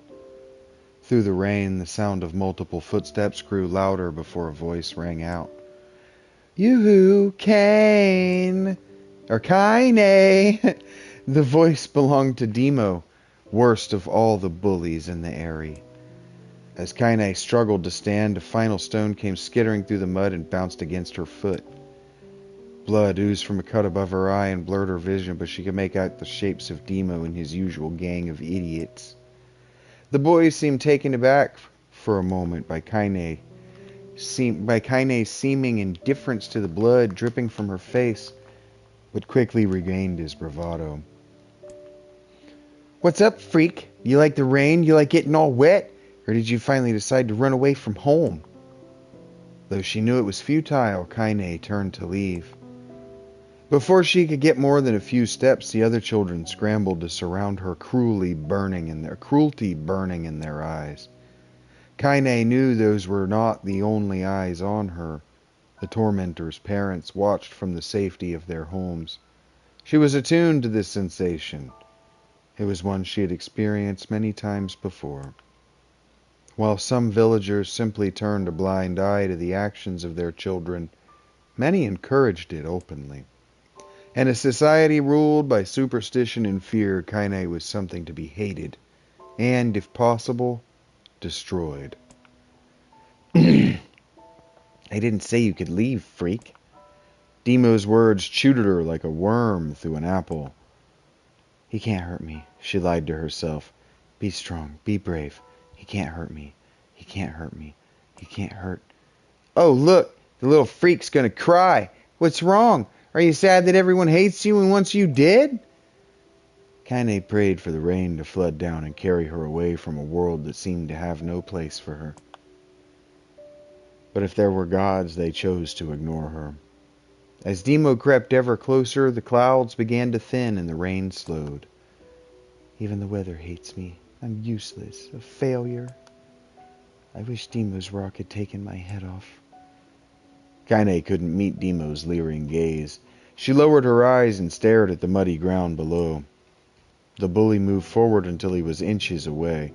She could smell the scent of old meat on his breath. The boy grabbed Kaine's face with thick fingers and yanked it upward. She tried to turn away, but he forced her gaze back and jammed his thumb against her eyelid to pry it open. Show me. No. Did you just say no? Demo grinned evilly. You don't say no to me. No one says no to me. Not even taking his attention from Kaine, he called to his cohorts. Come on, guys. Let's give the freak what she deserves. As soon as Demo finished, kicks and blows began to rain down upon Kaine. Demo paused, still grinning, as Kaine curled into a ball and tried to make the pain stop. "I'll get you, freak. What you acting like a girl for, huh? Everyone knows what you really are." Kaine ignored the question, choosing instead to stare at the weather vane. It continued to point east, as if supremely confident about the future it had chosen for her. "Go home? Yeah, that's a funny joke for someone with dead parents and no home to go to." "Freak!" chanted the children. "Freak! Freak! Freak!" Kaine closed her eyes and listened to the rain, waiting for the pain to start again. As the clutching hands of the village children closed around her, she bent her mind to the sound of the rain, let it become her world entire. The rain fell, but the pain never came. Only when the laughter of her tormentors turned to terrified cries did she dare open a single blood-caked eye.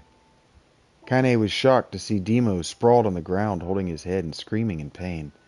She could see blood welling from spaces between his fat, twisted fingers. Oh my God, he's crying. He's actually crying.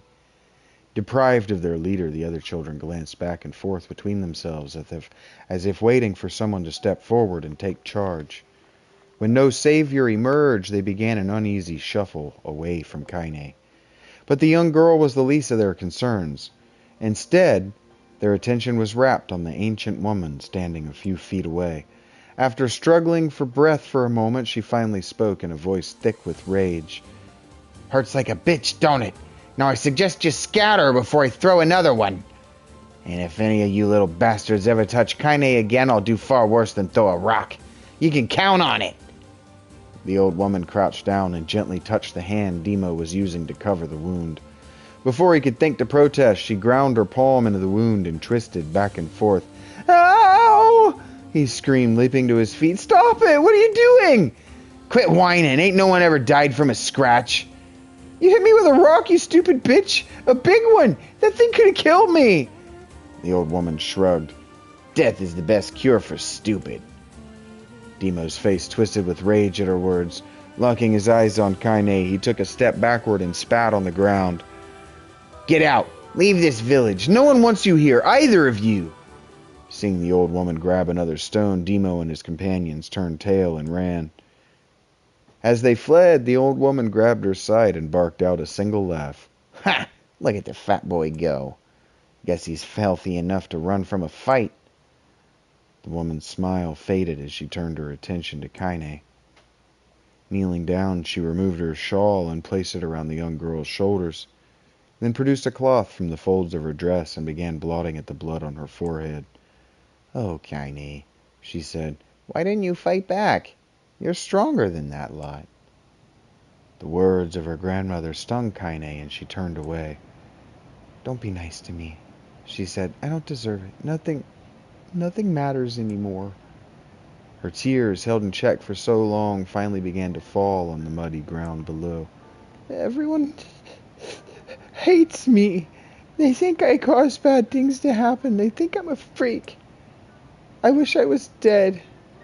As Kaine's tears turned to sobs, she felt her grandmother's hands on her shoulders.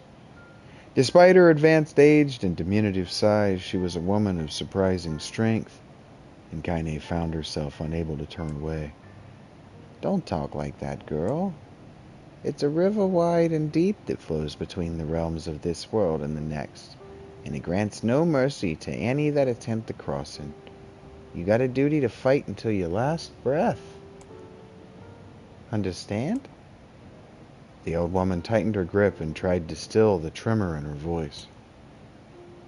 "You know the pain of losing someone close to you, Kaine. You know because you survived it." As the words hit home, Kaine was struck by the force of her love for the old woman. As a young child, she didn't even know of her grandmother, but when her parents died, the woman quickly accepted her as her own. Grandma, as Kaine called her, was cunning, vulgar, and quick to violence, and their first few years together had not been easy. But with each year that passed, Kaine and her grandmother had grown closer. However, It was only now, sitting in the mud with tears and blood caking her face, that Kaine truly understood the depths of her affection. Here was a woman who had seen hard times, who had seen death, who had fought through all these things and somehow emerged on the other side. If anyone could understand Kaine's pain and loneliness, it was her. Do I make you sick, Grandma? Course not. Don't be an ass. Kaine drew her grandmother's moth-eaten shawl around her body and shuddered. But my body, it's not normal. If it was normal, then Mom and Dad wouldn't...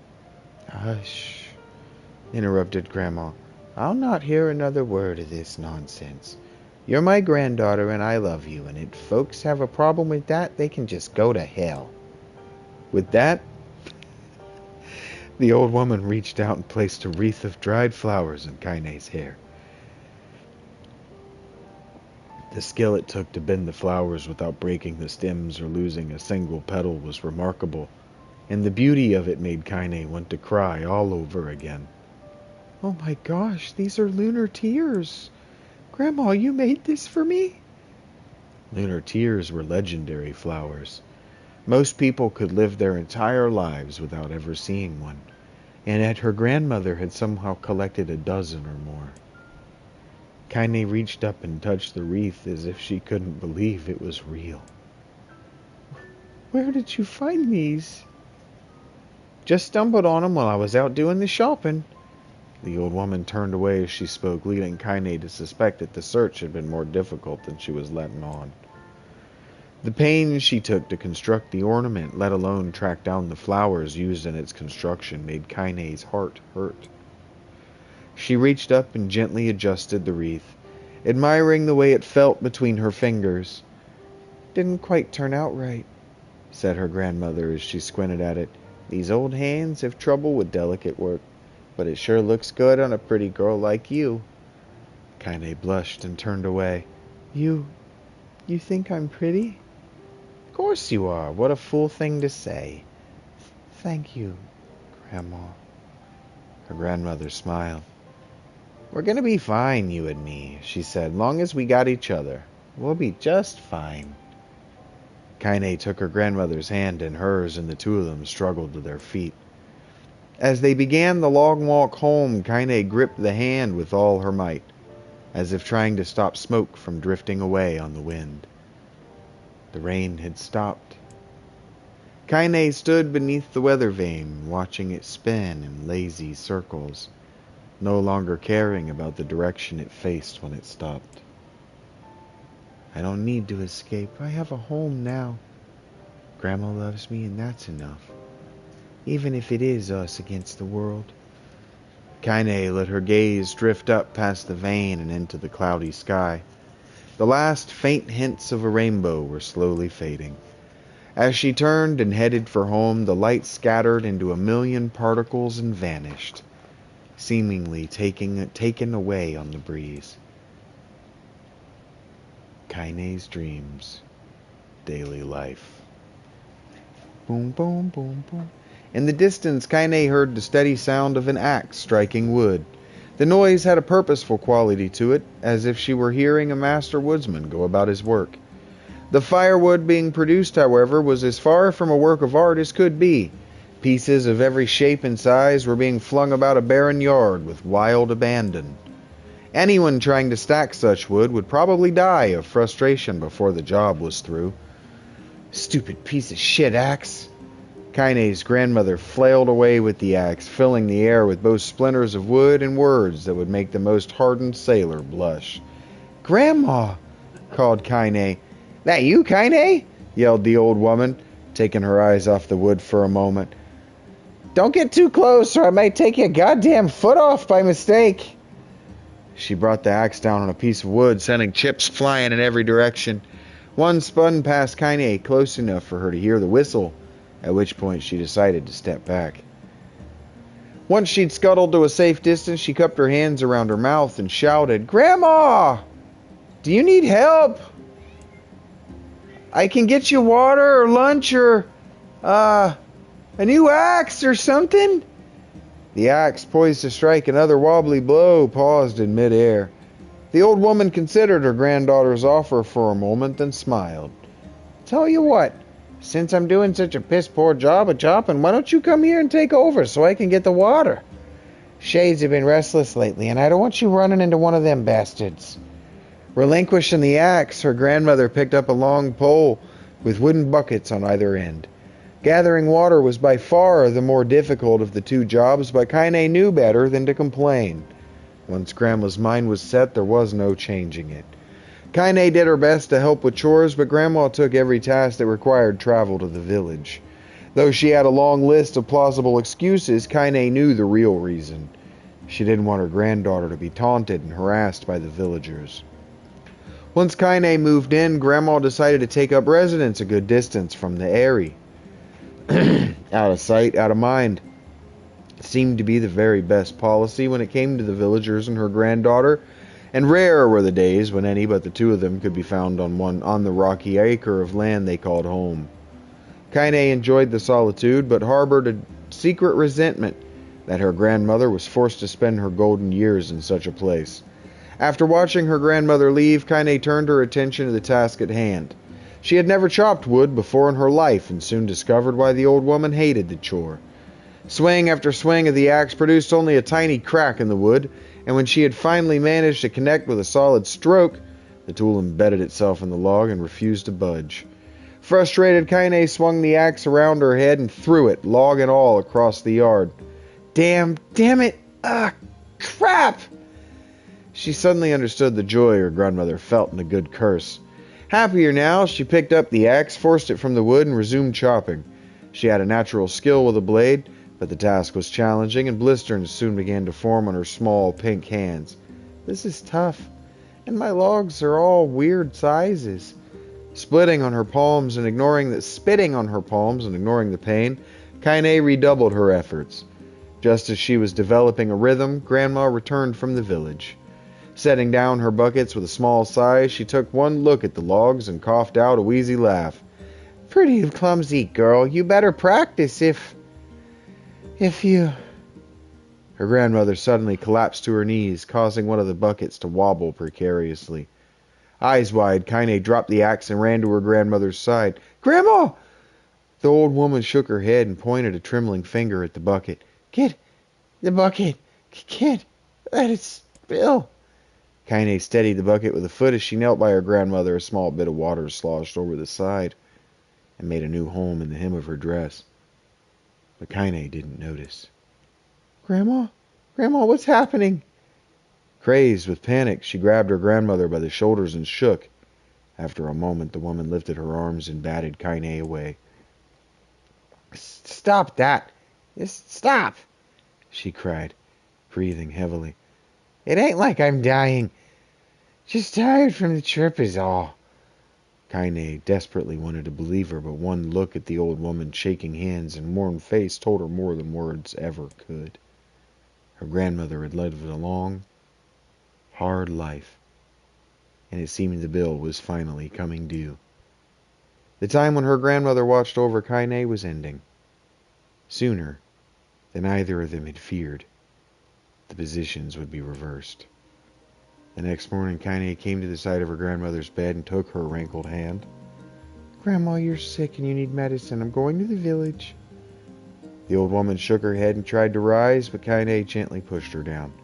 It's all right, she said. I'll be fine. Her grandmother fixed her with a gaze that could melt steel. After what seemed an eternity, she finally lowered her eyes and sighed. Well, I don't like it, God damn it. But I guess I should quit being so stubborn and let you grow up. The old woman watched as Kaine strapped on her boots and made her way down the road to the village. Hours later, as an unseen sun made its way across a dark and raining sky, she was still watching. Kaine moved at a brisk pace, checking her pockets every few minutes to make sure the money her grandmother gave her was still there. Every noise caused her to spin on her heels, making sure she wasn't being stalked by a shade, or worse, Demo and his gang. But she encountered neither tormentors nor shades, and Kaine finally found herself at the entrance to the village. The few adults she could see glanced sideways at her, then muttered to each other behind raised hands before slinking away into the shadows. Her heart racing, Kaine took a series of rapid, shallow breaths and tried to calm herself. I have to prove myself. I have to help Grandma. I have to be strong. She chanted these words to herself over and over as she slowly made her way. Finally, her eyes settled on a rotund older woman who was angrily waving her arms in the air and telling anyone who would listen exactly what she thought of Kaine's presence. Hey, lady, said Kaine with a bravado she did not feel. Where's the apothecary? The woman's flabby cheeks shook in bewildered anger. How dare this thing speak to me? They seemed to say. But Kaine saw that her eyes held a different emotion. Fear. Yeah, we're both scared, lady. Trust me on this one. Which way? Kaine repeated.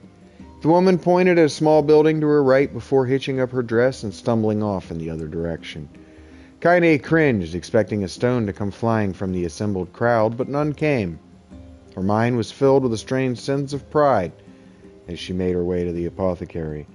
But the new emotion had little time to take root, for as soon as she opened the door, she noticed a familiar customer at the counter. It was Demo. He'd clearly been sent here on some kind of family errand because his gang of followers were nowhere to be found. Oh my god, he sputtered. What are you doing here, freak? The insult was delivered without force, and Kaine happily ignored it. Stretching on tiptoes to see over the counter, she asked the shopkeeper for the medication. Ha! Barked Demo. That old bitch finally kill over? Go to hell, Demo. The boy's eyes grew so wide they seemed ready to fall out of his head. But before he could let fly a comeback, or worse, a punch, the apothecary told him to knock it off before he kicked him out of the store. Demo slunk out of the shop, cursing Kaine under his breath. Once he was gone, she allowed herself to breathe once more, taking a brief tour of the shop while the owner prepared for her medication. Countless tiny bottles filled the cramped store, each with a label written in some indecipherable language. An ocean of aromas assaulted her nose, creating a scent that was exotic, but not altogether unpleasant. Seeing such a variety of supplies gave Kaine a sense of peace. Surely, in a world so vast, there would be a place that she could call home. On the far wall behind the counter rested a portrait of a stunning young girl. The picture had once contained bright, vibrant colors, but time had worked its cruel magic and they were beginning to fade. The beauty of the work, however, remained undiminished. You like that picture? Kaine turned to find the apothecary with a small vial of medicine in his hand. His eyes were gentle but sad, and they seemed to stare through her into the nothing as he spoke. That's my daughter. I sketched it when she was just a little girl. She's been dead a long time now. Kaine didn't know how to respond. She just stared at the portrait and tried to come up with the right words. Pictures are wonderful things, continued the shopkeeper, that let the ones closest to you live on forever. He shook his head slightly, then looked down at Kaine and smiled. Handing her the medicine, he reached into his sizable green apron and produced a handful of old wax crayons. You should have these. There's no one left that I wish to draw. Kaine took an instinctive step back, causing the shopkeeper's face to darken. Yes, I've heard the rumors about you, he said. It's a small village and word travels quickly. Between you and me, I'm not sure which of them to believe. But I also don't think they matter much. I know your grandmother, Kali, and I think the way she was driven out of this town is just deplorable. Grandma's name is Kali? Thought Kaine suddenly. She was still mulling this new fact over in her mind as she reached out and gently took the crayons from the apothecary's hands. Your grandmother is an old friend of mine, he said as Kaine scooted away yet again, and I owe her much. I wager she would like it if you drew her a picture. Yes, I think she would like that very much. Kaine murmured a quiet agreement, but inside her heart was bursting. Never before had a villager treated her with anything but complete contempt.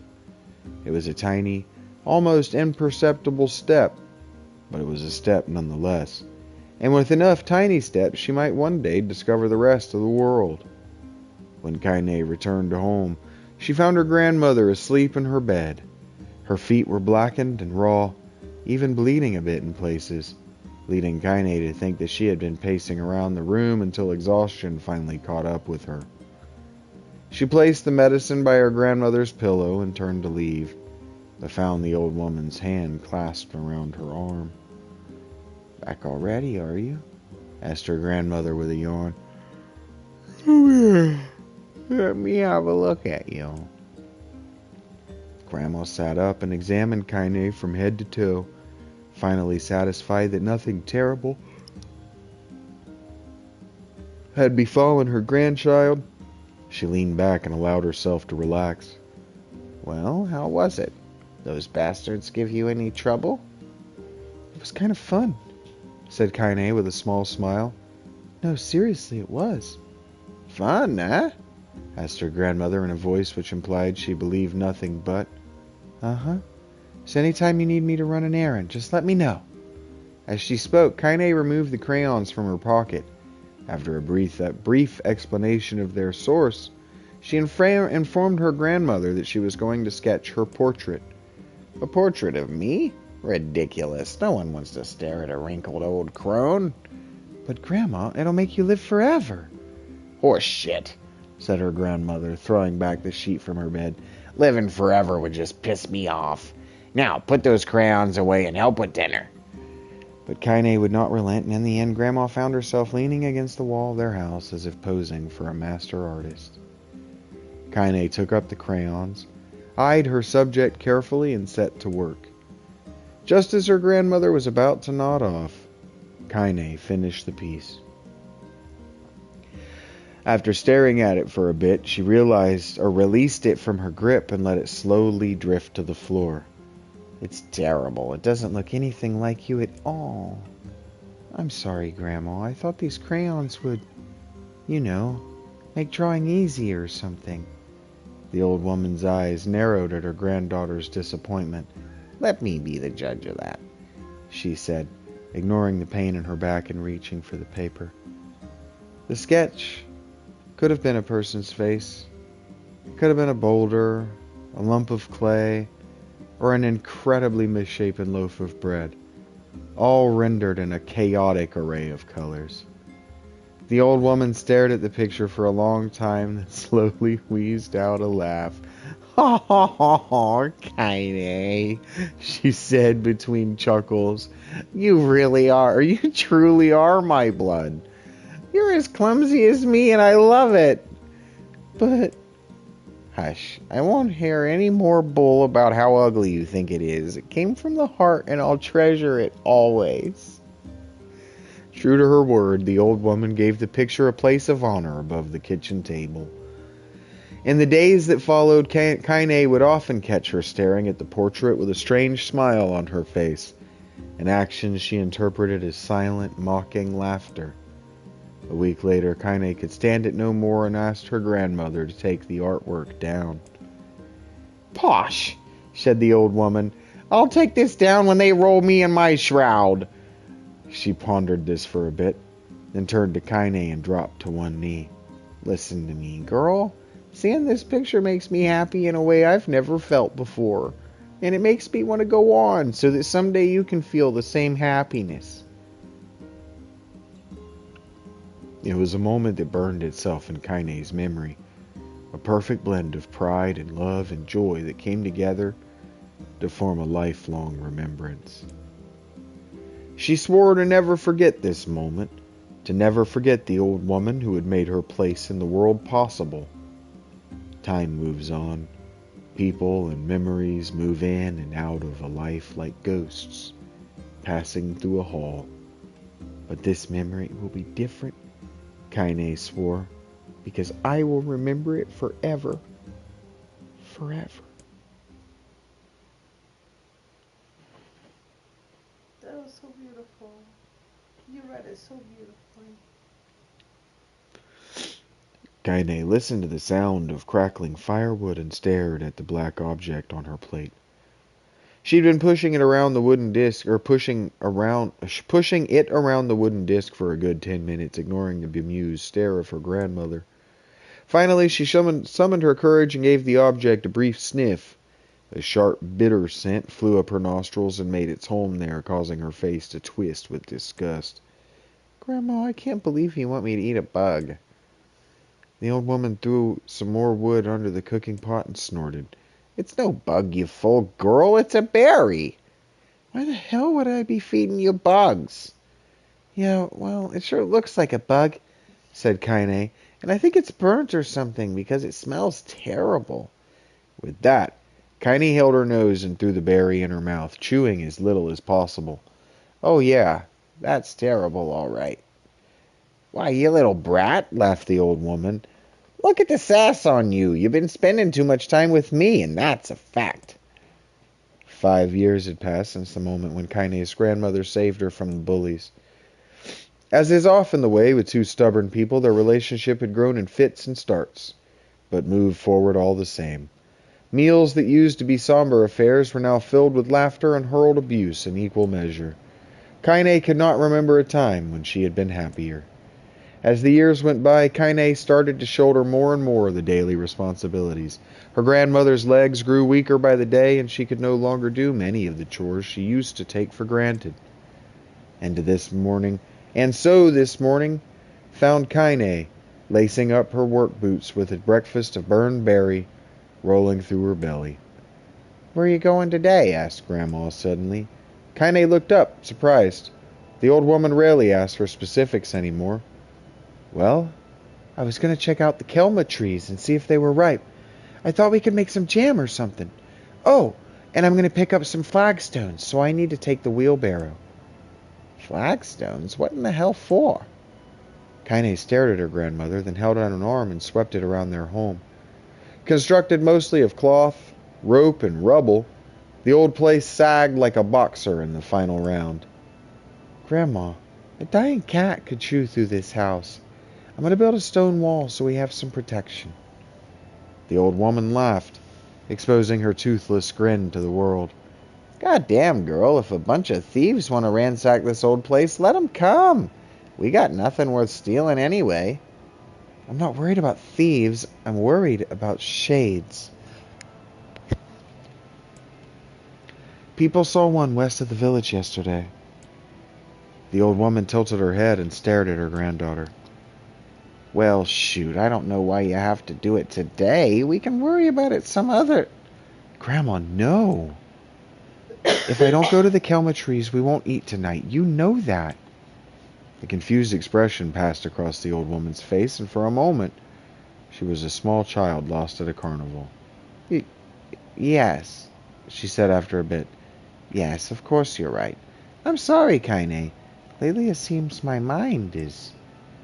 She didn't finish the thought, instead walking over to her nightstand and gently taking the wreath of lunar tears from the drawer.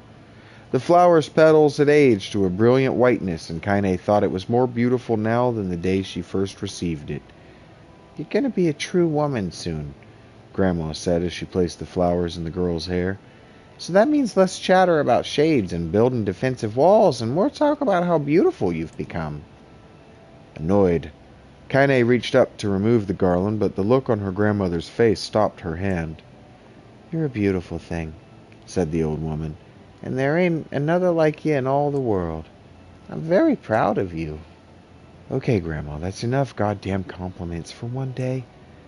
Such a mouth on you. Where'd that come from? Gee, I wonder. I'll teach you to sass me, girl, yelled Grandma.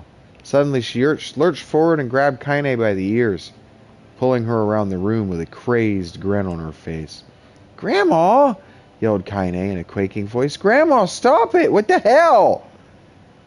The old woman stared at her and blinked, and slowly held her wrinkled hands out as if it was the first time she had ever seen them. I don't know what happened there. I'm sorry, girl. Sometimes my mind just... Kaine thought the look on her grandmother's face was the most heartbreaking thing she had ever seen. Listen, she began. Maybe I should stay home after all. No, I won't have you stay here and keep an eye on an old codger like me. You go and get your fruit and your wall and whatnot. I'll be fine. And when you come back, I'll have a nice grasshopper dinner waiting for you. Kaine rolled her eyes and kissed her grandmother on the forehead and made ready to depart, trying desperately to ignore the worry that was gnawing at the walls of her heart. Kaine could feel the old woman's eyes watching her as she moved down the path. Don't turn around. Don't turn around, she told herself. But in the end, the temptation was too great. She spun on her heel for one final look and saw a small, bent woman standing in front of a ramshackle hut with a sad expression on her face. God, she looks so old now. It's like the wind could reach down and just carry her away. Kaine worried about her grandmother all day, causing her work to suffer. What little fruit she could collect was tossed carelessly into the wheelbarrow, and she only found a couple of stones before losing interest in the project. Finally, as dusk approached, she decided to call it a day. Cursing herself for the lack of focus, Kaine pushed the nearly empty wheelbarrow back down the path. As she crested the final hill, she suddenly froze in place. The wheelbarrow fell from her fingers and collapsed on its side, sending a few pieces of wrinkled brown fruit rolling back down the hill. Her gaze was transfixed by a thick black cloud that hovered just ahead. Tracing its path with a finger, Kaine suddenly felt her stomach knot in on itself. No, oh gods, no! Her grandmother's house was ablaze, the flames licking up as if trying to touch the sky itself. Grandma! Grandma! Kaine ran then, faster than she'd ever moved in her life. Once she tripped on a stone and went sprawling into the rocky ground, but she leapt to her feet and continued running, unmindful of the blood that spilled from her wounded hands and knees. As she got closer and closer, Kaine's mind began to race in time with her footfalls. It's too dark. It's too dark, not just fire. Can't be fire, too much smoke. Gotta save her, gotta save her. She burst into the front yard and came to a sudden halt. Her worst suspicion confirmed. The smoke from the fire was mingling with the thick, inky blackness of an enormous shade. The massive creature supported itself on 3 twisted feet and achieved balance through means of a large, armored tail. Scales, horns, and claws sprouted from its body in a random, chaotic pattern, giving it the appearance of a lizard designed by some insane god. Seeing Kaine, it let out a roar and flicked its tail, sending small whirlwinds spinning around the yard. For a moment, the creature retreated into a shimmering, inky blackness, as if her mind was unable to comprehend that such a thing could actually exist. But then the smell hit her, a blend of rotted meat and excrement, and the horror became real once more. The creature bellowed again, and this time Kaine responded with a scream of her own. All right, you bastard, she thought as her scream echoed off the hill, high cliffs around them. It's you or me, let's go! The shade eyed Kaine with a bemused interest. Then it began looking from her to the house and back again, as if urging her to look at the destruction it had so gleefully wrought. With dread building in her heart, Kaine glanced toward the house. Through the smoke and flames, she spotted a small figure struggling to escape the ruins. Grandma! At the sound of her voice, the old woman began waving frantically. She's alive, thought Kaine. Alive! Kaine's legs sprang to life as she raced across the yard toward the flaming wreckage of the house. Before she could advance more than a few steps, the shade opened its mouth and let out a roar powerful enough to uproot trees and send them flying. The blast sent Kaine tumbling through the air before smashing her against the rocky earth. Stars danced in front of her eyes as she tried to remember how her legs worked. Get up! Get up! Get up! Get up! Get up! Get up! Get up! Now! As Kaine struggled to her feet, the shade stomped toward the house and pinned her grandmother to the ground with the tip of a claw. The old woman struggled to move the claw from her stomach, but she might well have been pushing a mountain. She coughed briefly, sending a small spray of blood into the air, then collapsed to the ground, her energy spent. Kaine lurched to her feet only to fall back to earth with a gasp. Her ankles were on fire. One or both of them was surely broken. Ignoring the pain that screamed through her body, she began dragging herself across the ground, leaving a drunken trail of dust and blood in her wake. Grandma, hold on. Just a little longer. Her grandmother's face was turning blue, her eyes rolling back until only the whites were exposed. Kaine pulled herself across the ground with maddening slowness, the distance seeming to increase with every second that passed. The shade glanced between the two women and flicked out its tongue, its giant mouth turning up at the corners. Short, panting breaths belched from somewhere deep inside its core. Bastard, laughing at us. She had no idea how such a mindless creature could experience emotion, but there could be no doubt the shade was taking joy in their suffering. Yeah, I see your plan. The shade moved its claw slightly, allowing Grandma to breathe again. It was clearly keeping her alive, only to snuff out her life when Kaine was close enough to touch her. I'm gonna kill this bastard. Summoning all her strength, Kaine rose to her feet. There was a sickening snap from her right ankle as the foot twisted backward, but she forced it from her mind and began to hobble toward the monster. Pulling a small knife from the pouch at her waist, she leapt on the foot that pinned her grandmother and plunged the weapon deep. Give her back! She screamed. Give her back to me! It was like stabbing a rock. After a few swipes, the knife broke at the hilt with a dull snap. The shade panted laughter again, then raised its tail and sent it rushing through the air toward the young girl that was latched to its foot. Kaine never had a chance. The tail struck her square in the chest and sent her crashing into the burning wreckage of the home. As she lay on the ground with blood pouring from multiple wounds, a small, weak voice spoke up. Kaine? Kaine's vision blurred, but she forced herself to focus on the sound. Finally, her eyes cleared enough for her to make out her grandmother's hands, reaching out to her through the smoke. Grandma? Kaine, you gotta run. You can't best this one. Kaine grabbed the hands and held on with all her strength. Grandma, come on, we have to go.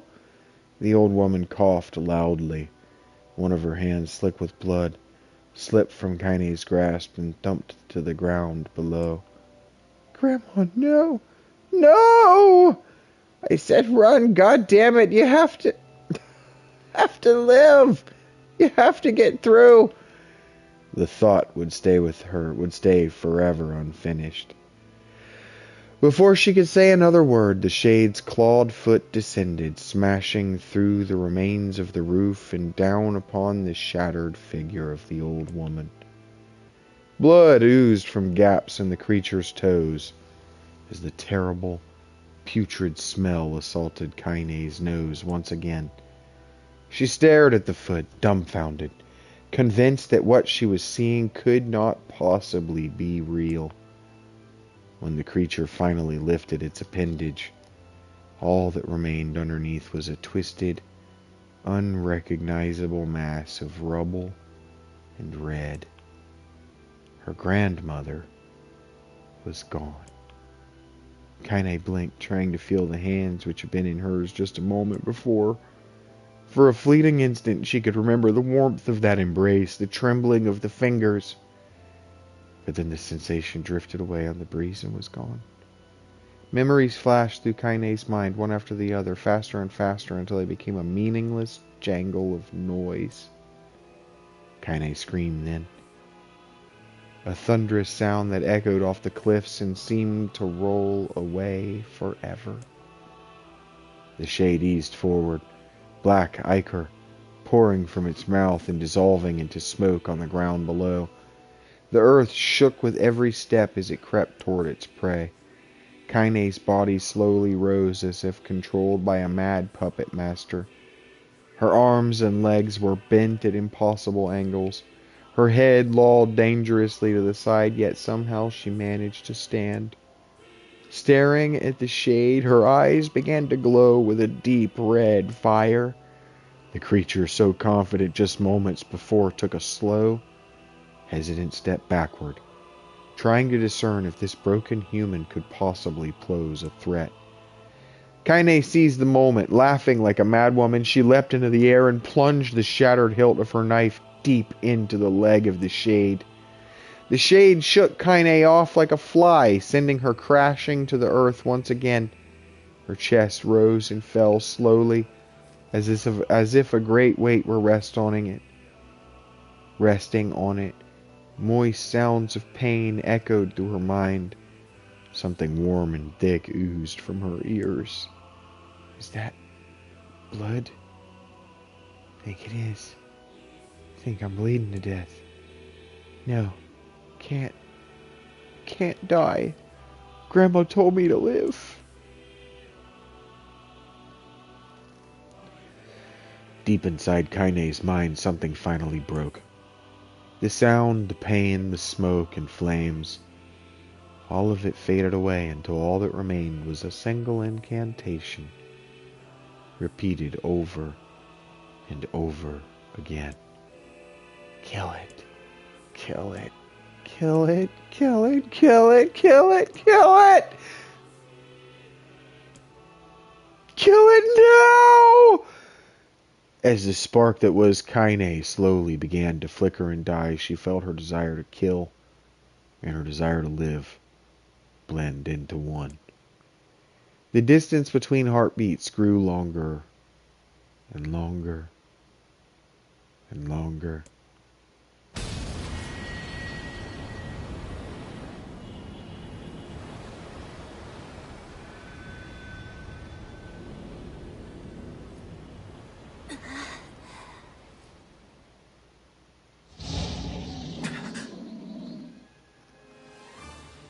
The beast approaches. Oh, I know. There we go. Something needs to die now. You ever been so sad something needs to die? That thing that we killed at the beginning, remember? With all the boobs? It said that it was her grandmother and it was telling her to just destroy herself. And she goes, you wouldn't be my, you can't be my grandma. My grandma wouldn't talk to me like that. Remember? What anger this creature must have. How did it even survive these past 5 years? I'm not gonna let this happen again. It dies today. My sword feels lighter. It's not the blade, but the skill of the user. Strike it down.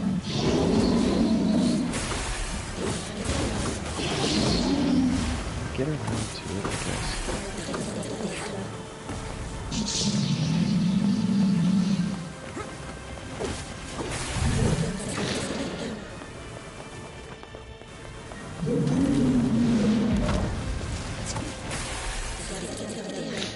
I'm powerful.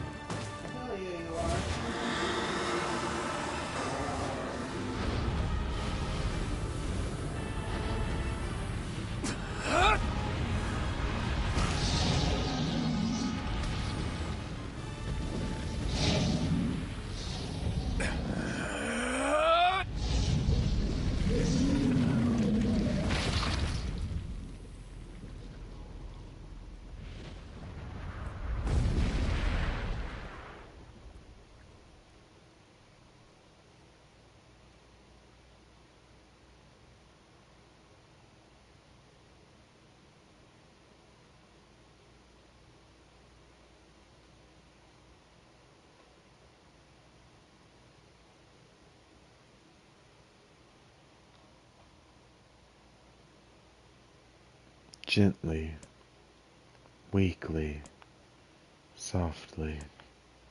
The shade, sure that its tormentor was dead, turned and stomped off toward the horizon, stopping along the way to bellow one final roar. Couldn't kill it. Shamed beyond imagining, Kaine tried to turn her head to the side, but only succeeded in coughing up a huge gout of blood. It was getting difficult to see, and only after a moment of fierce concentration did she realize that her left eye was gone. Laughing to herself, she turned her remaining eye to the ruins of her home and noticed a ragged stump of arm resting a few feet away. Yeah, that's mine, she thought with a mad giggle. This is gonna make clapping a real bitch. Ha! Cried a sudden voice from the depths of her mind. Finally gonna die, are you? Well, you had it coming. Go to hell, Demo, she thought at the unseen assailant. Go to hell before I pluck out your eyes and feed them to a dog. The voice of her childhood terror evaporated into smoke, only to be replaced by another, more recent voice. Hold still, said the apothecary, materializing from the ruins like a ghost. I want to draw you. That way you can live forever. No, stop. Don't want to live forever. Want to die right here. I see, he said quietly. Well, if that's what you want. The spectral shopkeeper fluttered in and out of existence for a moment, then produced a piece of paper and sketched quickly. After a few seconds, he turned the page to Kaine and smiled. Since you rejected my offer, I decided to draw someone else. It's a picture of her grandmother. Real as life. Kaine opened her mouth to thank the man, but stopped as the picture began to blacken in the middle. Before she could say anything, dozens of multi-legged insects began to swarm across the image, tearing at it with sharpened pincers. Stop! No! Don't hurt that picture! Kaine reached out with her remaining arm and waved futilely at the air. To her surprise, the insects fell off the picture into the ground below, where they vanished into tiny black tendrils of smoke. Relieved, Kaine turned her good eye back to the picture, only to open her mouth in a silent scream. The sketch now showed her grandmother as she truly was, a smashed, unrecognizable lump of nothing. The apothecary smiled, then broke into a jolly dance. See that? He cried as he danced his dig. It's perfect now. She looks just like you. Ha! Cha-cha! Cha-cha! I look like that? Oh, God. Oh, God, I'm gonna die. I'm gonna die. Drowning in despair, Kaine laid her head back in the mud and smoke of her ruined house and waited for the end to come. But just before she let everything go, an unfamiliar voice began whispering in her ear. Ain't you got a wish, sunshine? The voice was vulgar and fierce at the same time, as if insanity had somehow found a way to take form. Kaine wanted to scream as the voice crawled under her skin, but her lungs refused to work. You know, a wish? Like a prayer or something? Why don't you get on your knees and start praying to heaven? Please, invisible man in the sky, save me, save me. Kaine finally resorted to shouting at the voice with her mind. I don't make wishes. They don't come true for me. I'm a curse, a freak. I should be left to die. The other voice boomed in her ears. Oh, God, you are the best. Kaine glanced down and saw a black, shiny substance oozing from her legs. She tried to brush it away, but her remaining arm would no longer respond. The substance slowly crept around her feet and then began moving up toward the rest of her body. Is this death? Is this what it's like? Or is my mind just losing itself? She could feel the slime oozing upward, feel the hot, searing pain it left in its wake. Whatever else might be happening, she was still alive, and this was real. Come on, said the voice. Let it go. Kaine tried to ignore the voice and concentrate on the pain, but the newcomer would have none of it. Don't ignore me, sunshine. You're ready to give up, ready to die, so why not let me have it? Have what? Your body. Come on, give it to me. Give it to me. I want to stand on the ground, feel the rain, taste the wind. The voice paused, as if licking its lips. When it resumed, it was filled with mad, unabated joy. And I want to take your hands and use them to choke the goddamn life out of people. I want to tear out their throats and bathe in the blood, just like before. In response, Kaine shifted her head and vomited. The warmth of it crept down her front and mingled with the pain of the encroaching black ooze. Are you a shade? Yeah, maybe. What of it? The slime reached her face, crept up past her nose, and slowly oozed into the sockets of her missing eye. The moment it touched her brain, Kaine was struck by the most powerful sensation she'd ever felt in her life. It was ecstasy. She wanted to scream with delight, but all she could manage was a small, whispered moan. Feels good, don't it? Asked the voice with a chuckle. Yeah, what can I say? I know how to please the ladies. Now give me that body. Come on, give me the body. I'll give you more of this feeling. It's a fair trade. A black lump began to protrude from Kaine's side. As she watched, it grew longer and thicker, eventually taking the form of her missing arm. I can see better, she thought. My eye must be growing back too. The slime reached up to envelop the rest of her face, but she managed to brush it away. Stop, she whispered, marveling at how she had regained her voice. Stop! The black ooze hesitated, as if considering this request, then quickly shimmered down her body before disappearing in a cloud of smoke. Ah, what the hell, Sunshine? Screamed the voice. We had a deal. I thought you wanted to die. Grandma said, can't die yet. A brief image of her grandmother, bloodied and broken, flashed before her eyes. She saw the shade that had killed her and heard its mocking laughter, then closed her eyes and forced the image from her mind. Her whole body was quaking with rage. When she opened her eyes again, they burned bright red. That thing took my grandmother. I have to kill it before I die. Kaine glanced down and saw a mysterious pattern, the pattern of the shades, burn itself into her left arm. Well, I'll be damned, said the voice cheerfully. Look at that, Sunshine. I think you and me are going to be good friends now. Kaine stared intently at her arm. The more emotional she felt, the more the letters seemed ready to puncture her skin and begin infecting the rest of her body. The arm clearly had a will of its own now. Stop! Gotta stop! Holding her left arm in her right, Kaine took a deep breath and tried to calm herself.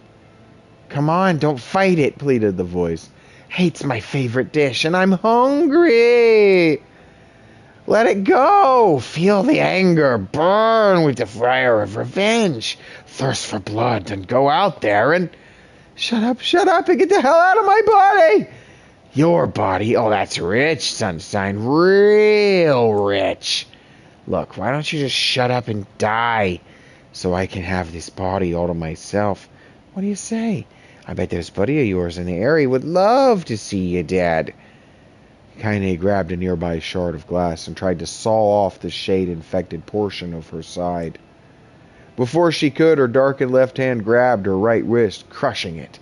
Kaine screamed and dropped the shard as the sound of bone crunching on bone filled the air. Stupid idiot girl! You're possessed now, Sunshine! There ain't no going back. The voice laughed again, a loud, long wail that seemed to go on without end. Possessed? Whispered Kaine. Yeah, possessed. You get you and me? We got what you might call a timeshare arrangement. Remember how folks used to think you were a freak? Well, where do they get a load of you now? Kaine looked up, tears in her eyes. The sky seemed smaller somehow, darker. Is this because of that shade? Is this how they see the world? So, listen, purred the voice. I know this whole possession thing seems a bit sudden, but it ain't all bad. There's plenty in it for you, too.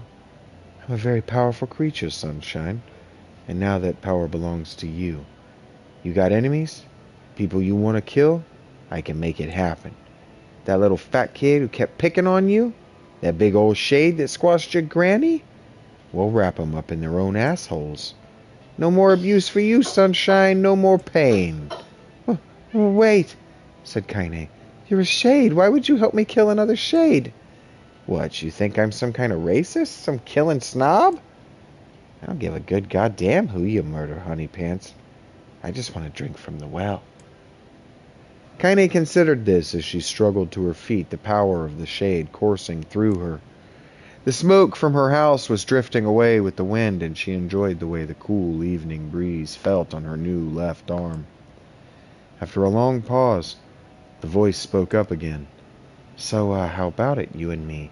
We could have some good times together. Look, I'll even take care of the bloody part if you don't want... Fuck off, asshole, muttered Kaine. I'll handle the killing. Ha ha ha ha, screamed the voice. Look at you go! Oh, sunshine, we're gonna have so much fun! So listen, my name's Tyran, and if you ever need me, I'll just be hanging out in the piece of meat you call a heart. Now get to it. The more you kill, the more your heart turns rotten and sour. And I like rotten and sour. Kaine found herself nodding at the voice. Yeah, she said. Yeah, I think this can work. I'm going to find that shade and I'm going to strangle it with its own guts. And when I'm done, I'm going to do the same to you, Tyran. Count on it. Ha! Laughed Tyran. I have shit bigger than you, so good luck with that. Oh, and hey, one more thing. Right now, you and me are sharing this body. But if you ever run out of hate, if you ever, go soft, then I'm going to take over everything. So keep on killing, sunshine, and watch your back. The voice grew fainter and gradually faded away, fading to somewhere deep inside Kaine herself. Kaine waited until she was sure the voice was gone, then waved her new left arm around a few times. It feels perfectly normal, she thought. It feels like mine. Desperately, she began poking and prodding at the new limb, determined to find something wrong with it. She didn't want it to feel normal. That would mean the creature inside her had already won. I'm not a shade. I am Kaine. Repeating this mantra in her mind, she slowly began digging through the rubble of her house, being careful to ignore a certain red-stained spot in the corner. Finally, after what seemed like an eternity of heartbreaking work, she found what she was looking for. It was the wreath of lunar tears. Though it had been through hell and back, the garland's petals were as bright as ever. Kaine started to place it in her hair, then slowly lowered the wreath and stared at it. I'm sorry, Grandma. I'm so sorry. But I don't deserve to wear this anymore. I'm possessed, corrupted, a freak. And this time, I don't think there's any going back. Holding the flowers to her heart, Kaine fell to the ground and sobbed. As night gradually lightened to dawn and the people of the area rose to their daily lives, she remained in that position, as if tears could somehow wash away the horror that now infected her world. Alive! Stay alive! Stay alive! Grandma. Kaine, you gotta live! You gotta come back to us!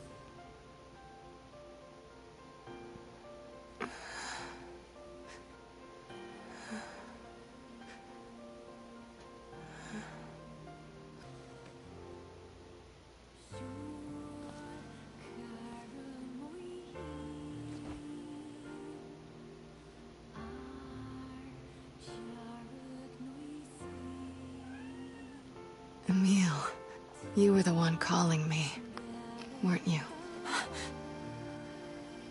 You still recognize me? Of course. I knew you right away. Thank you, Kaine. Welcome back, Kaine. Wow, you grew up. So, how long has it been? 5 years.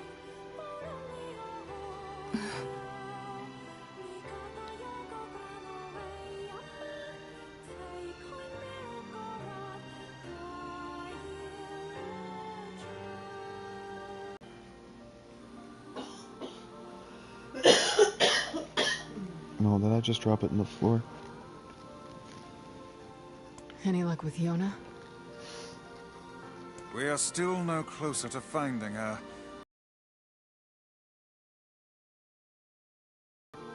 Damn it. Is that a lunar tear? I'm trying. This is not working. It's not as good as your grandmother's, but I tried. Not as good as your grandmother's, he said. The wreath in her little cabin, remember? That I kept trying to look at? Great.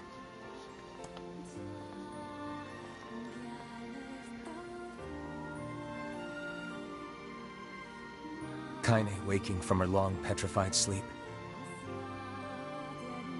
Emil's unflagging kindness.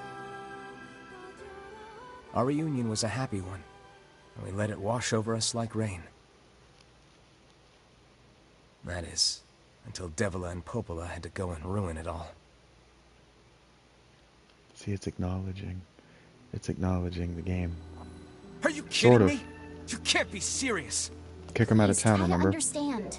People are tired and scared, and I'm sorry. I'm sorry you have to bear the brunt of that. This is crap, and you know it. It's okay. We can sleep outside. No one's sleeping outside. You and Kaine saved this village, and now they want to run. Her leg and her arm are bandaged because they're not hers. Right. They're where her, What is the matter? Yep. Kaine always sleeps outside. I never thought about that. And there's until just also now. something freakish about her body compared to the, Airy people, too. Never even occurred to me. Damn it. We should turn in. We may not do Dead Space tonight. I might just, I didn't get much sleep that night. I don't know. We'll see. I do For the not first time in my life, I want to hated miss Devil this Hunt. in the morning. For the first time in my life, I doubted Popola. But those feelings are pointless in the end. They said and did Who what they just did for messaged? the sake of the village. Somebody just messaged. To protect it from the horror of the Shades. In the chat. Okay. Really, how can I blame Devila and Popola? In the end, I'm just as bad. Because I never once stopped to think about Kaine and Emil's situation myself.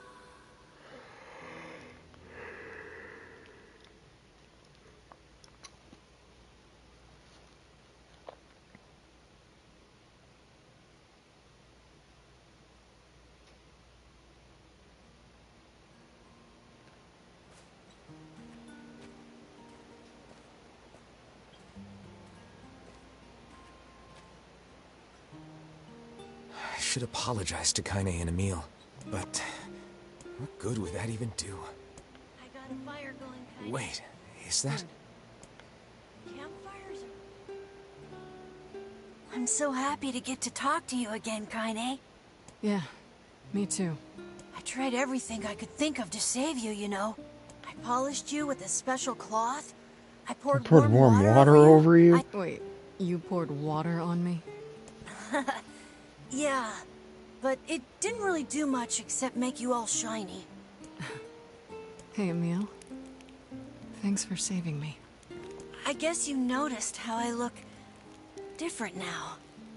I'm sorry, Emil. I'm sorry for all of it. Well, I mean, this new form isn't all bad, you know? At least I can look at you when we talk, right?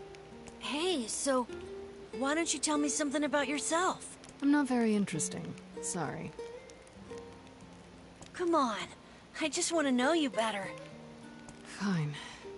This all happened when I was a kid. Before the whole shade possession thing. My body is... different. And when the villagers found out about it, they started treating me like a freak. But one person, my grandmother, accepted me just as I was. No matter how bad things got. She gave me the strength to keep going. She's really special to you, huh? Yeah. Oh, hey! That That gives me an Makes me idea. wonder what's different about her body. Since we cured your petrification, we should start looking for a way to cure your possession in my body. Yeah. I know Cure we your can do body. it if we all work together. Heck, it'll probably be super easy. Soups. Let me guess. More warm water? Ha. Okay, can we just forget I told you about that? Ha.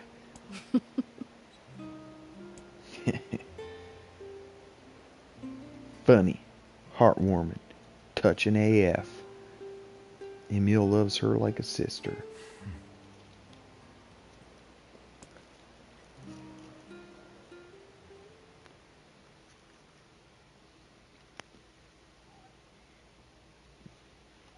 We're gonna overlook that her boobs are just a little bit shinier than the rest of them. Sleep well? Sure. And yet your red eyes tell a different tale. Don't be so hard on you. I need to go see Devila and Pope. Very well.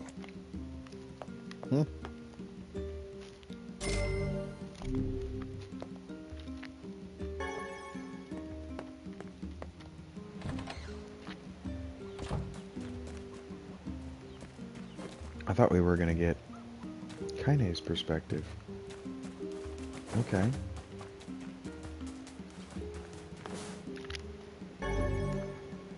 Okay, my bad. Still can't do that.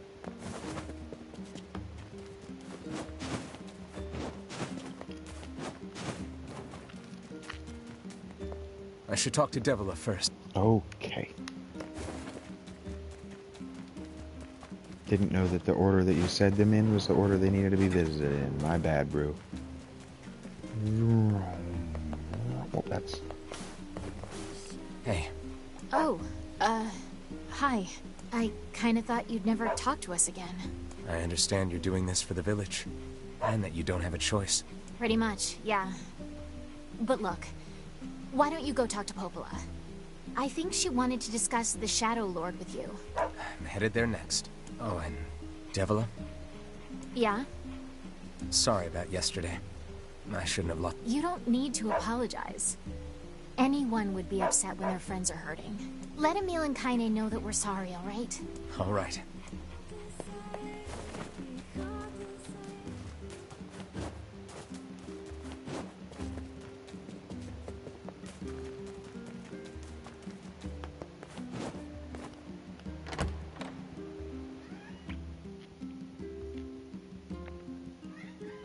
Yeah.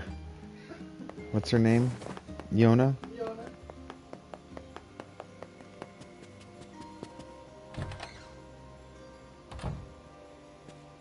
Popola? Oh. Look, Stop.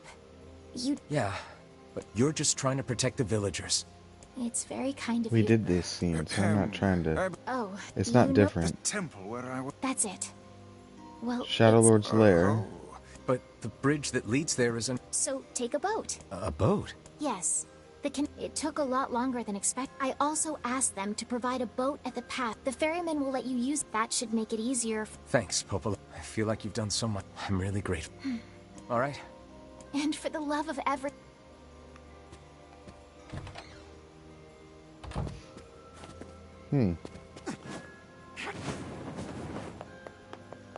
And so what, go right back and do it again? Yona's coming out to play! The path above the entrance to the shopping district should lead to the boat landing. Mm-hmm. How excellent to know the canal is finished. Hopefully this puts our days of running all over behind. And thus... The faster we can move, the faster we can save Yona.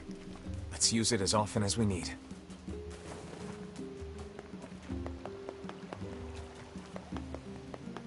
Hey, you haven't seen any thieves. No? They don't take a lot. Maybe I can help. Well, Let's try out thieves in the village. Can't believe it. One could call it a sign of the times. Rare is the man who steals out of choice, as opposed to need.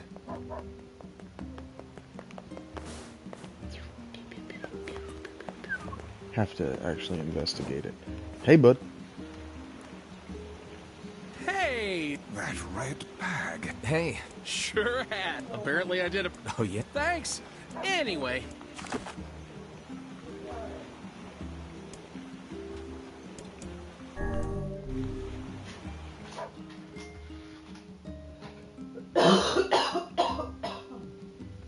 I'm confused. This isn't how I remember this going. The Lost Shrines... As well as... Let us...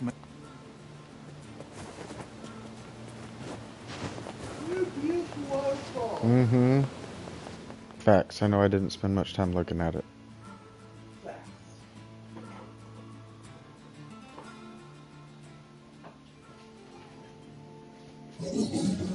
Hansel.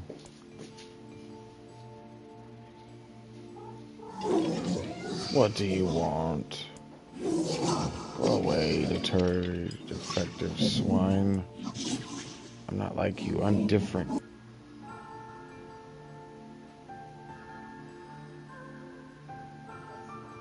What?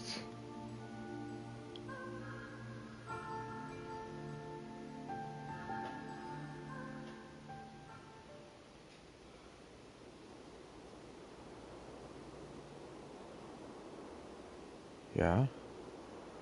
You gonna make me climb all the way up to the top of that again?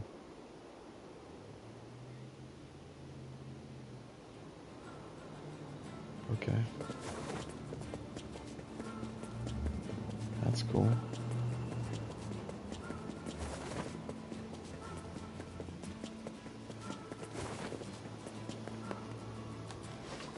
His form on his forward flip is so good too.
Ain't you excited, sunshine? We finally get to bathe in blood. Don't talk to me. I want to kill so bad I can barely stand. Yeah. I can hear Kaine's shade this time.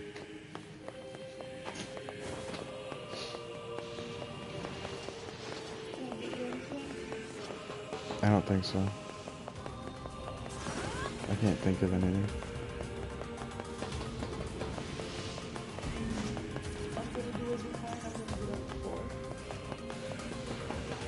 Okay.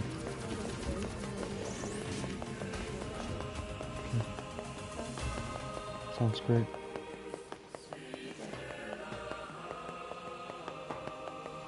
I might go to bed early too. Have a nice complement of sleep so I'm ready to go. We do have to do this again.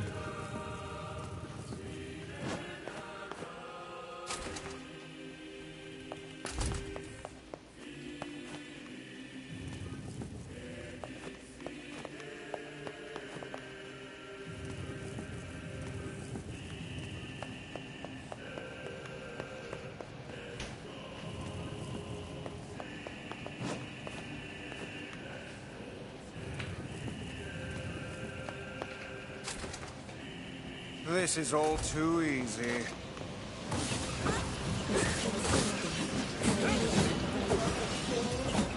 Yeah. Go for it.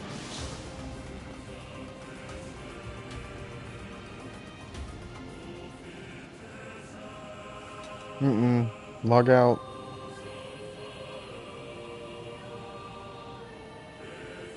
Thank you.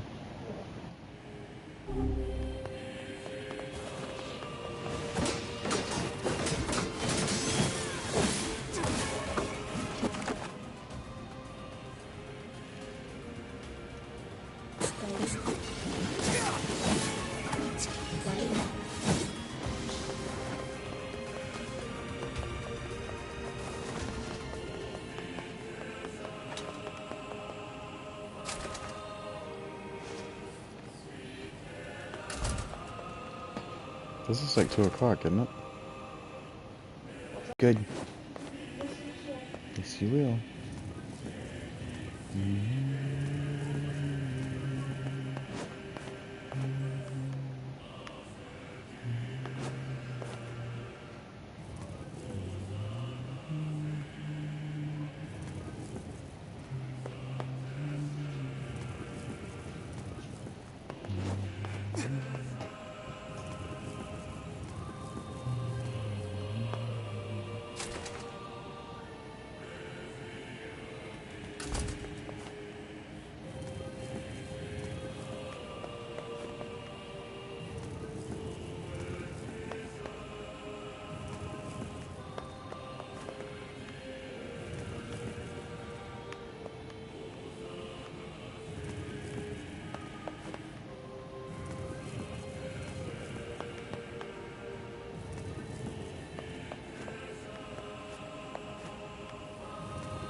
What's with these guys? Certainly not your garden variety, Shades. Their bodies aren't fully functional. Say, I've heard of this. A cursed area where incomplete shades gather.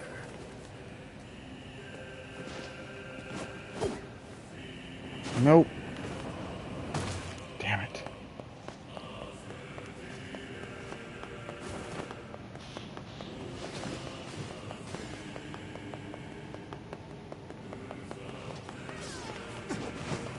Incomplete shades, huh?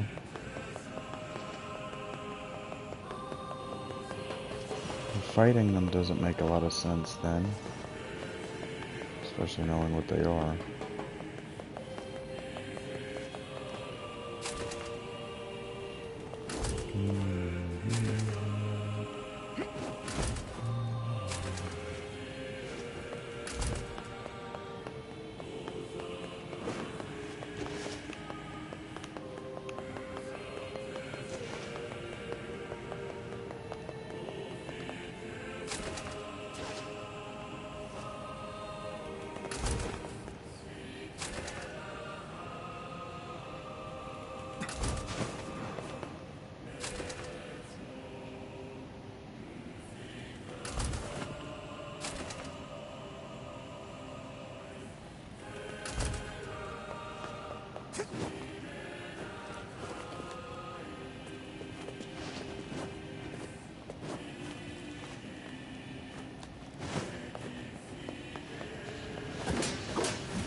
Kaine, Emil, look, from now on, I'm going to sleep outside with you.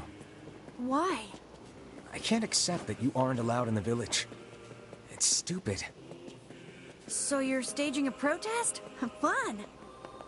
Don't waste your time. But it just feels wrong.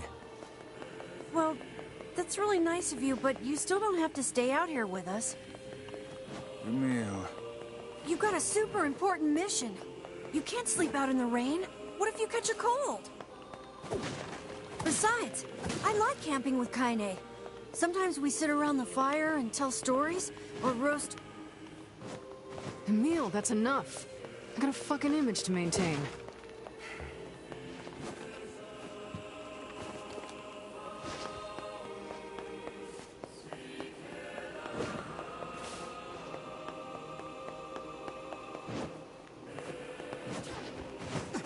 We seem to be surrounded by a mob of helpless puppies.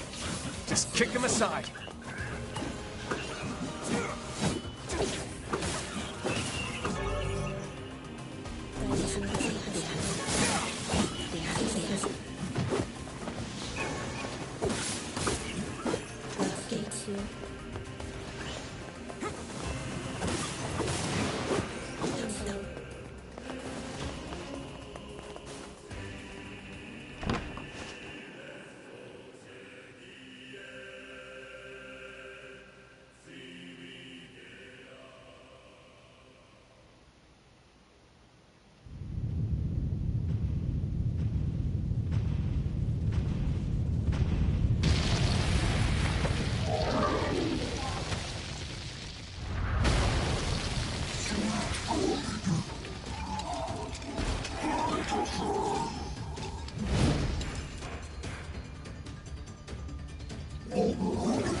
What's going on?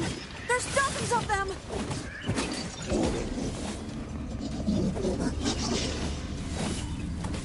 These are creatures of the darkness. Lure them to the light.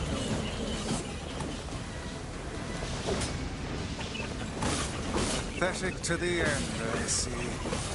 Aim for that statue. It's the leader.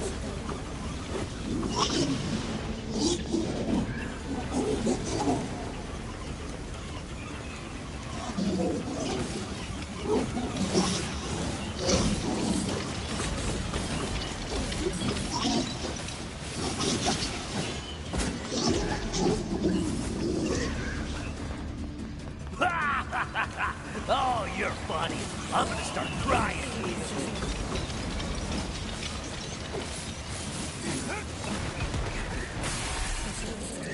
Foolish creatures. You cannot hope to best me.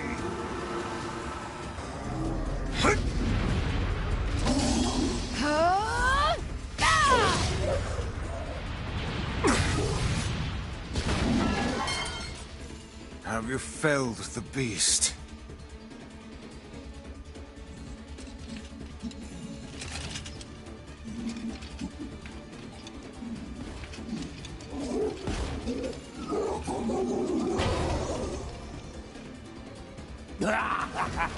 This is one stubborn son of a bitch. Damn it, damn it, damn it! Hey there, Sunshine. You ain't feeling bad for this freak, are ya? Ain't no turning back now. You gotta lust for blood. Embrace the slaughter. All we know is the thrill of battle. Ain't that right, Kaine?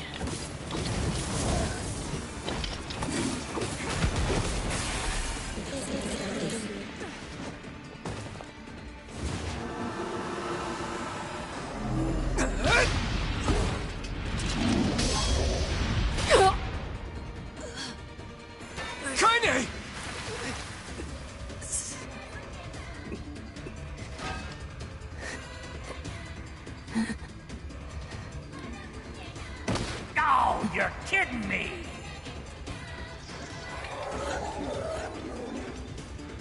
Kaine!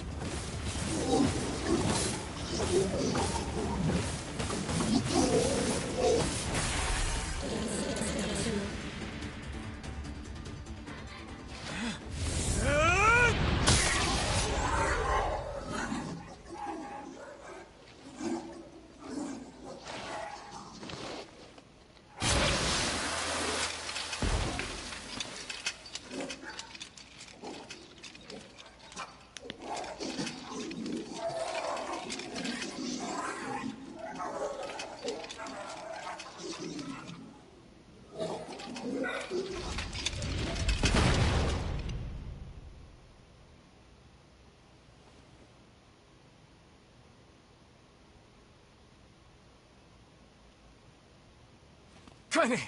Are you alright? Kaine! I fear there is little we can do for her. No! Kaine!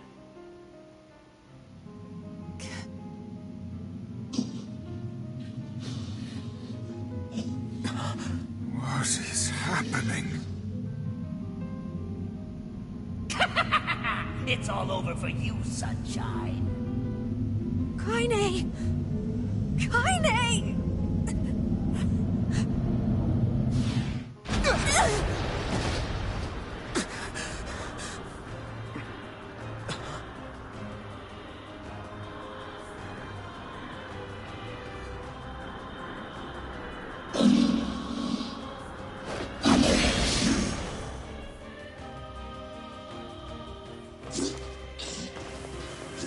It's Kaine's shade! With no other choice, we must strike it down. Kaine! Come back!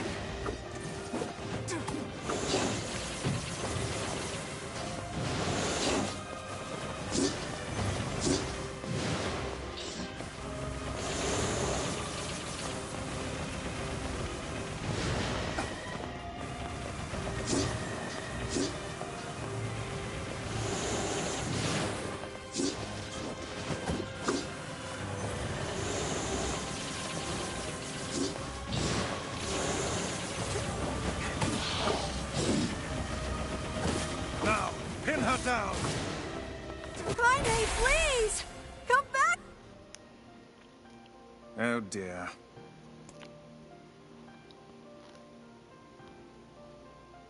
Kaine!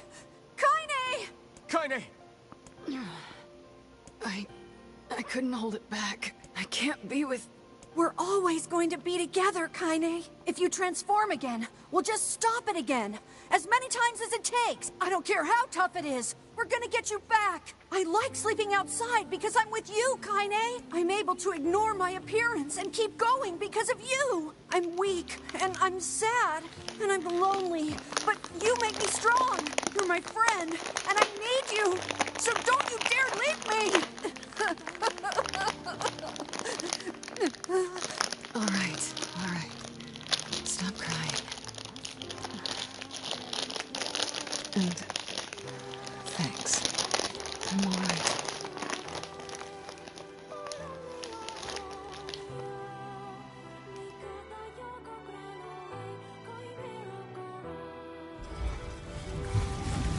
Over there.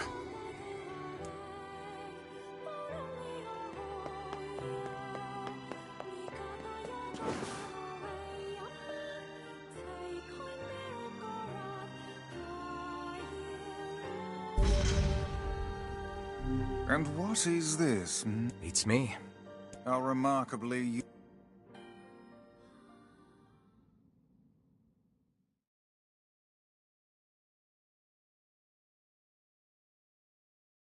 It's a cipher of some kind. Can you determine its meaning? I think this is the key to Here, take a look. I wrote down all this frag. Given that you found it in the law, there are spaces here for the law, the law, and but as Not a problem. Hmm? If we want to fill in the words, we just run around the world killing every big monster we find. Oh, splendid. They're just shit. It's a demon. Yeah, well, But how can you? because she... The junk heap in the Forest of Myth. Please be careful. Oh, and listen. The villagers know how much they've sacrificed, and I'll hurry them along. I'll try.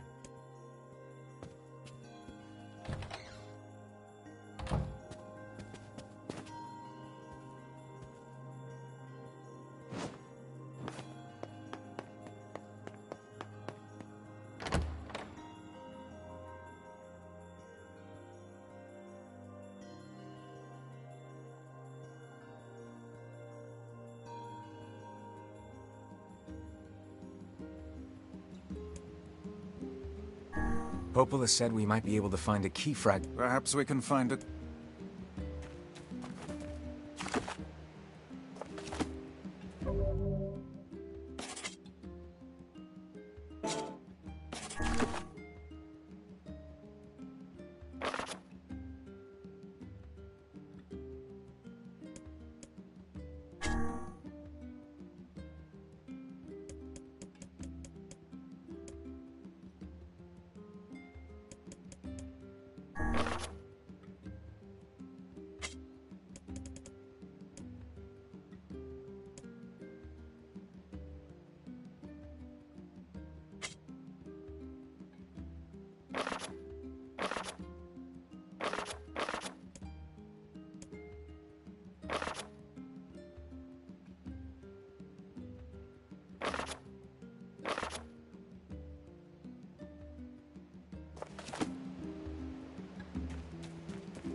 Huh. I'm confused. I thought I was playing as Kaine.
Where'd they go? Get him! Don't let him escape!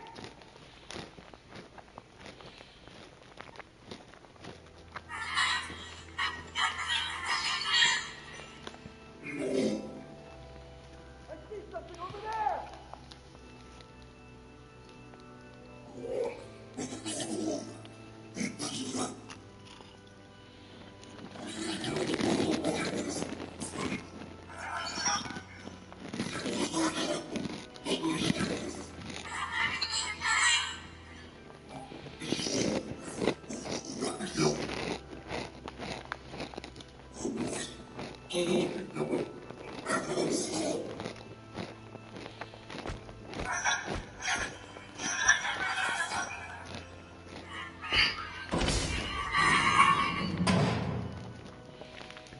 Here!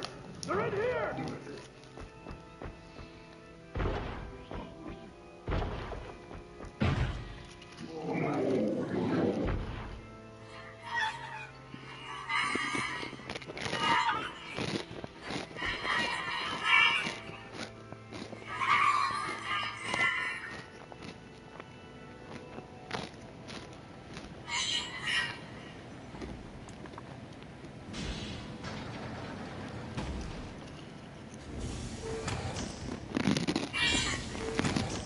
Who are you? Military defense robot, Key 33. You are an intruder.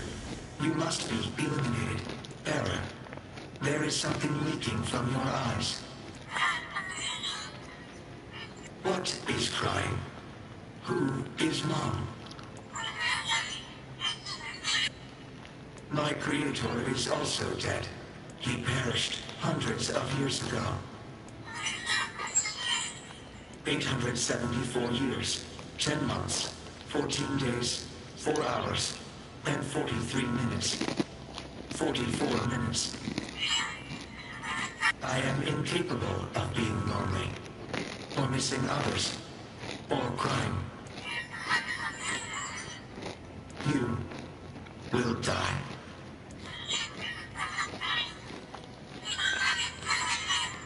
Why will they kill you?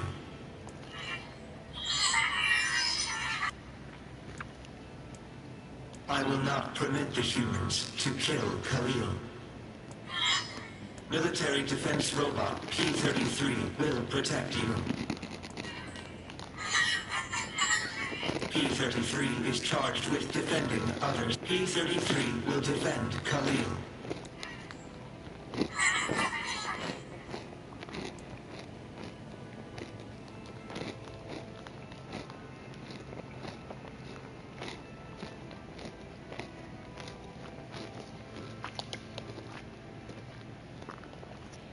Man, there's gotta be tons of machinery here. Yeah, but I don't know how much we can actually use. Oh, wow. Check this out. It looks brand new. Hey, be careful, all right? This place is dangerous. I'll be fine. Oh, no! Huh? Look out! Huh?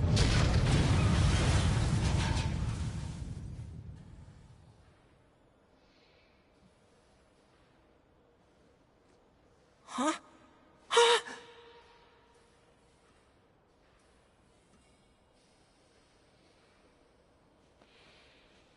Jacob?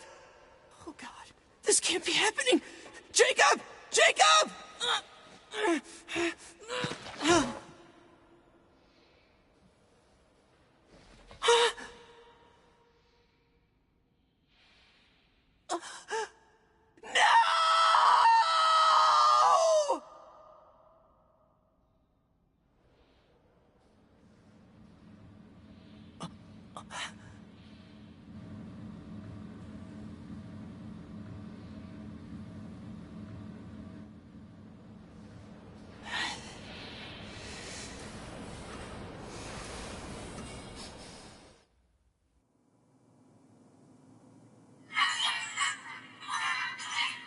The noise of the intruders caused the structure to fail. They should have proceeded with more caution.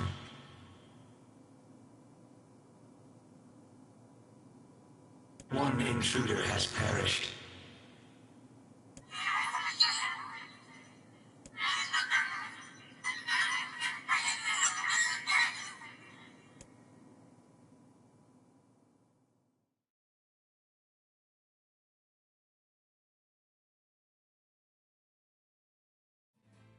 The junk heap. Perhaps we should speak to the brothers. They might know something about this.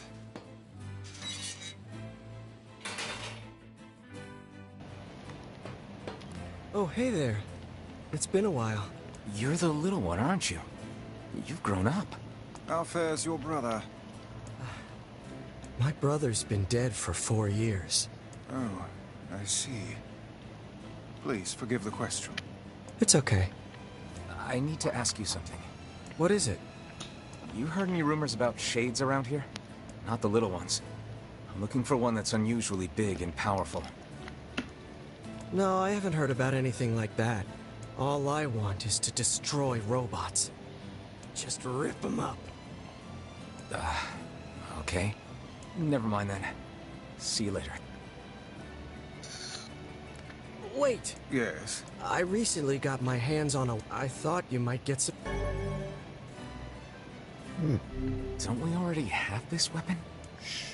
These things happen the second time around. This sword has seen better days. Yeah, it's pretty beat up. Can you repair it? I can repair anything with... If you'll fix it, I'll get... I'm so glad. I'm gonna need some memory alloy.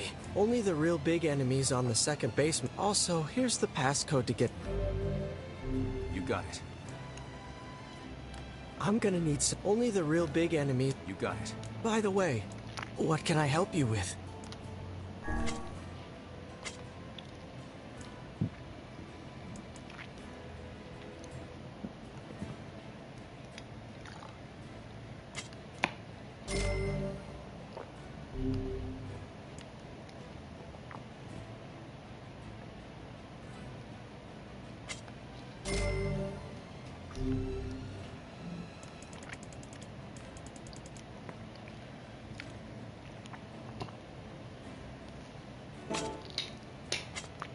come back soon.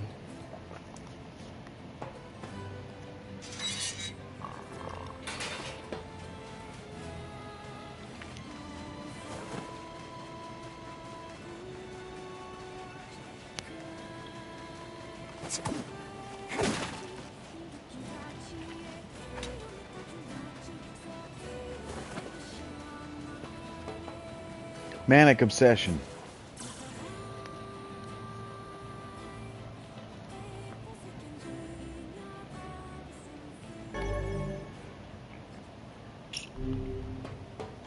It's a shame about the older lad. He was but a child. Sounds like you went into a dangerous area for the sake of the business.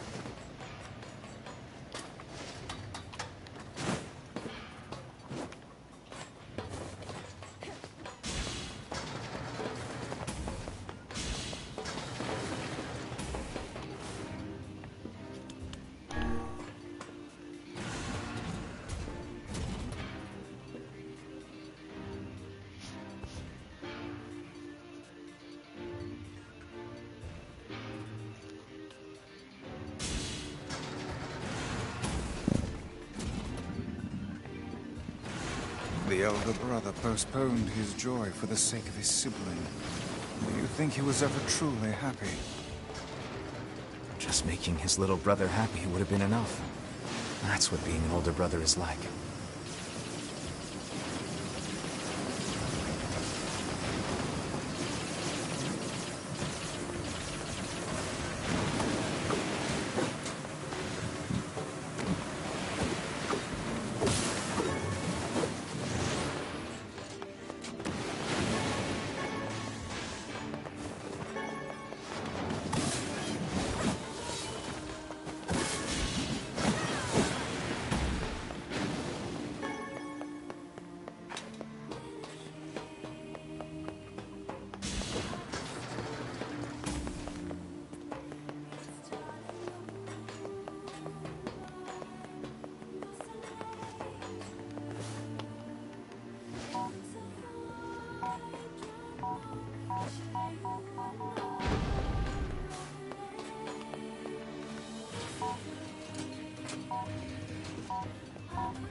large seagoing vessel that carries freight and passengers over bodies of water.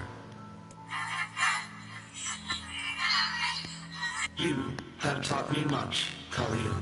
You have helped to expand my vocabulary. You have instructed me in the ways of the outside world.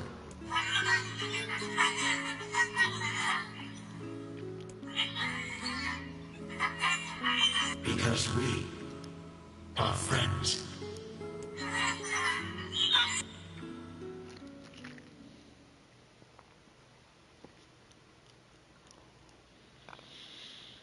Oh, that sucks. This kid, the damn blacksmith, orchestrates us to kill that damn thing. I knew that shade didn't hurt anybody.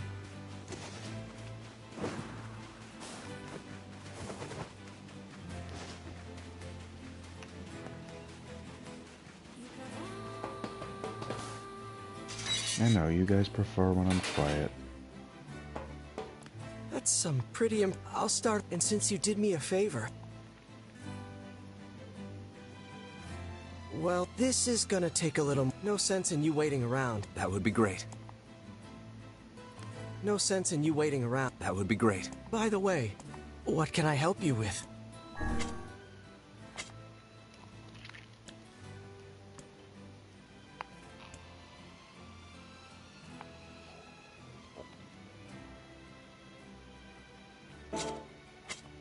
Come back. No sense in you wait. That would be great. By the way, what can I help you with?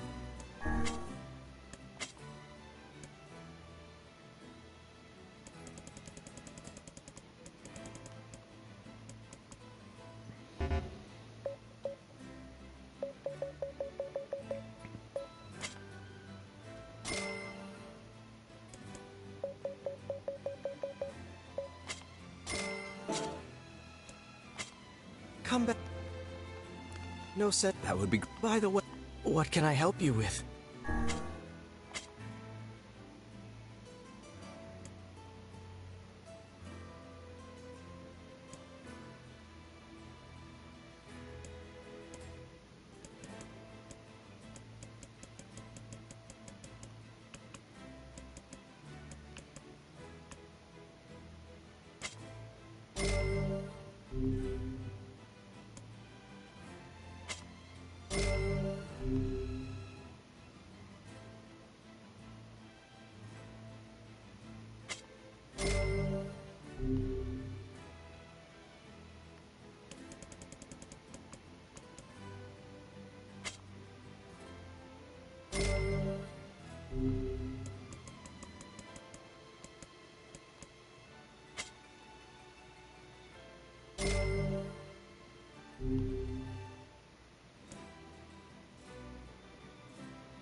Come back soon.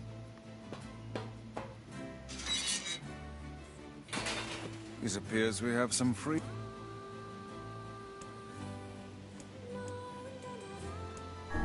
Maybe Popel has found some information. Very well.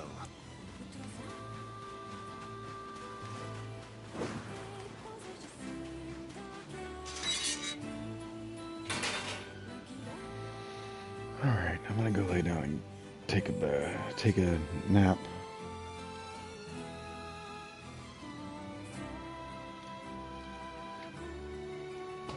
I did this all day.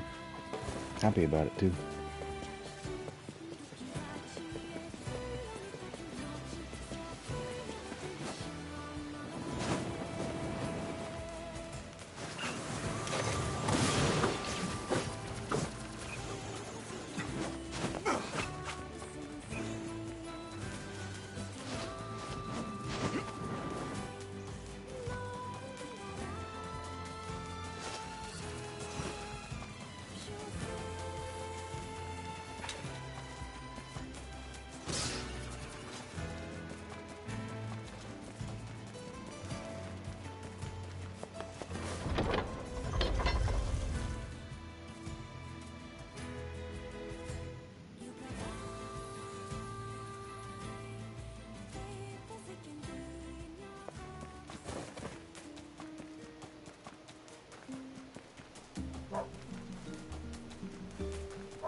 Oh, man. What's the problem? Well, I was distracted. Can't make the... Yeah, that's bad. You sure? All the more reason... This won't be our first time in the jungle. Thanks. I need 1 memory alloy, 10 titanium alloy. Wow, that's a... It's gonna take me a while.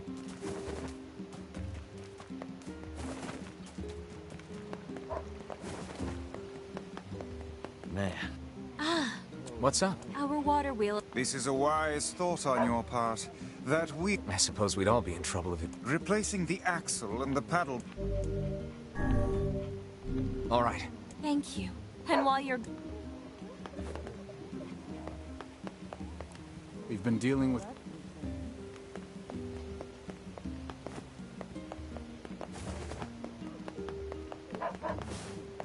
Thanks for... Things sure are...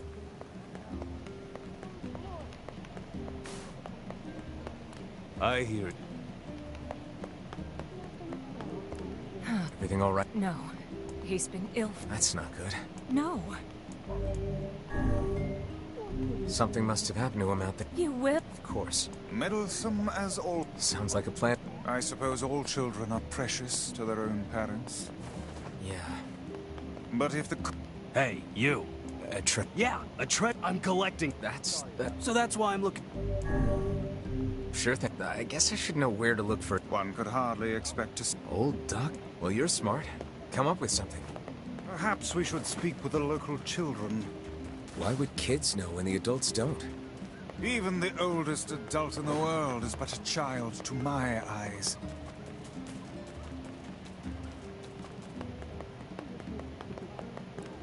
A robbery? I did catch a glimpse of... Judging by what we found... Remember the pair of... Let's go ahead.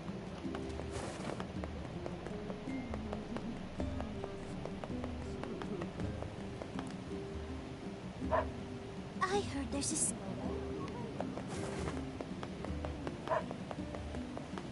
Things have... Some kids like to play... We've been dealing with a... Judging by what we... Remember the pair of... Let's go ahead.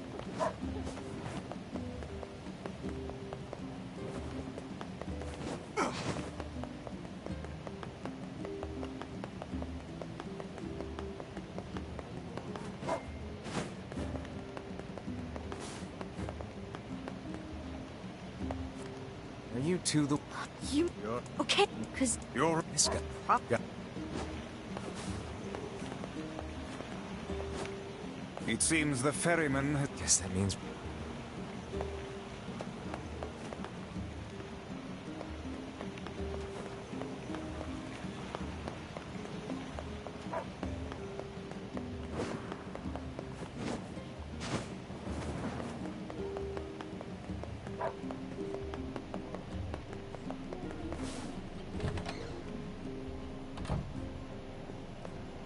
Hey. Huh? You're full crap now. What how shall we We'll tell him the truth. Which job should I give you first? Got a job from Seafront. I wrote down the client.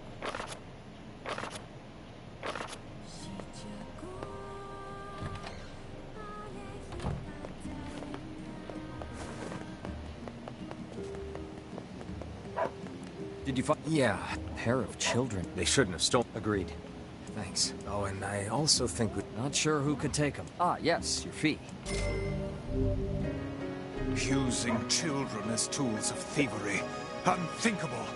I can't believe this happened in our village. Things are more desperate than I knew. If...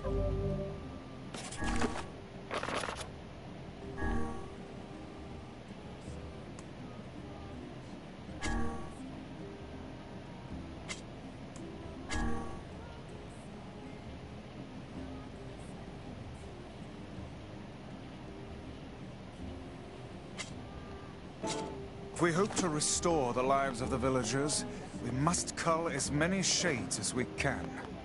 Yeah.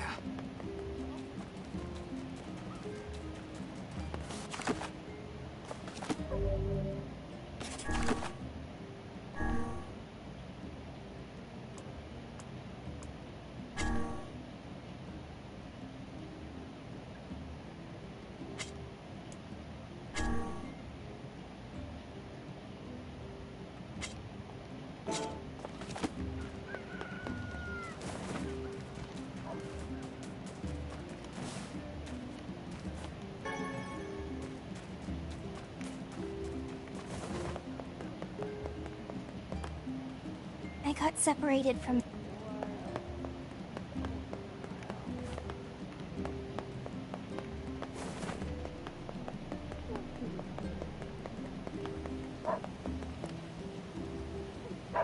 I heard there's a scary curse on all the...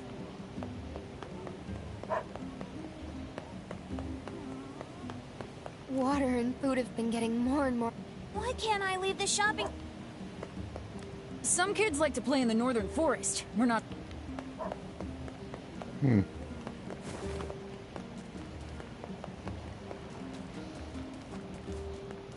Kids like to play in the northern forest, do they? I need...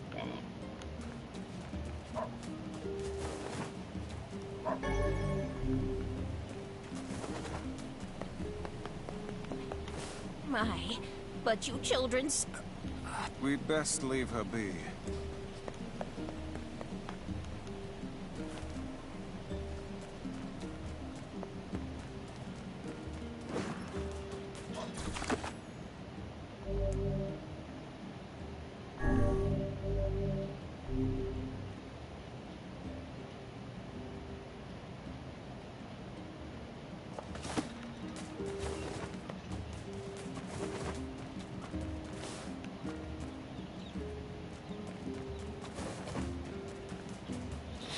Alright, that's the show. Thank you guys. Ding and dong.